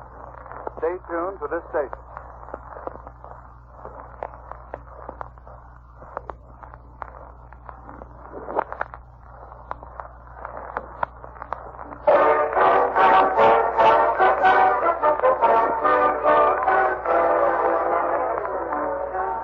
The makers of Chase and Sanborn Coffee, the blend and friendship in a cup, present direct from Uncle Sam's Great Army Camp at Fort Ord, California, Edgar Bergen, Bud Abbott, and Lou Costello, Ray Noble and his orchestra. Our guests, the star of Metro-Goldwyn-Mayer's Babes on Broadway, Judy Garland, and Charlie McCarthy.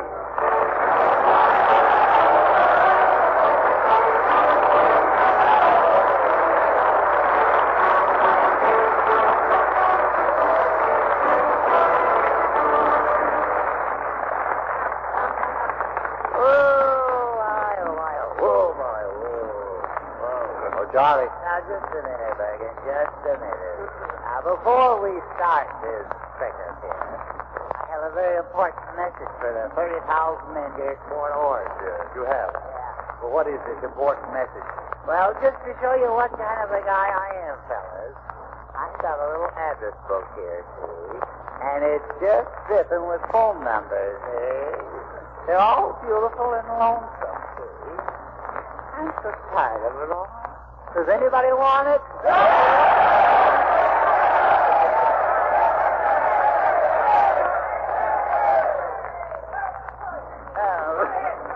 Oh, I lost it. Charlie, these men are giving all their time and their thoughts to Uncle Sam. Yeah. Yes. And they're so busy with their work, why, they forget about girls. Yeah? Yes. You mean to say they've forgotten about girls? Yes, Charlie. Looks like some of them have awful good memories. Well, that's the wrong attitude, Charlie. Well, how do you know? Why, Charlie, when I was in the army... Oh, don't give us that stuff, Bergen. I'll never forget what my general said to me. Let's see General Grant out of this. What did you ever do in the army? Well, I was considered a very good marksman in my day. Yeah? Marksman, yes. You? Yes. You couldn't bring a rabbit down from a meat hook. Now, wait. Well, I wish you could have seen me out on the target range this afternoon. Yeah? Yes. I saw you. Oh, you did? That spoils it, doesn't it? Yeah. I must say you weren't at home on the range, buddy. Is that so? All right, if you know so much about it, what kind of a score did you make out on the rifle range today? Well, you want to know? Yes, I would. Oh. Well, I didn't, I must admit, I didn't do as good as I expected to. But then again, maybe I didn't expect to. What do you mean? What do you mean? I don't think my bullets were tying. Oh, now, wait. Never mind the description. Just give me your score. The score, that's all. The score, huh? Yes. Yeah. Well, my score was, it was one. Yeah. One what? One Mortimer. One Mortimer? Now, Charlie, don't tell me. I'm afraid I did. That you shot Mortimer's nurse? Well, I want the truth, Charlie. Well, I didn't exactly shoot him, no. You see, I was showing the men how efficient their weapon was to the slingshot. Oh, I see. Very good, the slingshot, yes. And Mortimer sort of volunteered. He volunteered? Well, let's say he got in the way. I see. So help me beg, and I didn't know my slingshot was loaded. No. I didn't see the pebble in it. Yes. Well, now, where did you hit Mortimer with this slingshot? Well, in the stomach. In the stomach? Yeah. Sort of pop love. Yes. Well, now, that's pretty serious, young man. So you hit him in the stomach. Well, and you did it deliberately? No, sir, it was an accident. Oh, that's better. I was aiming at his head. Well, now, wait. Well, was Mortimer hurt? I don't know. Well, did he cry? No, he didn't cry. Oh, he didn't cry? No, he just sort of sagged to the ground. Oh, I see. I hope it was just a seasonal slump. Yes, I do, too. Well, was he unconscious, Charlie? Unconscious? Yes. I don't know. You don't know? Well, you see, with Mortimer, it's impossible to tell. Oh, I see. Well, where is he now? Oh, he's outside hanging around. We'll bring him in. I want to see if he's all right. Okay, I'll get him for you. You can talk to him. Oh, my dear.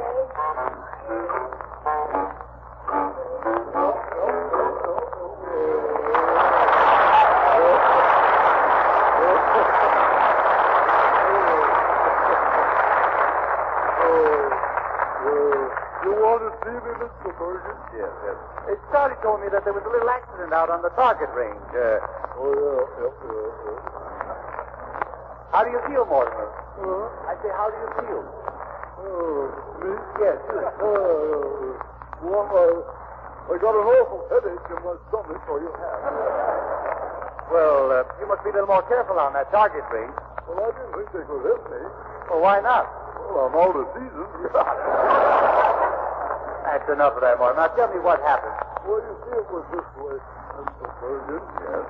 I bent over to tie my shoelace. Yes. And that's when Charlie let me have it. Oh, I see. I thought he hit you in the stomach. Well, he sort of hit me in the stomach when my back was turned. Oh.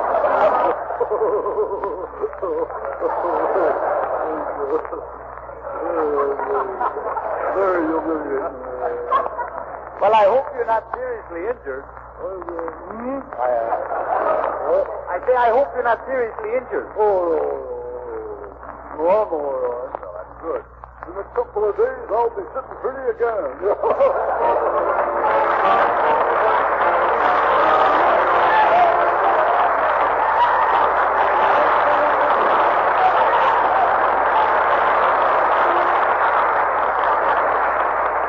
The month of months is with us again. Here's a tip for starting each day right in tune with the season. Darling, breakfast ready. So am I. Good morning, Mr. Dean, my dear. The Jason Sanborn coffee here is Vespers in a cup, my dear. A very good morning to you. Well, now, let's see. 365 days times 4 cups of coffee times 50 years. What are you doing? I'm figuring out how many times I'm going to have a cup of this good coffee. Yes, it's Jason Sanborn, super rich. I know it is. That's why I'm adding them up. Delicious? It's the next step better than delicious. Right, and the price is 50, too. Well, you know I run into Jason Sanborn Coffee downtown a lot. At the good hotels and restaurants and clubs. Yep, more and more of them are serving it all the time. Folks, get Jason Sanborn, a super rich blend. Drip or regular grind. It's a cup of coffee that sings to say a very good morning to you. From the 1st of January to the last of December, holidays and all, you get the true spirit of Christmas the whole year round in Jason Sanborn dated coffee. It's super rich, as full of flavor as a pudding full of plums. Freshly roasted, fragrant, it's more than coffee. It's friendship in a cup. And you get it at a saving. Better coffee for less is the Jason Sanborn rule through our dating and distribution system. The dated coffee is rushed from the roasting ovens to the stores, freshly roasted. It's dated the day your grocer receives it. So an inexpensive package is used, and you save money. Get this holiday coffee the year around. Enjoy true friendship in a cup. Buy Chase and Sanborn dated coffee.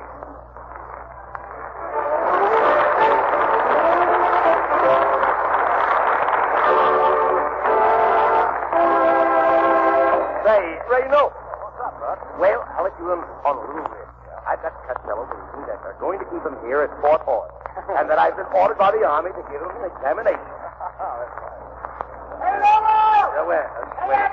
That's him now, Ray. Hey, Judy Scarlett! All right, never mind. Oh, boy. I'm going to be a soldier. Hey, Abbott, I came from a family of fighters. My grandfather was in a Boston Tea Party. Tea Party?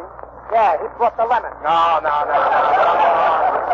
You mean he didn't fight? Fight! Yeah.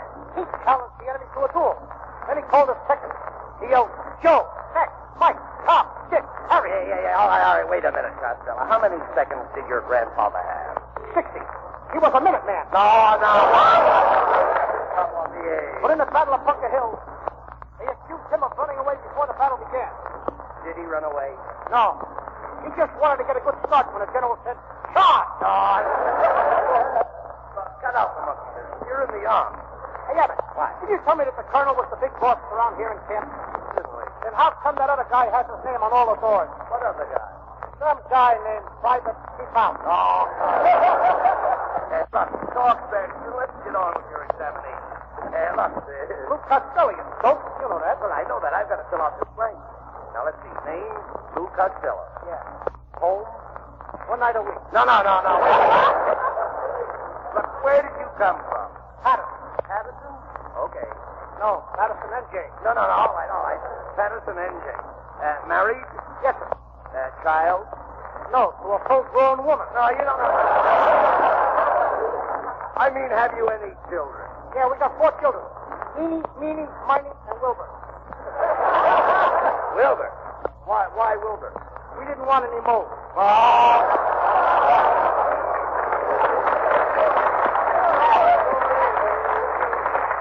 All right, let's get this blank filled out.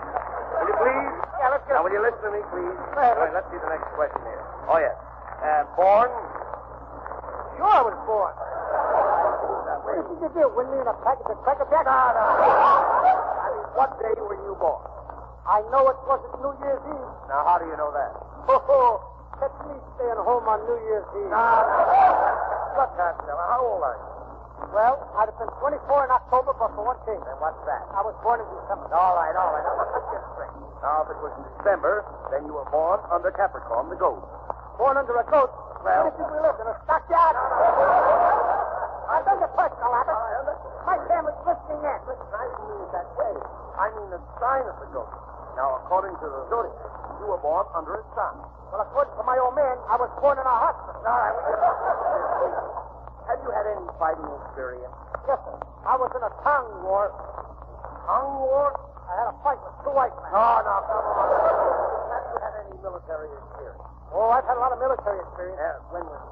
I used to go around with a campfire girl. Now, look. Let's get into I don't get that one myself. I don't get it. No, don't make sense to me at all.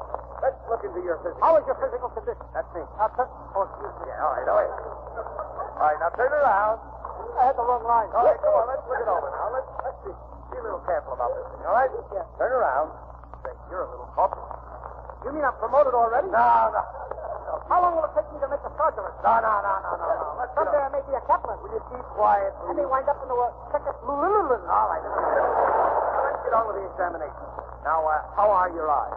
Now, fine. All right, open your eyes wide. Why didn't that? Yes. No. Don't squint. Now, look at my eyes. My eyes are as big as saucers. And right under them you have cups to match. But I look as well as you do. In fact, weller. Weller? Yeah. What kind of English is that? Weller. Now, Abbott, you can talk gooder than that. All right. Now, forget that stuff. Now, see how good your eyes are. Now, there's a chart over there on the wall. See it over there? Now, where's the chart? Over there on the wall. Is that a chart? Yeah. Look like puppets. No, never mind. Now, please read the first couple of lines. Okay. All right. Glxyski. Next line. Kupachski. Why, Costello, that's wonderful, marvelous. That was easy. I know the people. What easy? That's the backfield for Notre Dame. Oh, well, your eyes are all right. Now, how about your teeth? My teeth are perfect. All right. Well, open your mouth. Wait a minute. What do you mean your teeth are perfect? I just saw some of them slip. I was afraid of that. You caught me with my bridges down. Well, you'll have to go to see the Army dentist. I can't do that. I just came from the Army dentist. He pulled out a tooth. Did you wonder anything when he extracted the tooth? I wasn't when we started, but when we finished, I was under the stick. All right, Costello. You must have been under some opiate. Were you under ether? I wasn't under ether or either. Listen, suppose I want to make a report about this to the commanding officer. What will I tell him you were under? Tell him I'm underpaid. No. What did the dentist give you?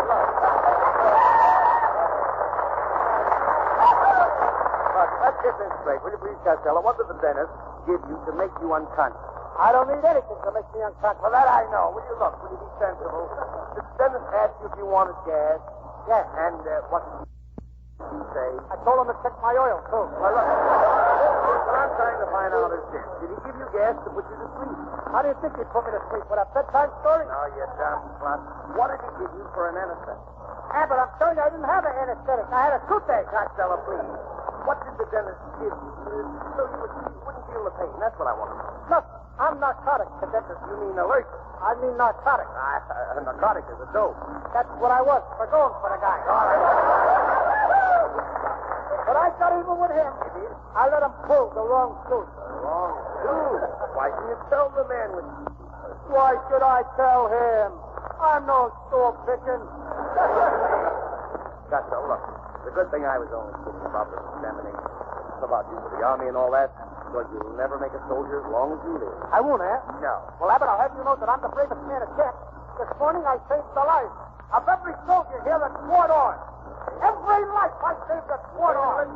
Just this morning I saved their life. Saved the life of every soldier here at Fort Ord? Sure. How? I shot the cook.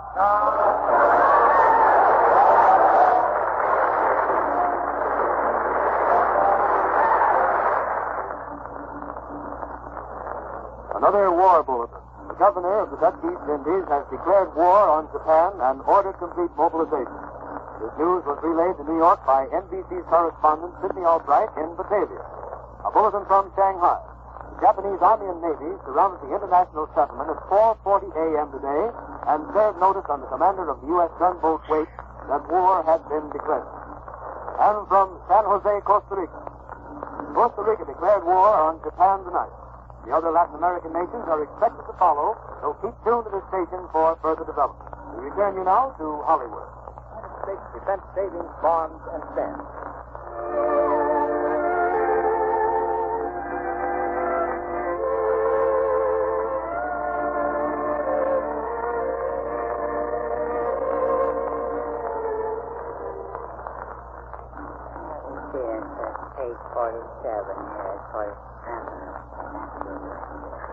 What are you doing, Charlie? Oh, I'm just looking up superlatives to describe you, my darling. I'm looking up here in Roget Sidori book. What? No, Charlie. Roget Ignoramus. Roget Saturus. Oh, yeah, Roget Dictionary. Let me hear you, Garland. Garland is a loop, see? Yeah, a garland is a loop, and a loop is a hoop, and a hoop is a circle, and I'm getting dizzy over you, Judy. Oh, Charlie, dear. All right, Charlie. Judy has a song to do. Yes, Charlie, it's Sing What the Sings in My Heart. Well, go ahead, Judy, sing it. Oh.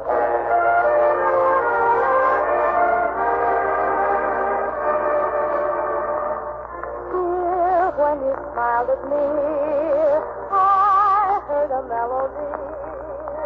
It haunted me from the start. Something inside of me started a symphony. Sing with the strings of my heart. Was like a rhapsody. I heard a birdie sing about her nest that her part. Nature seemed to be in perfect harmony. Sing when the strings of my heart. Your eyes make sky seem blue again. What else could I do again but keep repeating through and through? I love you.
else could I do again but keep repeating through and through, I love you.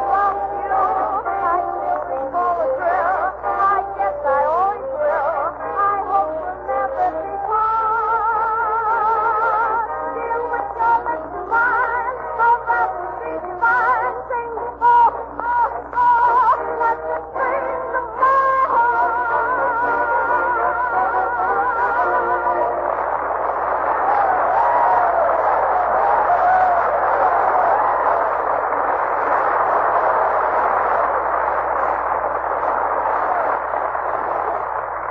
Lovely, Judy, my darling, lovely.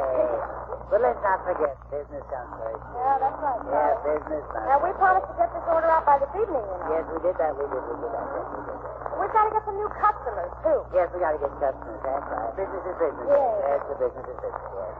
What do you mean, you business here? Huh? What are you kids talking about? Haven't you heard of it? No. Judy and I have started a Christmas shopping service. Oh. That's right, Mr. Bergen. Yeah. We're Santa Claus's helpers, Inc. Ain't you? That's right. Give them my motto, Judy, huh? All right. If the Christmas rush makes you nervous and moody, take all of your troubles to Charlie and Judy. There you are. Mr. Bergen, how about you throwing a little business our way? Huh? Yeah, what about it, huh? Well, around this time of the year, Judy and I could use a little, extra money. You know, ammonia? Ammonia? Yeah, ammonia. Yeah. Very scary stuff. Yeah. Ammonia, that's what it is. Ammonia. Yeah, you know, it's better known as laughing lettuce. Laughing lettuce. Happy cabbage. Well, but what can you both do for me, though? Well, we can do anything. We can do your shopping or mail your packages and save you the trouble of standing in line at the post office. Oh, well, now, you've got something there. Do you have a wrapping service? Yeah, yes, we have that too, yeah, yes. We handle any package. Unless it's cakes. Yeah. Well, that's very interesting, but what about trimming my tree? Oh, we'll trim your tree. We'll trim your house. Even trim the occupant. No. I thought too much. Yes. And we have an alteration department, too. Alteration department? Now, what in the world is that for? Well, you buy the gifts, we alter the price tag. Oh, I see. That ought to appeal to you, Baggett. All right. You better make it snappy, too. We expect an awful lot of business now between now and Christmas. You're anticipating big business. Yeah, we expect to be open 8 and 10 days a week at the rate we're going. Yeah, you better hurry up, Mr. Bergen. Sure. There's going to be an awful lot of confusion around our place. Oh, yeah, it's a mess. Do you get the packages mixed up? Oh, goodness, yes. We'll have enough gifts left over to take care of all of our friends. You know. Well, your wrapping service interests me. What do you charge to wrap a package? 10 cents. I see. How much does the paper cost? 10 cents. Well, you can't make any money that way. Well, confidentially, Barry, we show a small profit on the string. Oh. We can do your shopping for you, too, Mr. Bergen. We know where the sales are. I see. Well, we can cut your expenses 50%. Is that so? That's almost half. Yes. If I'm not mistaken, I think I am. Yeah. But do you think you can make my money go any farther? Oh, yes, and faster, too. Well, I believe that, yes. You specialize now. Yes. Well, I think you're very ambitious young people, and I'll tell you what I'll do. I'll pass this word around and see if I can send you some business. Yeah, and don't forget, we also have a baby-minding service for shoppers. Baby-minding? Yes. We call it the McCarthy and Garland Baby Bureau. Yeah? We have a slogan for that, too. Yeah. Let us hold your baby while you change presents. Or vice versa.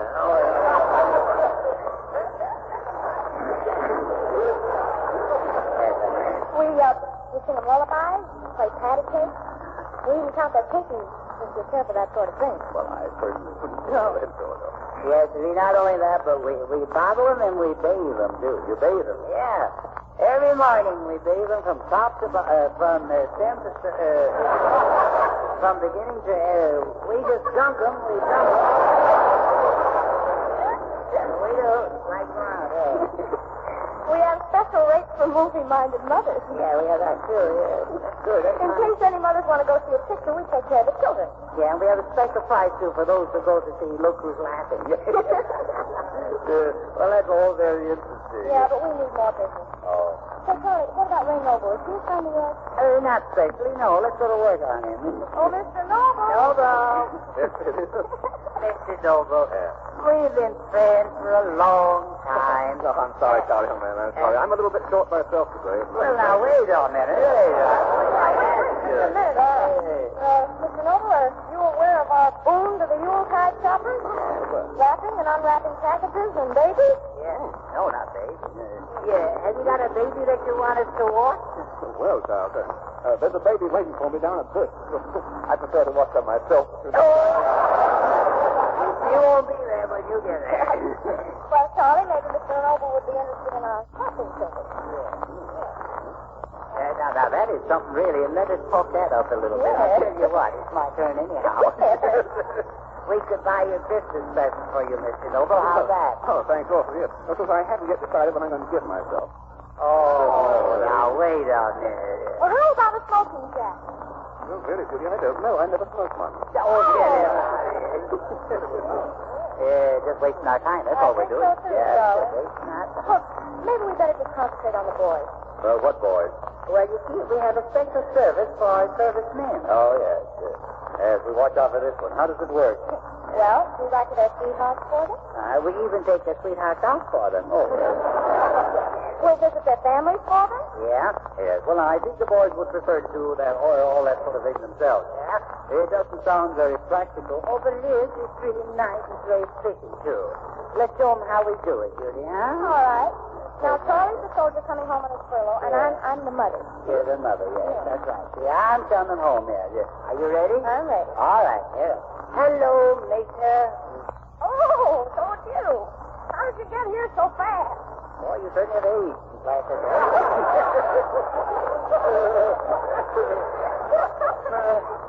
Just tremolo right through it. Well, I tell you, Major, I came in a tank, Major. A tank? Yes. You know, one of those Fort Ord sedans. You certainly look dirty. You're all full of soot. Yes, well, you see, my job is to swab out the cannon.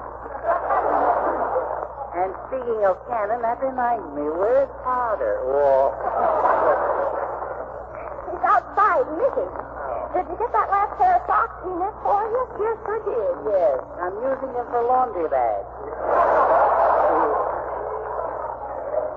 Now, my boy, there's something I want to ask you. In all your letters, you told me how much you like working for Uncle Sam, but how do you like his wife? Well, she's his wife? Who's that? Anti-aircraft.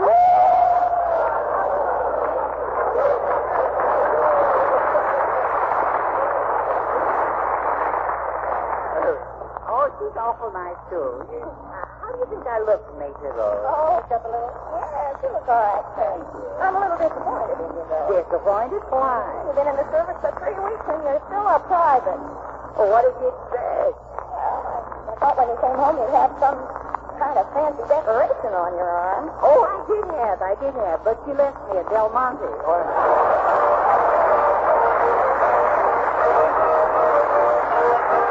Coffee pot is kept mighty busy at this season of the year. Breakfast, lunch, and dinner, supper, and when friends drop in between meals. If it's good coffee, people can't get enough. Yes, there's always a hearty welcome for Chase and Sanborn of truly great coffee. It's coffee in the Christmas tradition with an abundance of super rich, friendly flavor. Yes, Chase and Sanborn dated coffee is just what you've always wanted. Superb coffee, freshly roasted, at a reasonable money-saving price. That's why this blend is so overwhelmingly popular. It's better coffee for less. Our famous dating and distribution system makes that possible. The freshly roasted coffee, fragrant and delicious, is rest from the rest. Join us again next Sunday, won't you, when Charlie's guest will be Lana Turner. And in the meantime, don't forget, every time you say Chase and Sanborn, please, to your grocer, you're saying thank you to us. This is Buddy Twist saying goodnight for the makers of Station Broadcast will be to the entertainment of the Christmas.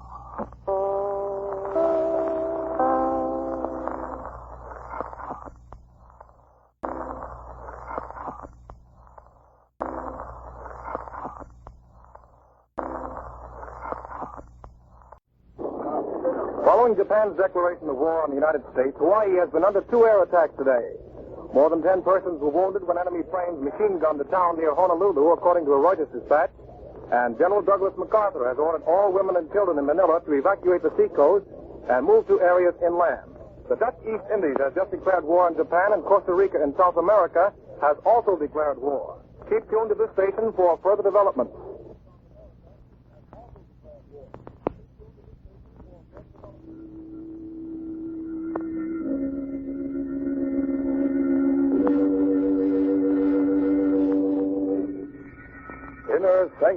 Mystery, brought to you by the makers of Carter's Little Liver Pills, the best friend to your sunny disposition.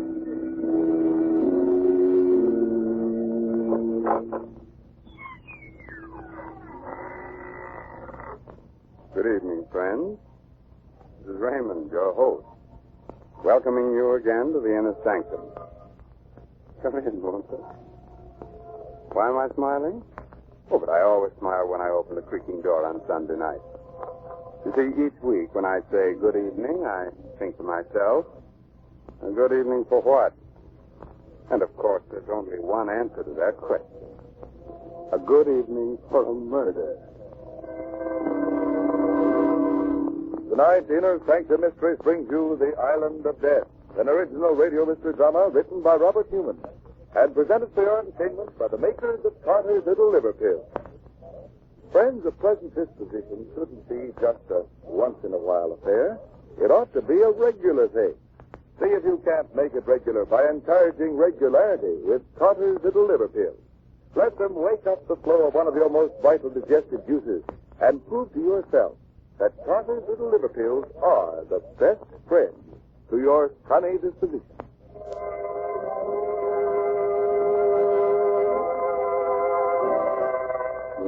Now I think we're ready to begin. Ready to begin as strange and terrible a tale as ever turned a man's hair gray overnight. A tale of voodoo, conjuring, black magic. Oh, now you're smiling. You don't believe in voodoo, huh? Good.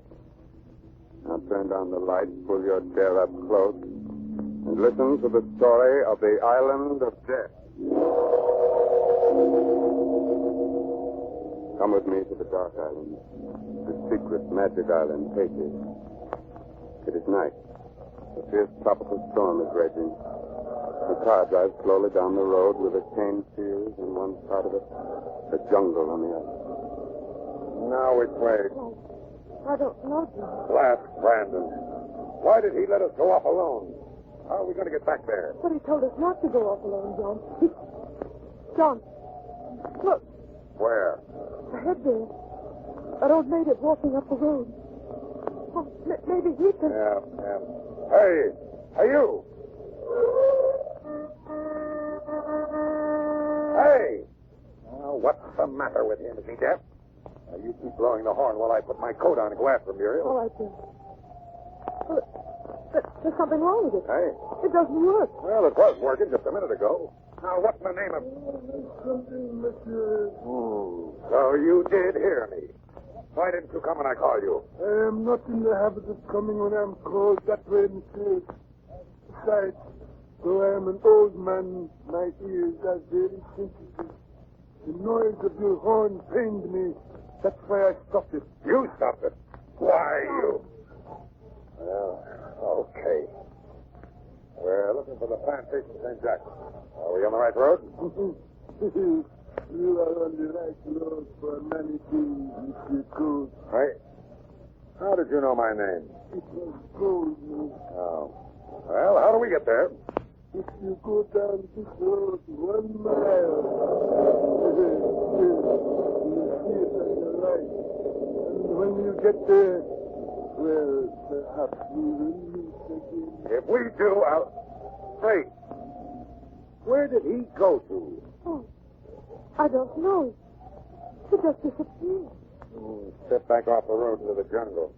Well, at least we know where we are now. Yes.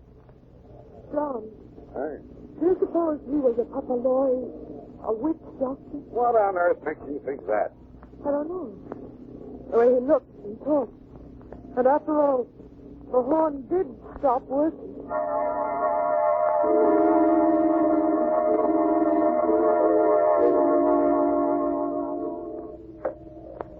Toast? Is that you, Toast? No, Muriel. Brother, I'm sorry, Mrs. Toast. Alan, you have to make things even more difficult than they are already. Would it make things any easier if I pretended that we were just old friends? It didn't matter to me that you'd married him instead of me. No, Alan, I guess not. Sorry, Muriel, I couldn't say that. Hello, Alan. Order me a drink, will you? Sure. Yeah, thanks for the post. Yes, Monsieur Randall. What?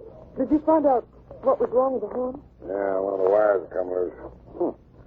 Met an old native on the road, and Muriel's convinced that he was a witch doctor. But it's just that he was so strange, and well, even though I know there are no such things. What we know or believe isn't terribly important. What is important is what the natives believe. They don't like being laughed at. You mean they really still believe in voodoo, stuff like that? Well, you're doing, Monsieur. Pierre, do you believe in voodoo? But not really, Monsieur. Oh, this is funny. This is really funny. Hey, what's that? It's, nothing, Monsieur. Just the heel hands doing the Congo. Oh. Well, they can't have done a hard day's work if they've got enough energy to dance at night. I think maybe I'll go down there. Oh, no, Monsieur. No. What do you mean I must not? I am sorry, Monsieur.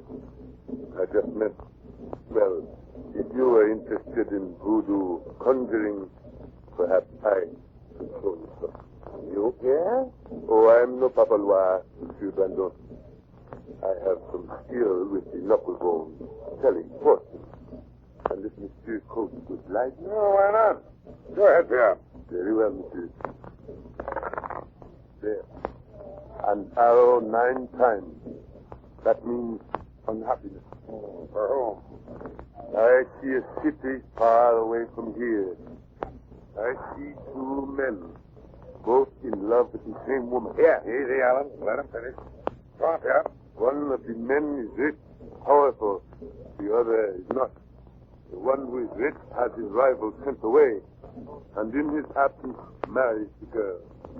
She knows she is making a mistake. Oh, she does she? Why, you ain't telling her. Stop. You cold. How dare you hit him for 2 cents? All right, Mr. Brandon. You did not hurt me. No? Well, I haven't even started yet. You're fired. Just a second, Coach. Oh, Brandon. I had a hunch you weren't getting as much as you could out of the natives, that you were too soft with them. Now I know it. You're fired, too. John, so that's why you insisted I come down here with you. Of course. Don't you think I know that you're still in love with him? Okay, Coach, you asked for it, and I'm going to... No, you're not, Alan. I've got a gun here. Now, you stay where you are. I'm going down the field and hut and really show them who's boss. Alan. Oh, Alan. It's all right, daughter. Being fired doesn't bother me. But the other things, are they true? But it's really you I love. Made you even fast. Mr. Bendel, excuse me, but I think you should know. The drum, it is not the Dom Congo. It is the service people. Marron is down at the drum. What? Who is Marron?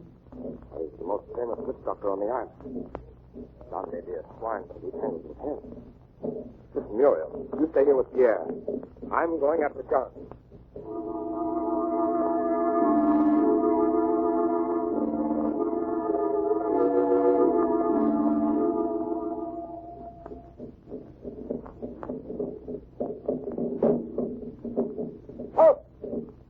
Where are you?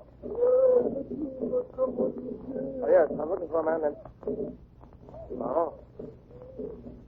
You are Cimarron, I am. Another white man came down here a few minutes ago, Cimarron. Do you know where he is? Yes, he said. He said he would pay well to see some voodoo. He said he's petrol. He's in the Humpo, the temple. What? There's no temple here in the village. He is not. Come with me into this hut. That iron ring there, lift it up. A trap door. Now down the steps.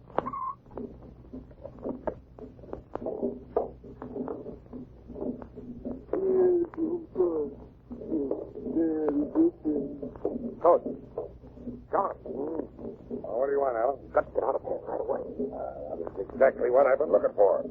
The place where they hold their spookaroo. Listen, John, I never did like you much, and I shouldn't really care what happens to you, but the white-haired native that brought me in here. You know who he is? Sure. The old coot I met on the road earlier this evening. He happens to be Timaron, the most powerful papaloy in Haiti. Yeah? Well, when I get finished with him, he won't show his face around this plantation again in a hurry, but... Ellen! We are ready to begin. Hackman, I warn you, Miranyango himself will be here. And there is no telling what shape he will take. Whose body he will borrow. Never mind the warning. Go ahead. Very well. Happy, come back. The drum.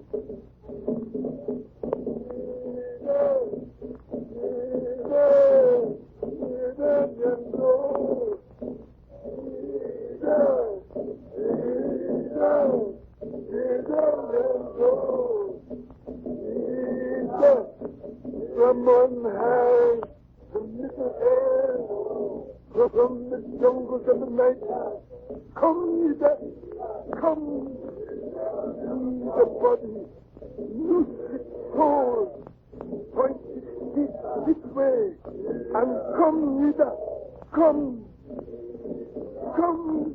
there. He has taken the body. He's coming. Quick, Bessie. The water. Sprinkles down the ground in front of the altar. Hey, what is this all about? What do they think they're doing? The bells. The bells of death. He's coming. Either comes. Look at him. Something is coming. What do you mean? Something. Let's do this.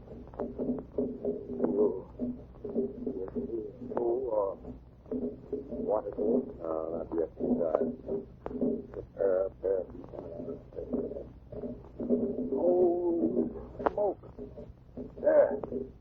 They're white. Either yonder. Come. Down. A woman. A white woman. Walking as if she were asleep or in a trance. As soon as she gets to the altar, we'll be able to see. Oh, great God. No!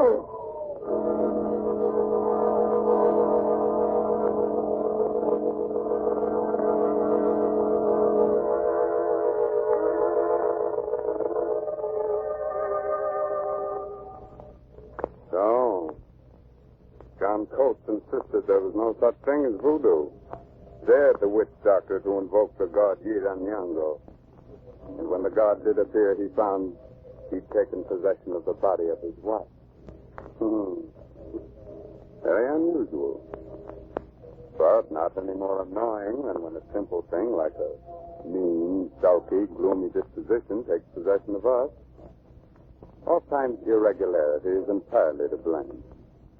So the sensible thing to do is get right after it with Carter's little liberty. Now don't let the gloom of irregularity hold you back.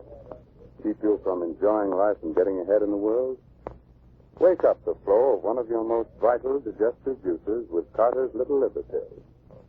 Let them help you to feel up and mad and bubbling with enthusiasm and alive with the glorious feeling that goes with regularity. Just give Carter's Little Liver Pills a trial. And I think you'll agree that Carter's Little Liver Pills can really be the best friend to your sunny disposition.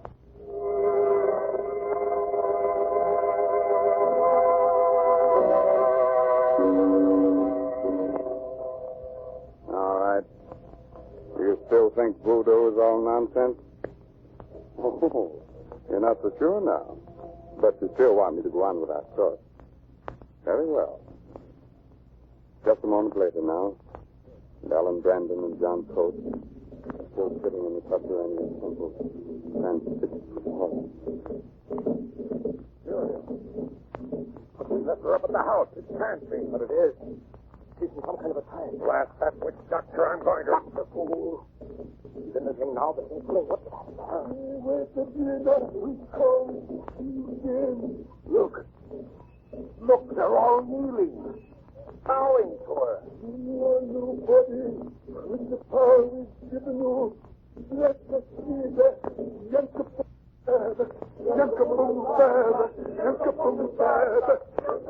by night and by day, through the 4 seasons, as the green things grow, watch over us, oh, and bless us. Look. She's raising her hand. She's blessing them.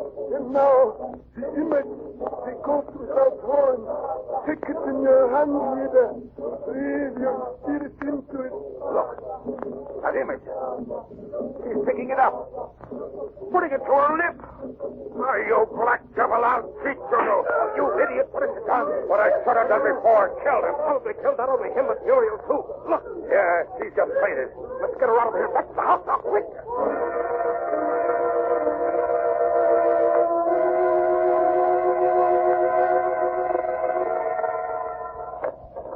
Inside here. Put her on the couch. Yeah, she's still unconscious. Her pulse is pretty weak. Pierre, some brandy, hurry. Yes, monsieur. Why did they let us go like that? Not even try and stop us. All of them just sitting there. Hey, I don't know, but I'd have been happier. Here you are, monsieur. What happened to Madame? That blasted witch doctor, Team on some kind of a ceremony with a goat. He's blessing them. The goat without horns. He must have hypnotized her or something like that.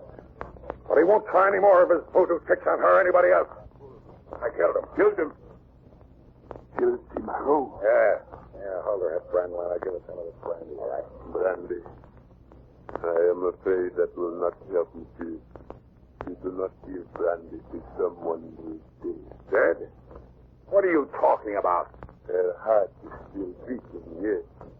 But she is not really alive.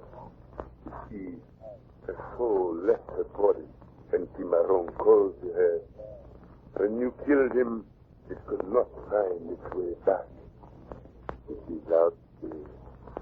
So, now, wandering around, lost in the night. Why, you... John, haven't you done enough harm already? Well, we've got to get a doctor for her. Right away. Yes, monsieur. For if her soul does not find its way back soon, it will never come back. But there is no white doctor that can help her. Will you shut up? Where's the nearest one, Alan? Up the Ghost Inn, about 9 miles up the road. I'll show you the way. All right, well, come on. You stay here and watch them, yeah? And if anything happens to her... Yes, monsieur. I will stay. Are you coming, John? Hurry up. Yes, all right. Holy God, wandering around somewhere in the night. She's fainted, that's all. Maybe it's a fever and she's out of her head. Well, which way? Shortest way is that way there. You mean through the jungle? But it's dark. We won't be able to see it. Listen, Coach. You may not know it, you may not care, but Muriel's life is in danger. I'm not sure a doctor can help her. But I'm going to get one if I have to crawl on my hands and knees.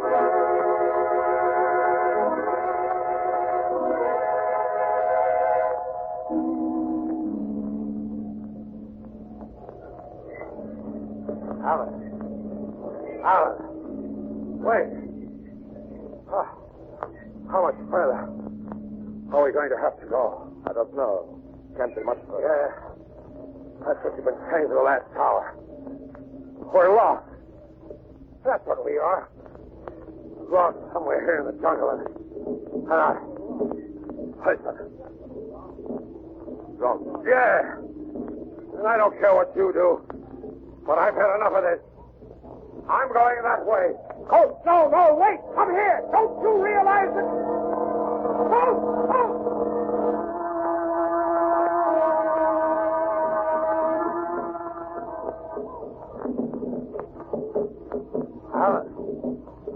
Alan, look. Hot. A fire. We're out of the jungle. Hey, it's a village. Oh, Coach. How they, Billy? See, Billy. The native quarter of the plantation. Huh? What do you mean? I mean, we've been walking in a circle and we're back where we started from. Why, it's impossible. No, monsieur. It is not impossible. It is true. Yeah. What are you doing here? I knew this is where you would end up, so I came down here to wait for you. It's a trick, that's what it is. You did this, the two of you. No, monsieur. It was not us. It was he, Cimarron. But he's dead. Yes, he's dead. But come over here. Cimarron. lying in state. Yes, monsieur. And there in his right hand, an egg. It is the fat cat conjure.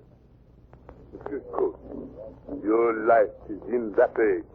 And as long as he holds it, you can never leave here. Never leave. I've got to. I can't stand anymore. Ever since I shot him. Those drums. The jungle surrounding us. Waiting. Now listen, Pierre. I don't care what it costs. I don't even care about Muriel. But I gotta get away from here. Coates. But that is very easy, monsieur. The egg. If you will take the egg from Cimarron's fingers, smash it, you will be able to go. Take it? But that means that I'd have to touch him, and well, all right. I'll do it. He's holding it so tightly, almost as if... There. Ah. Here it is. Drop it. Break it. There. Now, can I go? In just a moment, monsieur. But you said that Yes, monsieur. But I would not advise you to move at just this moment. Turn around. Slowly. Snake. Bushman. Deadliest snake there is. Not just a bushman. It is Damballa. Look well at his face, oh Damballa. Look well so you will know it again. That's the Damballa. I've had enough of this. Now I'm getting out of here and I'm taking Muriel with me. Start walking, both of you. Back to the house.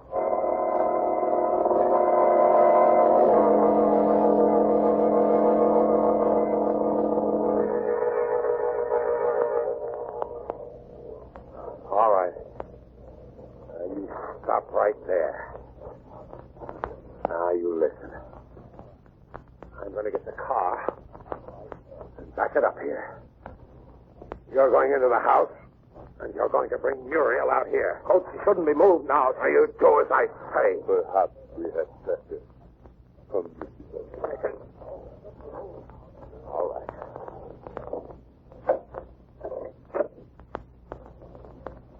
Yeah, just a second. Yes, monsieur. I'm asking you this as a friend. Isn't there anything that can be done? Any way she can be saved? You see, I love her. I know, monsieur. But you know what is written. An eye for an eye. A tooth for a tooth. A life for a life. You mean Cimarron? But she didn't have anything to do with that. No. That is why I think she will recover. Now that what has to be done has been done. Muriel, darling, are you all right? Yes, Elmer. I just feel terribly tired and weak. Is it... What happened? You don't remember? Oh, the last thing I remember was John going down to the native quarter and you going after him. Where is John? He's outside getting the car. She'd never have brought you down here with him. He's going to take you away. Away? Oh, Alan, no. After all, he is your husband. I don't care. I hate him. I hate him. Madame was not alone in hating him. And, well, I do not think she will worry about him anymore. What do you mean? Somehow, I have the feeling that... Listen. Hey there, Muriel. We'll go. Come on, Pierre. There's his car, but where's he? There he is. Yes, monsieur. John, what happened? Oh. Good Lord. Dead. Yes, monsieur. What killed him? Look there, monsieur. Crawling back into the jungle. A bushman. The same one that... It can't be the same one. He shot it. Perhaps it is the mate of the one who shot. Wait. There's only one way the snake could have bitten. If it was in the car. How could it get? Yeah. You. Use it. No, monsieur. The egg in Cimarron's hand. The egg with his life in it. Have you forgotten that he broke that himself?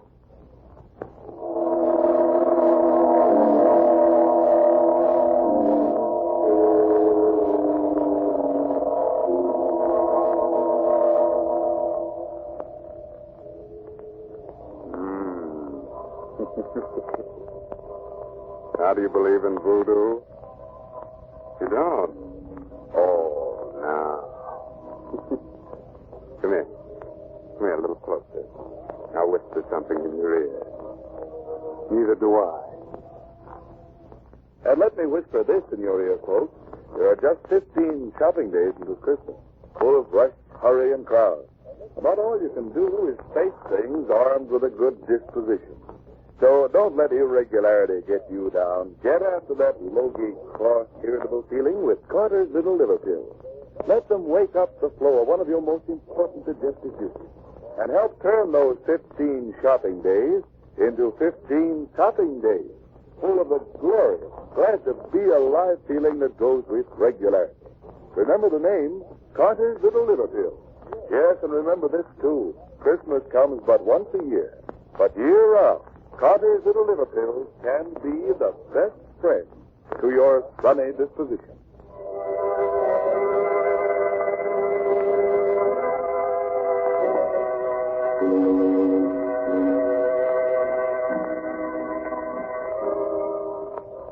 Well, this is Raymond, your host again, getting ready to close that squeaking door to the inner sanctum until the same time next week. And don't forget, there's safety in numbers, so be sure to have all your friends listen with you. Remember, all names of characters used on the Inner Sanctum Mystery broadcast are entirely fictitious. Now, if you should happen to get into an argument with anyone about whether the dead come back from the grave, about ghosts without horns, black magic, and conjuring, whatnot, remember the old saying, voodoo unto others, and you would have them voodoo to you. Have you read this month's Inner Sanctum Mystery novel, Trial by Fury, by Craig Rice? It's on sale at your favorite bookstore. Good night. Sweet dreams.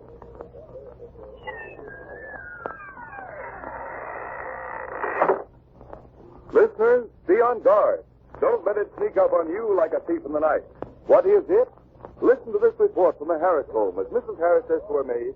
Hannah, I'll never give another party. I'm going straight to bed. Oh, before dinner, ma'am. I'm exhausted. All those chatty, noisy women depress me so. I wouldn't be too quick to blame the guests, ma'am. You've been kind of edgy and cross all week. Not like yourself at all. You're right, Hannah. I'm sorry. Oh, I know how it is. And when I get to feeling that way, I know it's time to try Carter's Little Liver Pills. Right. And when you don't feel good, try Carter's Little Liver Pills. They do the work of calomel, but have no calomel in them. Well, they are simple pills made of vegetable drugs. They wake up the flow of one of our most vital digestive juices. When this vital juice flows at the rate of 2 pints a day, it helps to digest our food and bring back the glorious feeling that goes with regularity. Then most folks feel like happy days are here again. But be sure you get the genuine Carter's Little Liver Pills. 25 cents at all drugstores. This is the Blue Network of the National Broadcasting Company.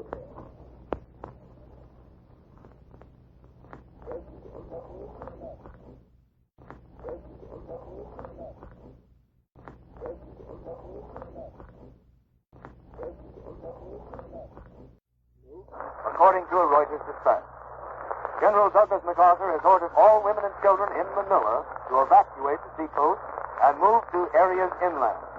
The Dutch East Indies has just declared war on Japan. Costa Rica in South America has also just declared war. A bulletin from New York.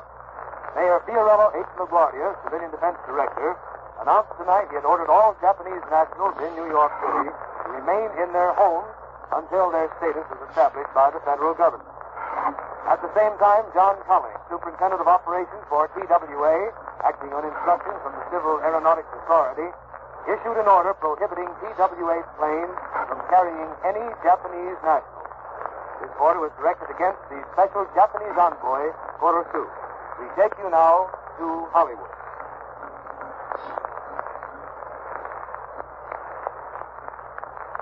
One Man's Family, brought to you by Tenderleaf Tea.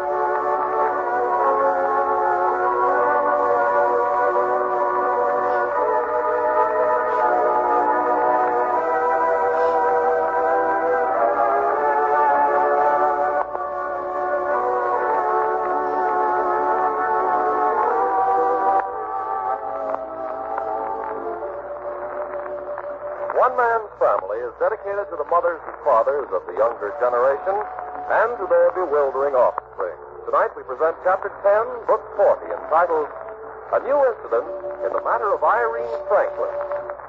Right now, as you make your holiday plans, here's news you'll be glad to get. Your grocer now has his Yuletide supply of Tenderleaf tea balls in the holiday wrapping. Bright, gay, colorful gifts to convey the good cheer of the season. They'll be featured through December in this festive dress, the most popular tea balls in America for the most popular days on the calendar. Get some for gifts. They're extremely appropriate. For the essence of fine tea is its warm, good fellowship, the very spirit of Christmas, and in Tenderleaf tea balls it reaches a peak. They're made with tasteless filter paper that keeps your tea perfectly clear and gives you just the delicate flavor of the tiny, new top tea leaves. This year, give Tenderleaf brand tea balls in the special holiday wrapping. Inside and out, it carries the heartiest good wishes of the season. Inexpensive, practical, and always welcome. Ask for Tenderleaf tea balls, America's largest selling tea balls, in the holiday wrapping.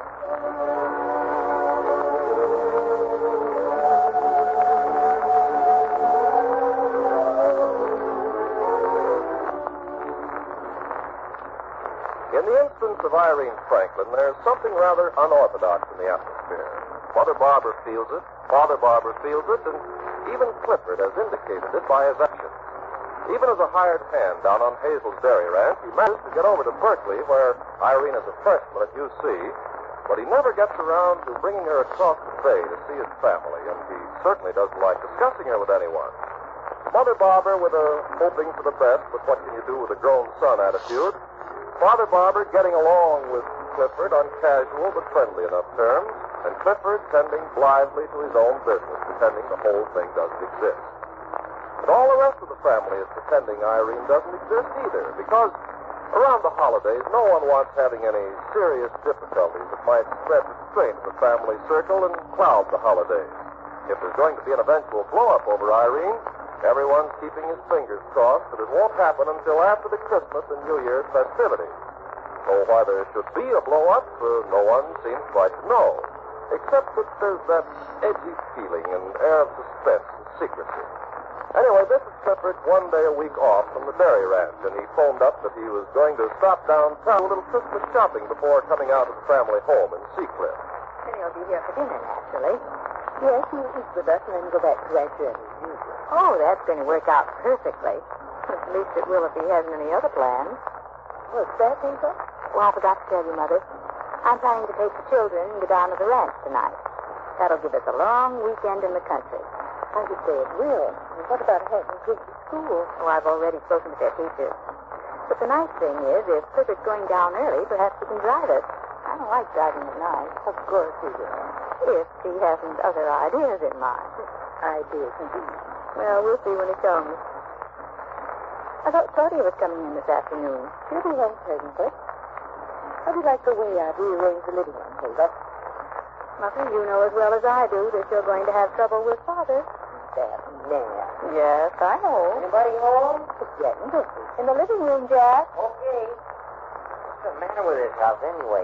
Quiet as an empty garret. Not when you come in, it isn't. Where's Betty? Over next door. I don't know what I'm going to do with that girl. Takes her longer to get clean than an elephant should take. Locks herself in the bathroom and stays there and stays there. I think she must wash each pore separately. Oh, well, she's having fun. Yeah, but it's getting worse. Honest to goodness, it's getting so I have to start her in the middle of the afternoon just to get her ready to come over here in the evening. Well, that's just habit. Yeah, but it's not a good one. What do you think I ought to do about it? You got any ideas?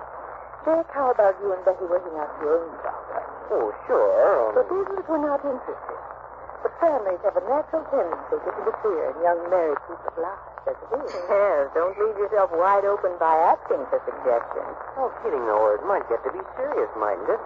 Right now, I get a kick out of her fussing in the bathtub and fussing before the mirror and doing up her hair and taking it down and doing it up a different way, changing her stockings 3 or 4 times, and trying on 2 or 3 pairs of shoes, and slipping in and out of dresses just to get just what she wants.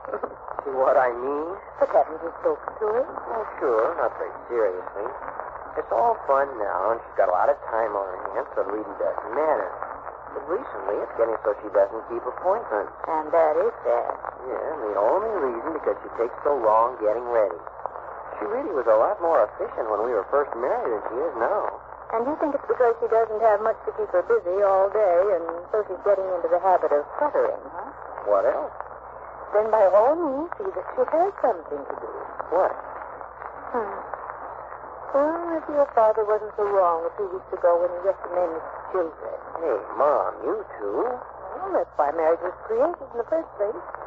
As a foundation for a family. A foundation that isn't built on is a pretty barren affair. Something started that isn't finished, huh? Exactly. Doggone it. Those children are a heck of a lot of trouble and worry. Think of the responsibility. Someday you're going to find out, Jack, that on any account, each human being is going to face more or less trouble and worry, children or no children. And as for responsibility, you can't be either a civilized citizen or a self-respecting human being without accepting responsibility. In other words, we're born to get in the neck anyway, so why not go whole hog? That's one way of putting it. Hazel. Oh, hello, Teddy. Hiya, Quail. Hiya, Wolf. Oh, what kind of language is that? I believe that's supposed to be the modern boy talking to the modern girl. Quail? Sure, quail, partridge, hen, it's all one for woman. Yeah, but all men are wolves. Teddy, that's very young and unsophisticated cynicism. That's what they tell me. I suppose you haven't had any experience on your own? What an odd suggestion. Uh-huh. Who do you think you're kidding? Anything that Teddy has experienced is both honorable and trustworthy, I'm sure. In any case, none of your affair, young man. Then that's for you. Sure. 3 women against me. Now, I know what I'm like. Where's Betty? Oh, she'll be over when she gets her neck washed. Betty's the washingest person I ever knew. Maybe your mother was frightened by a speck of dirt. Maybe. Hey, here come Claudia and Nicky. How do you know? I can see the front window reflected in the mirror over the fireplace. I'll go let them in. You don't have to. Front door's on the latch. I came in that way. Oh. Oh, by the way, Hazel, I finished all my classes today and got caught up in homework, so I can go down to the dairy ranch with you tonight. Oh, the children will love that, Teddy. Well, maybe you don't think I won't. Well, if you're coming along to look after them, I think I'll ask Claudia if she won't let Joan and Penny go along, too. All right. Margaret's kind of young to run around with the older kids, so it would be nice if she could have Penelope to play with. What's this about Penelope? Oh, we didn't hear you at the front door. Hello, Mom. How are you? Oh, as well as ever. Let's put up this Your nose is cold. Sure, everyone's in. He sticks it outdoors today. Ooh, refrigerator weather. Where's Nicky? Right here. I was hanging up our toast in the hallway. Well, Mother Barbara, are you recovered from your shopping tour of the other day? Well, mostly. Well, I still got a black and blue bruise on my hip where Frantic and Christmas crazed shoppers plowed through me. Made a first down around right in, huh? Where's Dad? Well, I don't know. Left right after lunch. Said he had business downtown. Didn't say what? Do you suppose it could be monkey business, Mom? What's that? With Santa Claus, maybe? Well, I don't think so. Said only yesterday. But if he had to breast these holiday suppers every year, there'd never be a present for him. It must be business, then. Well, I don't know. He had a kind of Christmassy glint in his eye when he went out to get in the car. Yeah. Hey, Mom. Then you went down to buy you that tool chest you didn't get for Christmas when you were a shrimp. Young man, I was never sick. Okay, and I'll be neat 9-year-old. Say, Mother Barbara, would you still like a box of tools for Christmas? I love it. Father's as apt to bring Mother home a tool chest as he is to bring her a pair of blacksmith anvils. I'm afraid that's true. I come home a tool chest as he is to bring her a pair of blacksmith When I anvils. came down to talk to you was here, would I come and tell him? Need a second? What he said. He's up in his studio. I'll be right back. Oh, what's that all about? I can't think for the life of me. Well, we must compose ourselves. Wait. Apparently. Well, anyway, Claudia, how about letting me have your 2 young daughters, Joan and Penelope, for the weekend, beginning tonight? Look here. You want 2 of my wild Indians for a whole weekend? That's what I'm asking for. We're going down to the ranch tonight, perhaps with Clifford. And Teddy's going along, so I'll have plenty of help riding his arm. But there's no reason not. I'd love having them. Well, anyway, Joan for sure. What do you think about Penny, Missy? She's completely over her sniffles, isn't she? Sure. I'm still giving her a cod liver oil, though. Well, I suppose Hazel could give it to her. I think I might. But if she's not well, the excitement... Oh, she's well enough. It's just a bother. Then it's settled. We'll drive down along about 7:30. Anyway, right after dinner. Mickey, would you mind calling up Nurse and telling her? Oh, not at all. I'll pack what's necessary, but tell her we'll be home before they go. I won't be but a moment. Oh, you're doing a job for yourself. My 2 with your own 3. Oh, we get along beautifully. And what you call your wild Indians have always been 2 very sweet and obliging little girls with me. What do? Hypnotize them? Hazel? Hi, Paul. Well, gathering with the Sea Cliff mob, no less. Oh, what's all this you want to see me about? Yeah, you've got everyone's curiosity around. Good, isn't that important? Oh, trying to rat out on us now. Oh, I just asked Teddy to let me know if you were down here. But what we want to know is why. Oh, hello, Paul. Well, Nicholas, my boy. Has he divulged yet? He hasn't said a word. Excuse me. Did you get anything? Oh, quite. Everything will be ready. I waited while she told Joan and Penny. They're to invite. Of course they are. Now then, Paul, we're waiting. The mob is licking its chops. Is it something you want to talk about alone? No, as a matter of fact, you asked me a couple of weeks ago to write down a few items concerning character that you wanted to put up in Hank and Pinky's room. Oh, that. Well, Paul, have you done it? Yeah. And that's all there is. Just wanted to bring it down, see if it was what you wanted. Here. Few items concerning character? Yes, we were discussing a few of the points about building character that Hazel wanted to impress on the boys, and she asked me to jot them down. Why, Paul. Well, this is more by far than I'd hoped for. It's all right. Well, for goodness sake, how about the rest of us getting in on it? Oh, I should say so. Here, Paul. Go on, Paul, read it. Very well, I will. This is it. To mold character. To want to mold a man to good is not enough. First, there must be a passionate desire in that man for self-development. After that, there must be determination, firm determination, and the will to do. He must not only want to develop character, but he must do it. He must train his habit of thought and his habit of action. He must develop the habit of thinking clean thoughts and high-minded thoughts. He must develop the habit of putting evil out of his mind. He must develop good physical habits, habits of exercise, habits of work, habits of graciousness, of courtesy, of friendliness. The physical and mental habits he forms now in his youth will mold the man he will be tomorrow. Form the habit of facing each problem as it comes up. Don't put off or delay a difficult task. Get the feeling that you are not a free agent until the task is done. Learn to do each job as it reveals itself, for if you do, you will be one who dominates his job and not dominated by it. And you will discover the more you do, the more you will be able to do. You will outdistance other men by leaps and bounds, men who are hindered and handicapped by their bad habits. That which will be difficult for others to accomplish will be simple for you. Then, too, remember the good things of life. Learn to find the beauty in music and art and literature and in a precious stone and in the work of the goldsmith and the silversmith. However, do not affect a taste for what you do not appreciate, but strive for a glimmering of understanding. Try to keep your mind sensitive and your taste sharp. Enjoy all the sensations of life, but never dull them with overindulgence. Oh, I think it's soup. Yeah. Can I have a copy? I wouldn't mind building a little character myself in my spare time. Well, thank you, Mom. But there's one thing you emphasize that I never thought about much before. Habits. According to you, the habits you form determine the kind of person you're going to be. Man's life is concerned entirely with his natural functions and with his habits. How about it, Nicky, huh? I believe that. Habit determines your getting up and your lying down, where you eat, what you eat, and how you eat. Well, I suppose habit decides whether I'll date a tall, dark young man or a short, fat one tonight. Well, if you think of bronze, you've got another thing coming. And more than that, your habit of modest and decent thought will likely cause you to choose a pretty decent young man. Well, that's habit? It isn't anything else. Hey, I don't want to break this up, but I'd better go back over home and see what's happened to Betty.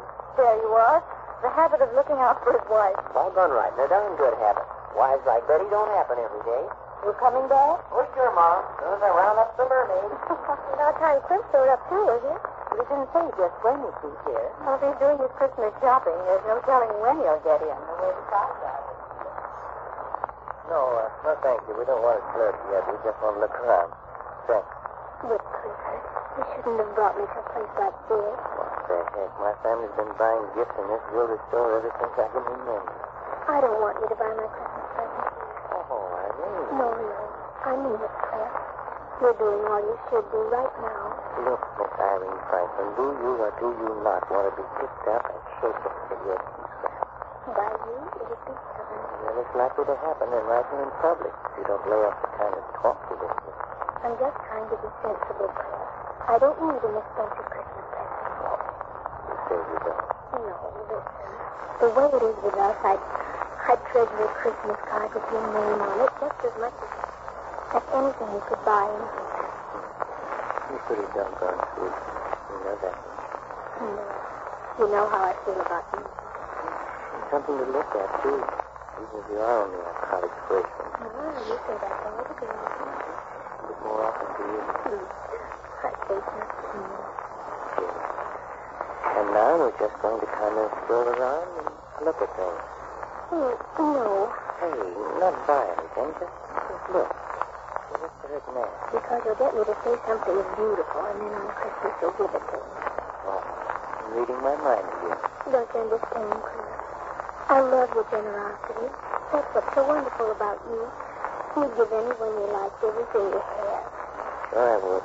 If you were kind of little, curly, and dark, and your name was Irene Franklin. But you just mustn't. Please be good and buy me a pair of silk stockings for Christmas. Can't even make 2 pairs. 2 pair would be especially sweet. Come on, please. Let's leave this place. Oh, I get it. I'm a poor man working for $85 a month on a ranch. Poor men aren't supposed to come into nice places like this and buy their one of these beautiful things. That's awful silly, Clifford. Is it? Yes. And the girl you have in mind doesn't want this silly old stuff. Who's that old gentleman over there? Where? Over there. Staring at us so hard.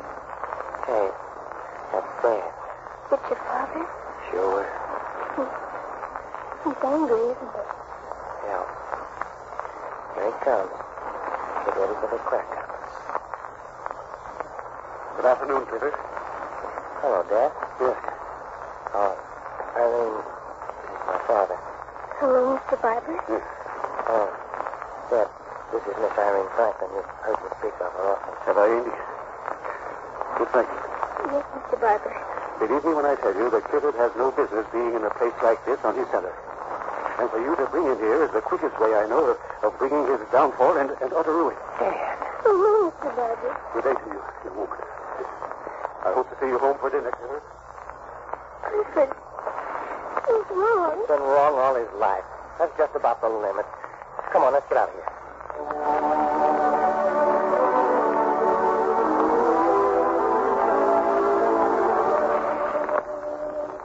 Yes, back from over next door. With Betty? No, not yet. He's all alone. Well, you can see that he's done his husbandly duty. He's dressed up on it. He's got his coat collar up around his ears. It must be cold out. Well, as long as it stays crisp, it's not going to rain. Good, and I like this much better. Oh, yeah, who doesn't? There he is. Boy, it's cold enough to freeze globules of mercury. Hey, I'll bet this is the snappiest day we've had this year. Come on up to the fire. Thaw out your ears. What about Betty?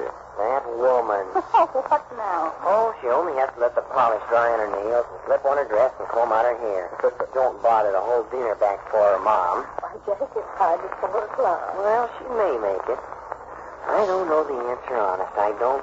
I think I'll take your essay on habit and make her wear it around her neck. Hello. Didn't I just hear the front door again? You did? Hi, Cliff. Is that you? No, it isn't Cliff. It's me. Why, Henry, what is it? Father, you're trying to see. Are you ill? Here. Let me help you out of your coat. Yes, thank you. Here, sit down here, sir. Henry, what in the world is this? Benny, not half an hour ago, I had one of the most disagreeable encounters of my life. Is that what made you ill? No, I'm not here. I'm angry. Well, you're going to make yourself ill if you don't control yourself, Henry. Encounter with whom, Dad? With your brother Clifford and that girl. What girl? That freshman girl over in Berkeley. Yes. You saw Irene Franklin? I did. And do you know where she had Clifford? Where she had him? Yes, where she had him. They were in Murray and Webster. Jewelry? Yes, the jeweler. And she was hanging on his arm, looking as though butter wouldn't melt in her mouth. Hey, were they in there for an engagement ring? Oh, well, I bet they were. Huh? Well, were they or were they? I don't know what they were in there for. Engagement rings never entered my head. What, Father? A boy and a girl in a jewelry store, and you never thought of an engagement ring? No. I haven't liked that girl from the first moment I heard her name. And today my suspicions have been confirmed. How, Dad? Well, she had him in the most expensive jewelry store in San Francisco, didn't she? Clifford, who makes $85 a month on her ass, being marked into a place like that by a chit of a girl who apparently has nothing on her mind but what she can get. But, Dad, do you know that? Huh? You just got through saying you didn't know what they were there for. It was perfectly apparent. Well, at least I hope the steamer raided anything to see. I did nothing of the sort. Oh, Father. Henry, what did you see? I went up to them and said very plainly that Clifford had no business in a place like that on his wages, and for her to bring him there was the quickest way I knew to cause his utter ruin. Oh, you Dad. Huh? It's perfectly true, Henry. Henry, I think you must have been out of your mind. Henry, you know just as well as I do that there's something queer about that arrangement. Well, whether there is or not. Yes, appeasement. That's what it is, appeasement. Shutting your eyes to what you don't want to see. Yes, but, Dad, if they did happen to be in there looking at engagement rings, what a terrible thing you did. Perhaps I'm a better judge of that than you are, Paul. Perhaps you are. And let me tell all of you. At least I've seen this young woman. And what did you see that makes you think you had the right to say the things you did? That'd be clear, Clifford. Huh? So you're here? Yes, I'm here, and I still want to know what you saw in Irene that gave you the right to say the cruel and wicked things you did. There's something wrong between you and that girl. There's nothing wrong between Irene and me. Anyway, I'm almost 30 years old, and if that isn't old enough to take care of my own affairs, it's time I found out. Yes. Let loose on me, Paul. I could say a lot of things, but I think the truth will hurt worse, so here it is. It was my idea to take Irene into that store. I wanted to buy her something expensive, and she wouldn't let me. When you came in, she just insisted that we leave, that you'd much rather have just a pair of silk stockings for Christmas. That's the truth. I hope it gives you a lot of satisfaction to know that you've absolutely ruined any chance of being liked by someone who may be your daughter-in-law someday. Please, Clifford, don't say any more. Just one thing more. I'm not asking you ever to see Irene again. But until you've written her a note of apology for what you said this afternoon, I'm not coming back in this house again. Oh, Clifford. I'm sorry, Mom, but that's how it is. And now, goodbye. That seems to take care of it.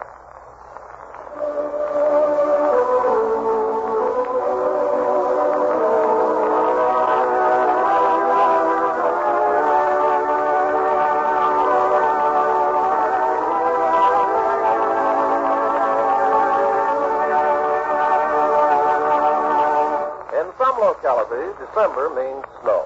In the south, the sun still shines. But north or south, it's the popular month, the month of gifts. Yes, locked doors and whispered conferences are the order of the day, and the barber home is no exception. For instance... Hey, Teddy. I'm not here. Yeah, I know you're not. But let me in anyway. No, sir. I'm in Compton. Who's with you? Santa Claus. Oh, that's all right. He can keep a secret. I want to show you something I just bought. What is it? You'll see. Oh, you don't want me to shout it out for the whole family here, do you? Well, all right. But we can't cover up these gifts. Okay. look at that table. That's a surprise. Okay, I won't look. You ought to know about this. I came past Mr. Jackson's grocery store. I saw... Yes, you found them, too. Found what? Tenderly tea balls in the new holiday wrapping. Well, yes. Oh, that's what I got. Oh, look, aren't they wonderful? With Christmas colors. Isn't that some wrapping? Season's greetings. Everybody ought to like these. Oh, just about everybody does. After all, they're the largest selling kind in America. Well, they should be. Made of a small top TV. With special taste with filter paper. Who is it? Eddie. Oh, just a minute, Claudia. Don't please. All right. I just wanted to tell you that Mr. Jackson has his stock of tenderly tea balls in the new holiday wrapping. You better get some out of there because everybody's buying. Everybody is right. Whoopee! Yes, grocers everywhere featuring boxes of tenderleaf tea balls with gay Christmas wrapping. They make a practical, inexpensive, usable gift and one that's always welcome. The most popular tea balls in America for the most popular day in the year. Get some. They're the improved tenderleaf brand tea balls made with tasteless filter paper so that you enjoy just the delicious flavor of the delicate young tea leaves. They come 8, 20, 50, and 100 tea balls to the box in the special holiday wrapping. Ask for tenderleaf tea balls in gift boxes with the season's greeting. You have just heard Chapter 10, Book 40 of One Man's Family, written by Carlton Nemore for the makers of tenderleaf tea. Chapter 11, entitled How Long Does It Take a Man to Admit He's Wrong, will come to you next Sunday at this same hour. One Man's Family comes to you through the courtesy of the makers of tenderleaf tea. Fleischmann's fresh yeast is not only one of the richest natural sources of vitamin B complex, it's the only yeast with added amounts of both vitamins A and D. If you bake at home, vitamins A, B1, D, and G are not appreciably lost in the oven. They go right into the bread. This is the Red Network of the National Broadcasting Company. More war bulletins from New York. The United Mine Workers of America tonight won a 2-1 decision awarding a union shop in captive mines owned by the country's major steel producers. The President's Arbitration Board approved the closed shop for the captive mine. And the bulletin from Washington. The State Department said tonight all other American republics have been informed of the treacherous attack by Japan on the United States, and that the United States had received very heartening messages of support from the other American republics. Now here briefly is just a bit of the text from the news report of NBC's reporter in Batavia, Sidney Albright, about the Dutch East Indies declaration of war on Japan. The Battle of the Pacific has started, and the forces have begun attack against the British and American territories, and the English, therefore, so the Netherlands declare themselves at war with the Japanese Empire. For you, the moment of action has arrived. You're being called up with the U.S., British, and Chinese fighting forces to resist Japanese aggression. This is the National Broadcasting Company.